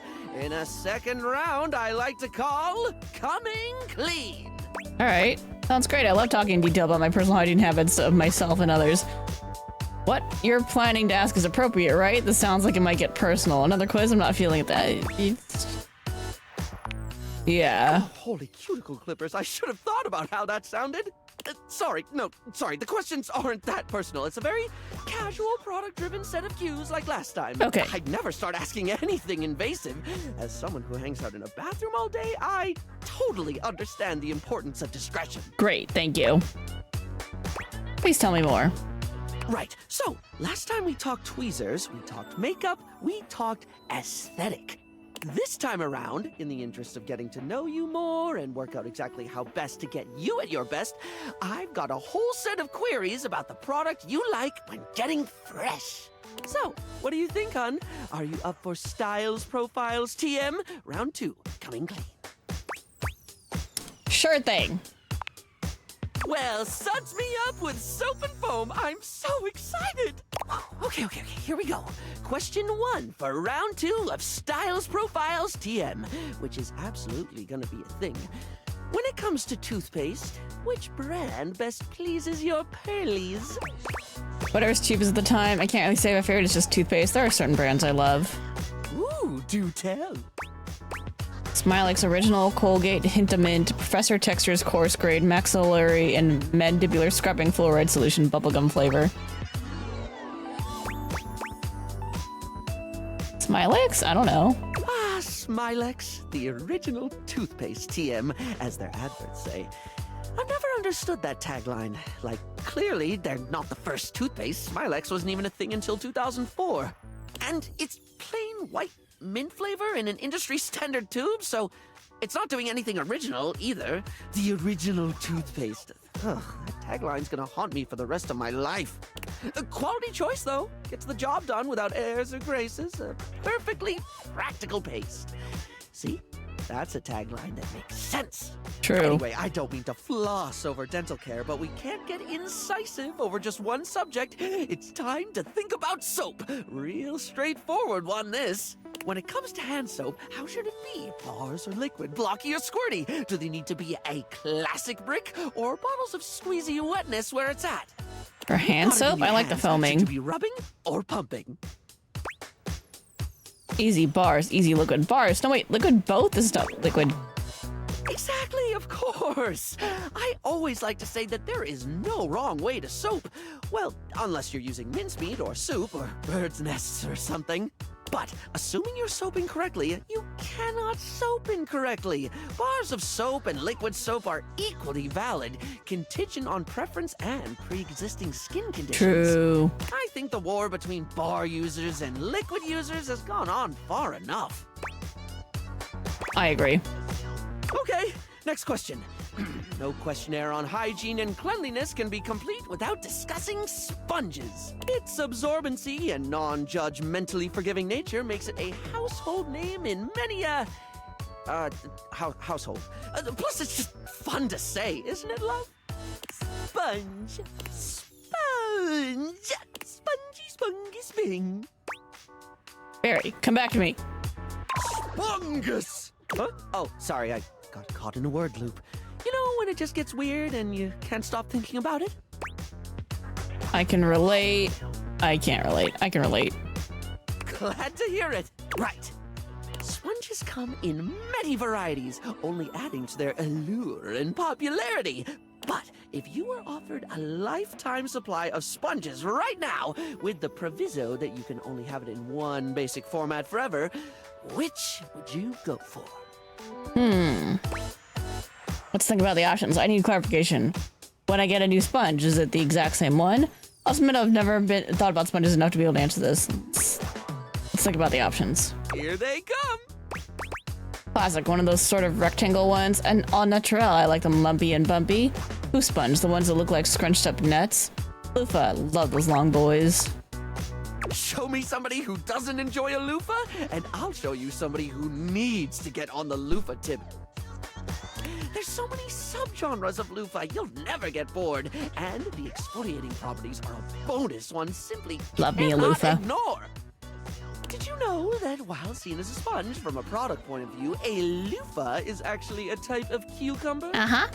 Oh, and do be careful with them, darling. They have a nasty habit of holding on to bacteria. So, if you're going to get that lifetime supply, make sure to change them often. And that's it for your Styles Profile TM today. This information will be logged and categorized. Is what I'd say if I didn't have a brain that very much didn't behave like a sponge. Or maybe it does, at least when it comes to leaking everywhere. Anyway, darling, I'm delighted to say you passed because you weren't being graded. Thank you. Well, that was a confusing conversation. Bathsheba, hello. It's you. So, in the spirit of you teaching me to make friends, let me give you some friendly advice of my own. If you keep going the way you are now, you're gonna have a bad time. Why is she crazy? Bathsheba lets the words hang in the air between the two of you. The air is so thick with tension. It's choking. What is wrong with her? That stuff with Barry was not my speed. So let's make sure today we hang out with someone who rules. Actually, huh? You're so demanding. Well, that you know your worth. I'm doing my best, you know. Should I tell her off? I kind of want to tell her off. She was really rude to Barry. You're so demanding. The queen knows her worth, and I'm priceless. Now, who should we practice on? Bathsheba looks around the room, scanning it in a thoughtful silence, until her gaze settles on the rubber ducky. She doesn't even bother to wait for your input, walking swiftly to the duck with her arms wide. Oh! Rebby! Shiva! Sup, you dirty bitch? Oh my god, you are too funny. You guys are friends already? Rebby, good to see you, friend. You'll be great at this. You're right. I'm so much nicer now and stuff. We're going around practicing my people skills. People skills? No one's here except a human. I know, right? Plus, I'm good at talking and making friends. Yeah, sure. That's why I'm the only one you talk to. No. You're the only one I talk to because you're the only one hilarious enough to keep my attention. Ah, true. But also, everyone else hates your guts. Uh-huh. They do not! Oh, God! You absolute bitch! I don't understand the basics of this friendship. Do you guys, like, actually like each other or not? I question how helpful this is going to be. I question how you're functioning with such a tiny brain. We can't get all our questions answered, can we? Go easy, Rebby. They just want to help. Rebby and I are champion shit talkers. I asked them once for gossip, and they just went down the line, destroying everyone in this house. Wow. Including you, by the way. I'm sure. Rebel points a wing at you. Oh, I went in on you for a good 45 minutes. I didn't realize that was you back then. Oh my god. We just met. Was that before we became friends? Oh no, this was recent. Can't let the shit-talking muscles get weak. Okay. It's rich, by the way, that you tell Sheba she's no good at social shit when your best friend and only late is your right ducking hand. You're so lonely you started chasing tail in your own house. Who the duck are you to teach anyone anything? I know some things. Who the fuck are you to swear at your rubber-coated... who the fuck are you swearing at, you rubber-coated edgelord? I don't have to I don't have to explain myself to you. That's the one. Get stuffed, you miserable fucking meatbag! Only one that gets to dunk on Sheba is me, you dickbag. Oh, Rebby. I'm gonna concede for now, but you better come ready next time. I'm just gonna leave you two to it. If Rebel's your only friend, things are starting to make sense. Now you're getting it. Now duck off like a good little human. Now, tell me who's embarrassed themselves this week. You can hear Bathsheba and Rebel's laughter echoing through the bathroom as you walk away. A win in only the most technical sense. But tomorrow's another day. Should we talk to Jean-Lu? Should we talk to... Oh, we haven't talked to the Tal yet. Oh, we should talk to the Sink, too. You see Tyrell confidently strutting through the room he seems to know best. We'll probably do like 1 or 2 more days after this. Tyrell is my name and cleaning water is my game. What up, buddy? Hey, Tyrell, what's up with you today? I was wondering if you could help. Yeah, what's up with you today? Keeping it fluffy and, thoughtful. Okay. Thoughtful? I just had a bit on my mind lately. What's I up? heard you splish-splashing with Johnny and Bathsheba. Things tend to get a little wet with them, so I just expected. Never mind. I mean, Johnny and I are friends. Bathsheba's, Are you eavesdropping? Leave Eves out of this. What? Don't worry. I didn't hear anything. I heard. The water on the floor was a dead giveaway. Sorry if it seems like my tassels are in a twist. Your boy's all good. You have something against Johnny? Is there something wrong with Bathsheba? Oh, no. Bathsheba is great. I want to make that clear.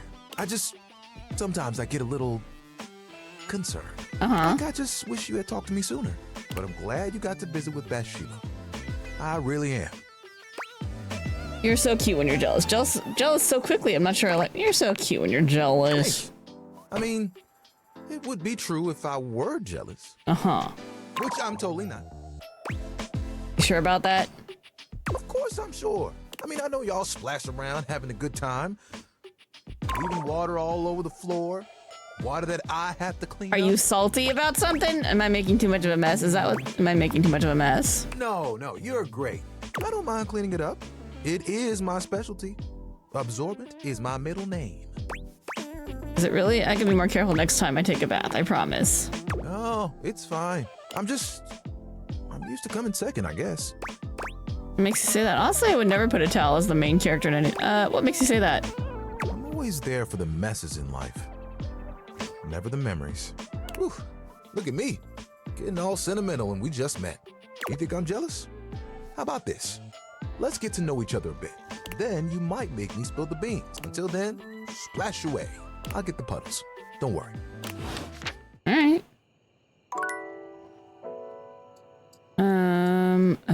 All right, let's talk to the sink. Hello again, wandering traveler. You scare me, Sinclair. Have you made up your mind as to whether or not you'll help me? I long to escape the confines of the pipes and their various interweavings and return to my old life as Martin Applegate, insurance claims adjuster I extraordinaire. do want you out of my sink. I'll help you. I forgot how crazy you are. I'll help you. If you want to help to get to the bottom of all this, I might suggest you seek out someone who is in the business of solving unsolvable mysteries. Maggie? Or just go see if Vagabond of the Sinclairius is willing to undo her curse for a free shovel.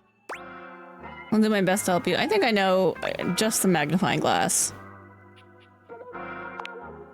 He stands there silent and unmoving until you finally leave. Okay. All right. I suppose we should talk to Maggie.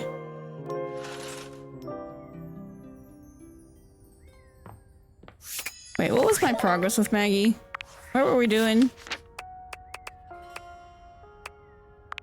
What are we working on? Where's Maggie? Did I pass her? Oh yeah, there she is. Go speak with Lux, Hoove, Wallace, or Stepford. We've talked to Hoove, so we should talk to Lux and Wallace. And Stepford. Which one's Stepford? Oh, the trophies. We did talk to Stepford. Okay, but first, doors.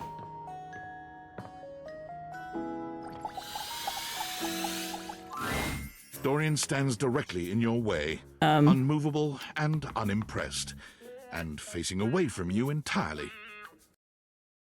Alright, we got back Dorian. The last one is laundry Dorian. Maybe we'll do one more day after this, just to get all the Dorians out of the way. What are you looking at? I could ask, the back of your head? That's right. It's facing away from you because I need to stay alert on the goings on outside. I like how he sounds muffled. This is hilarious. What's in the backyard that's so important? What's in the backyard simply does not concern you right now. What you need to focus on is inside the house.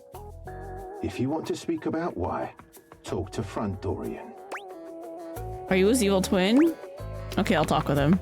Good choice. But the backyard looks so nice.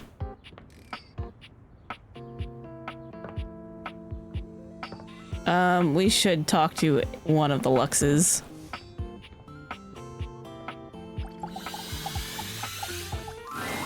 This account has been temporarily suspended. What?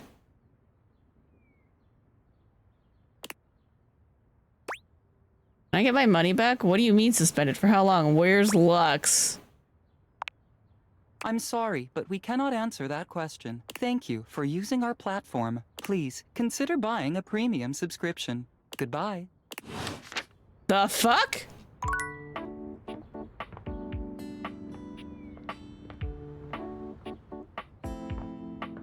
The fuck just happened?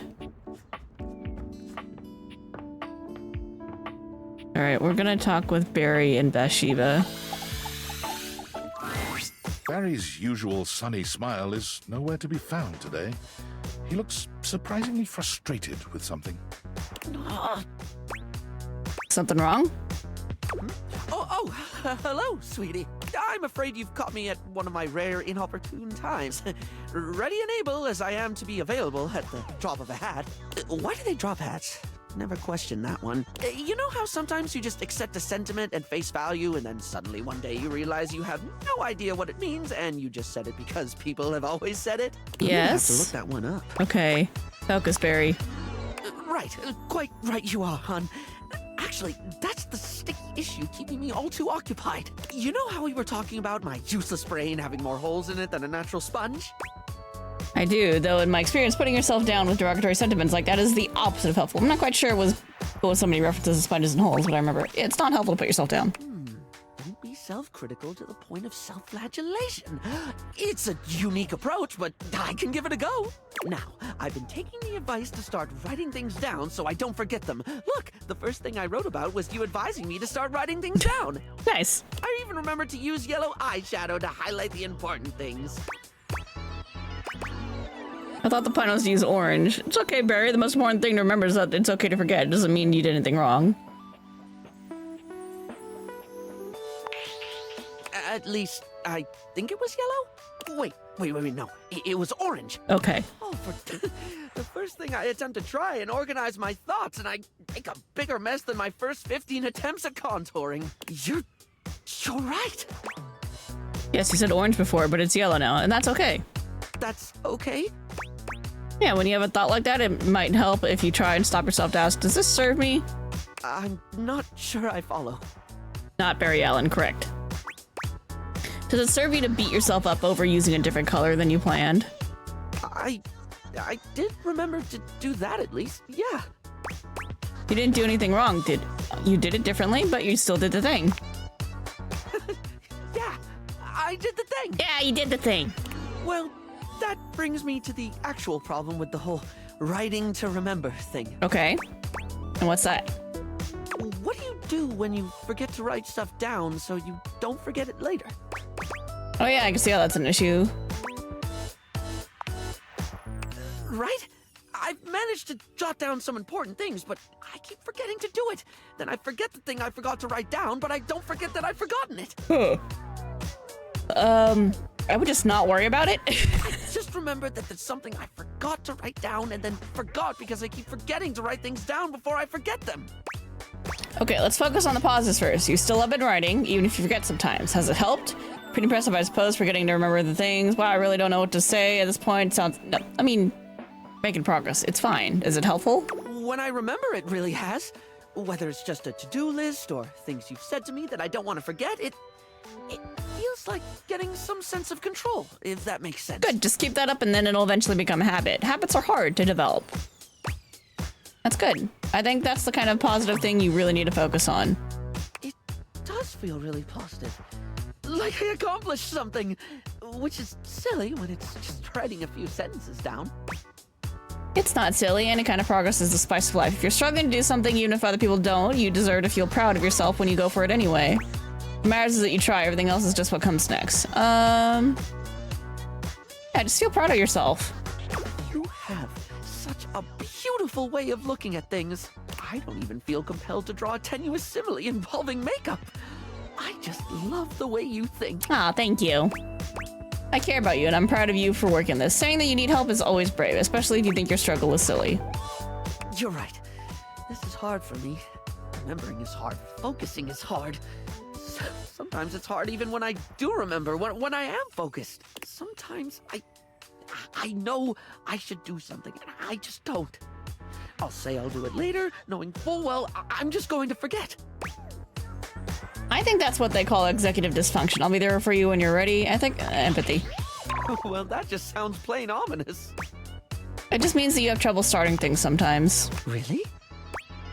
That's why we're trying to do the note-taking thing, though. It's not about remembering stuff in the moment, but getting your brain into the habit of doing it. Yeah, building the habit. Oh, like hair conditioning for the brain. Yeah. Just conditioning works in this context. Yes, hair conditioning for the brain. I think I understand now. Yeah, well, whatever works. What's important is to just keep at it. Sometimes you won't be able to start something even if you remember it's important, and that's okay. What's important is just to keep at it. Thank you. You're the first one I've met who's just been patient with me. And I include myself there. Well, on that note, I best be off. One thing I did remember to write down is that there's a new pour-on blocker from Smile Republic that I have heard nothing but rave reviews about. We'll see if it passes the berry test. Oh, and I must make a note to find out what drop of a hat means. Good for you, Barry. Let's talk to the Tals first before we talk to Bathsheba. Tyrell looks delighted to see because the Tals got offended. Come across him again in the bathroom. Let me see those damp hands. Here you go. No way. I love my drip. You like my damp. Here you go. Yeah. He cozies up against you, spreading warmth through your hands all the way up your body. Oh my. say, I love making you toasty more than anything. Thanks? Stick to the cleaning, buddy? Okay, thanks. Question mark. My pleasure. Okay, so last time you came by here, I might have been a little, jealous of the attentions you've been giving others. But that's water under the fridge now. I don't think Freddy would want water under his fridge. I'm glad to hear it. What's this about? What's dating everything all about if not causing jealousy? Sure, under the fridge? Do you do that?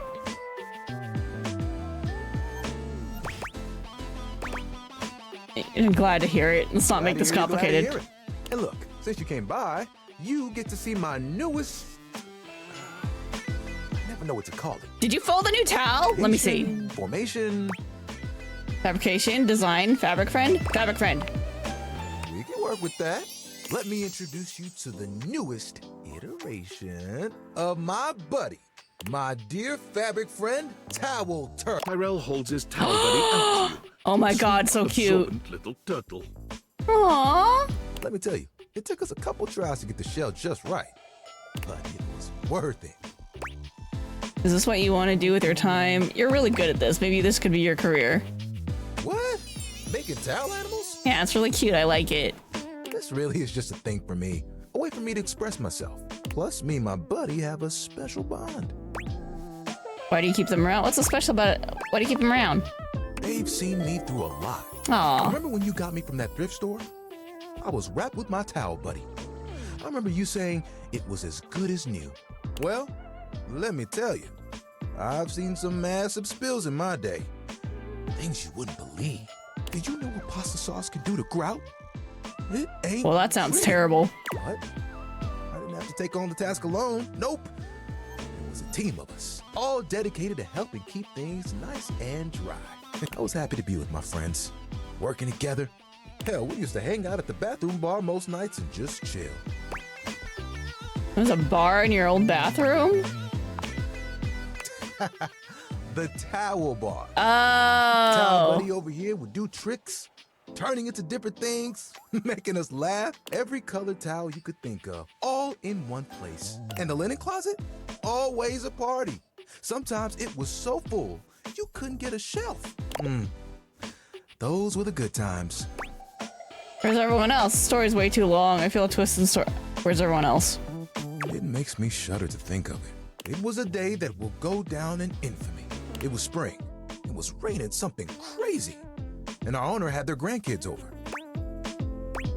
Rain, children, towels. You guessed it. All 7 grandchildren came over. All 7 of them decided to play in mud. And when they came back in, they just started snatching my friends from the closet. Towel buddy and I just watched in horror. Oh, they took them all one by one, but me, I was on the bottom. I just saw it happen. I whispered to myself, some tough towels, they'll be fine. When they came back from the laundry room a few days later, it was too late. They had become... He pauses, as though overwhelmed by the horror. Rags. But not rags. Rags! Gotta be stain resistant to stay in the game. That grape juice, you can't let it stick to you. But if you let mud stay on a towel for days, oh, it can be too much. I know that if Washford and Drysdale had been there, it would have been a different story. We could have saved a few of them before the stain got in too deep. The way they were treated was way too much for them. When the rest became rags, our old boss wanted a completely new set. He saw that I was still strong and decided to donate me. Were you scared? I was not scared. It was a hell of a disaster. But I had my little buddy with me. We kept each other company. And I knew I would make it. I'm resilient. It's in my fibers. Can I see your hand? Sure, here. You extend your hand to Tyrell, and he takes it, his touch gentle and unassuming. When you touch me by my hand, what do you feel? Probably terry cloth? That sparked something, but I'm not sure. That's okay. Concentrate. Feel the texture of my hand. the way I'm made. Soft but sturdy. Hard-working, yet comforting. I'm warm. Very, very warm. You noticed, eh? And my little buddy here helps me channel all those bad things into a way I can express my emotions. All that to say, I'm premium. That's why they call me the Lord of the Rings. You get it? I don't get the reference. I'll let you have that one. I get it and I love it.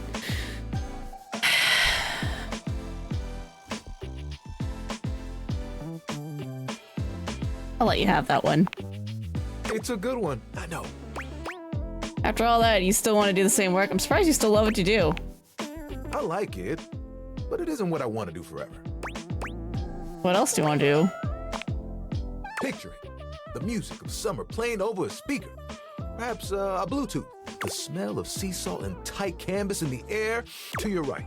One of those tall lifeguard stands that someone in bright red shorts sits on. To your left, a couple that most likely had an argument in the car. They both try to make the best of the day. It's super awkward. And there I am with you, stretched out in the sand. Oh, you want to be a beach towel.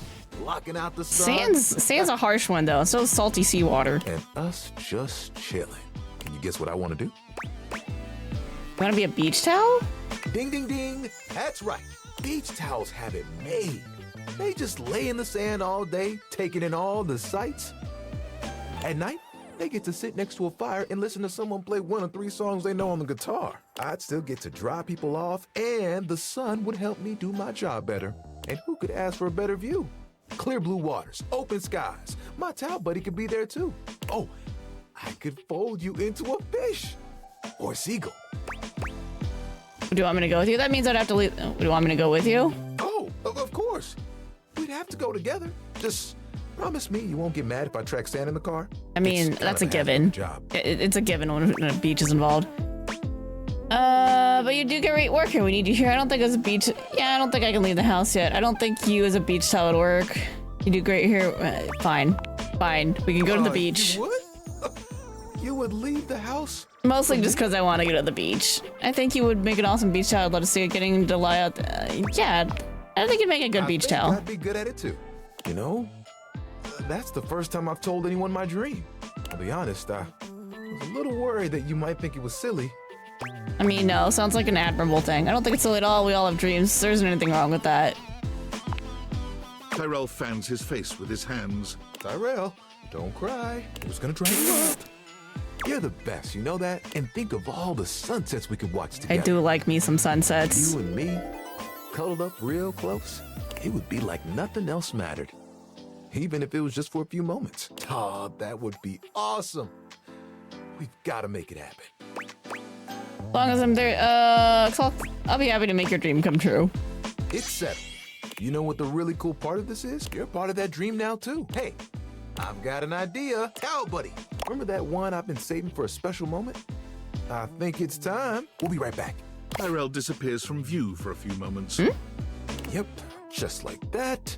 Tuck it under. Ooh, you look so good. When he returns, he holds his towel buddy out to you, now in a new and delightful shape. Well? That's cute. Oh my god, so precious. I know. I had to make sure I got the nose just right. I think Towel Buddy will be like this for a while. And, you know, you can wrap me around you anytime you want. I'm cozy regardless of the circumstances. Yeah, thanks. You get me? I do get you. Oh, sorry. I shouldn't talk like this in front of Towel Buddy. He's just a washcloth after all, but the offer still stands. I look forward to those sunsets. That was an accident. I was just trying to be nice and supportive. This is love.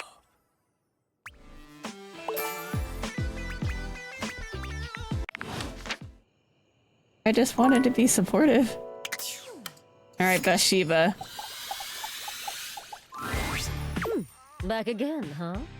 Brave of you with how you've been treating me. I mean, you're kind of stuck up. So, like, after you left the other day, I kind of felt a little bad for ditching you. I'm sure you did. Wow, empathy, that's progress. God, look at me. I'm amazing at this. Anyway, a popular princess like me should be friends with everyone.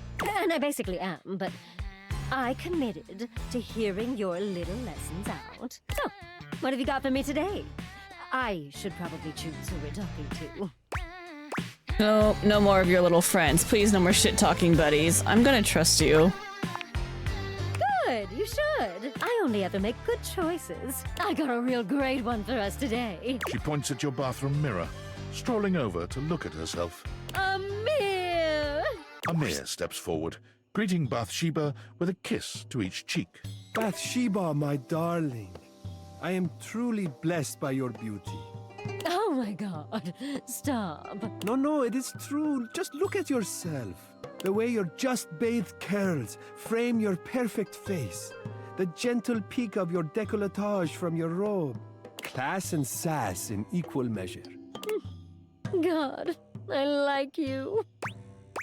She is pretty, but we're not here for flattery, Amir. We're supposed to be practicing your social skills. Do you actually believe any of this crap? We're supposed to be practicing your social skills. And we are. You said you are practicing social skills, yes? Learning to take a compliment with poise and grace is a social skill. Yes, yes. Let us have an example now. Bathsheba, you may be the most beautiful bathtub I have ever seen in my life. This is not the kind of social skills she needs practice with, though. I could live 1,000 years and reflect 1,000 souls, but never would I see your equal again. Oh, Amir. Up. He turns to you with a dazzling smile. Now then, how does a woman of Bathsheba's immense beauty respond to such a sweet and effusive compliment? Thank you, sir. May I have another? Duh, tell me something I don't know. That's so kind. Thank you so much. That's nice, I guess. A little too demure for a queen like me, but nice. Humility is for peasants. Royalty knows their value.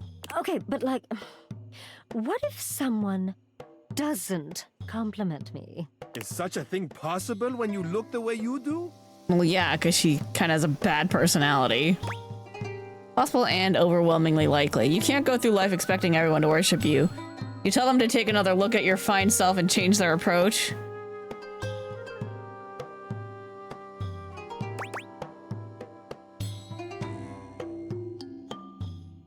Can't go through life expecting everyone to worship you. Sure I can. I'm a grown bathtub.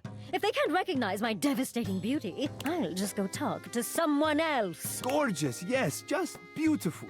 God, we should have just started with you, Amir. You really know what's what. I am only a reflection of you. All that taste is yours. You see what I mean? He gets it. What a great time. We learned so much today. Wow, I'm glad you had fun today. Glad we could waste time listening to Amir's flattery. I'm glad you had fun today. I did, yeah. As did I. Always a pleasure. Today was perfect. You two are fucking... Let's make sure we match Amir's energy next time. perfect for each other, but also ridiculous. You can go now. Amir, sweetie, tell me some more nice things about me. Guys are kind of awful.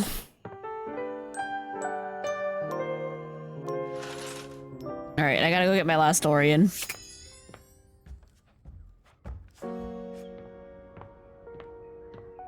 Laundry door. Oh shit, wait. Hold on.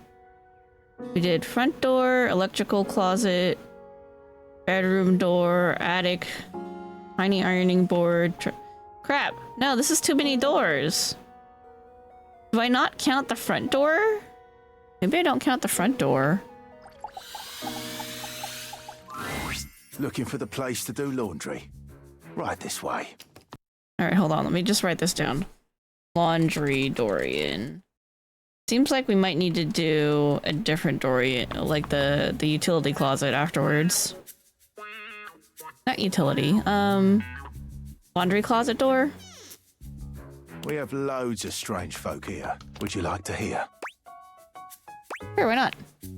We have Titus the detergent, Washford and Drysdale the stackables, and Harper the hamper. Who would you like to know more about? What's Titus like? She's a true warrior. She and her dipogenes have a culture of sacrifice and honor. If you're interested in getting to know her, a word of advice, don't eat the pods. I mean, of course, thanks. Don't eat the pods. Who would you like to know more about? I won't eat the pods. Tell me about the stackables. Drysdale and Washford. They sit atop each other and practically do everything this place of washing needs. Drysdale, he's full of himself. Washford, he's also full of himself. They're perfect for each other. Who would you like to know more about? Okay, what's Harper about? She's the emperor in the corner. You would think that a wicker basket wouldn't have so strong a personality, but you'd be dead wrong. Yeah, we've met. But what in the bloody hell are you asking me for? I just want to know your opinion. I'm okay, thank you. It's a pleasure to serve. I have spoken with every door in the house now. Yay! Cool, cool, cool, cool. Let's go finish the night. Oh wait, I did want to talk to Maggie though. Wait, hold on. No, there was another person we needed to talk to for Maggie's thing. Who was it? Who did I need to talk to? What is she, like 61? Wallace, or I gotta talk to Wallace, the wall. And then I'll try Maggie again, maybe tomorrow or something.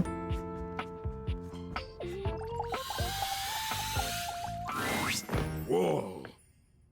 Whoa. Sure, of course, love it. No, no. Whoa! Whoa. Why didn't Maggie show up? Maybe I have to talk to Maggie directly. Let's do Barry. So, can I wipe off the old concealer, so to speak?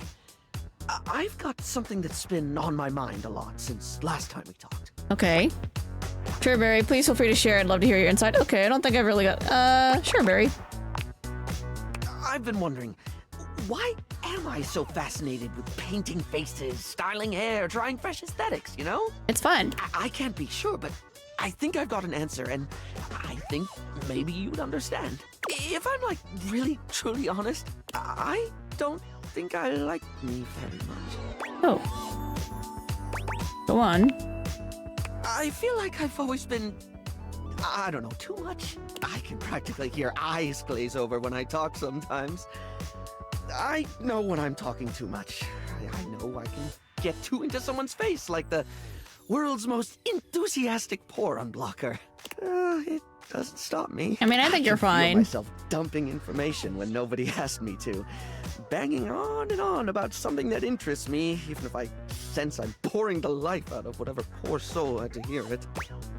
It helps I've not found you boring. We can all get a little carried away with our... I didn't think you're boring. Well, Con, that's honestly really nice to hear. But like, with me, I'm always on to some degree, you know? I feel like I've always got to be engaging, always got to be interesting. I've always got to have something to say, because if I don't, I'm just me, and I'm boring. It's funny, really. I talk and talk and talk until people are sick of me, because I'm afraid they'll be sick of me if I don't.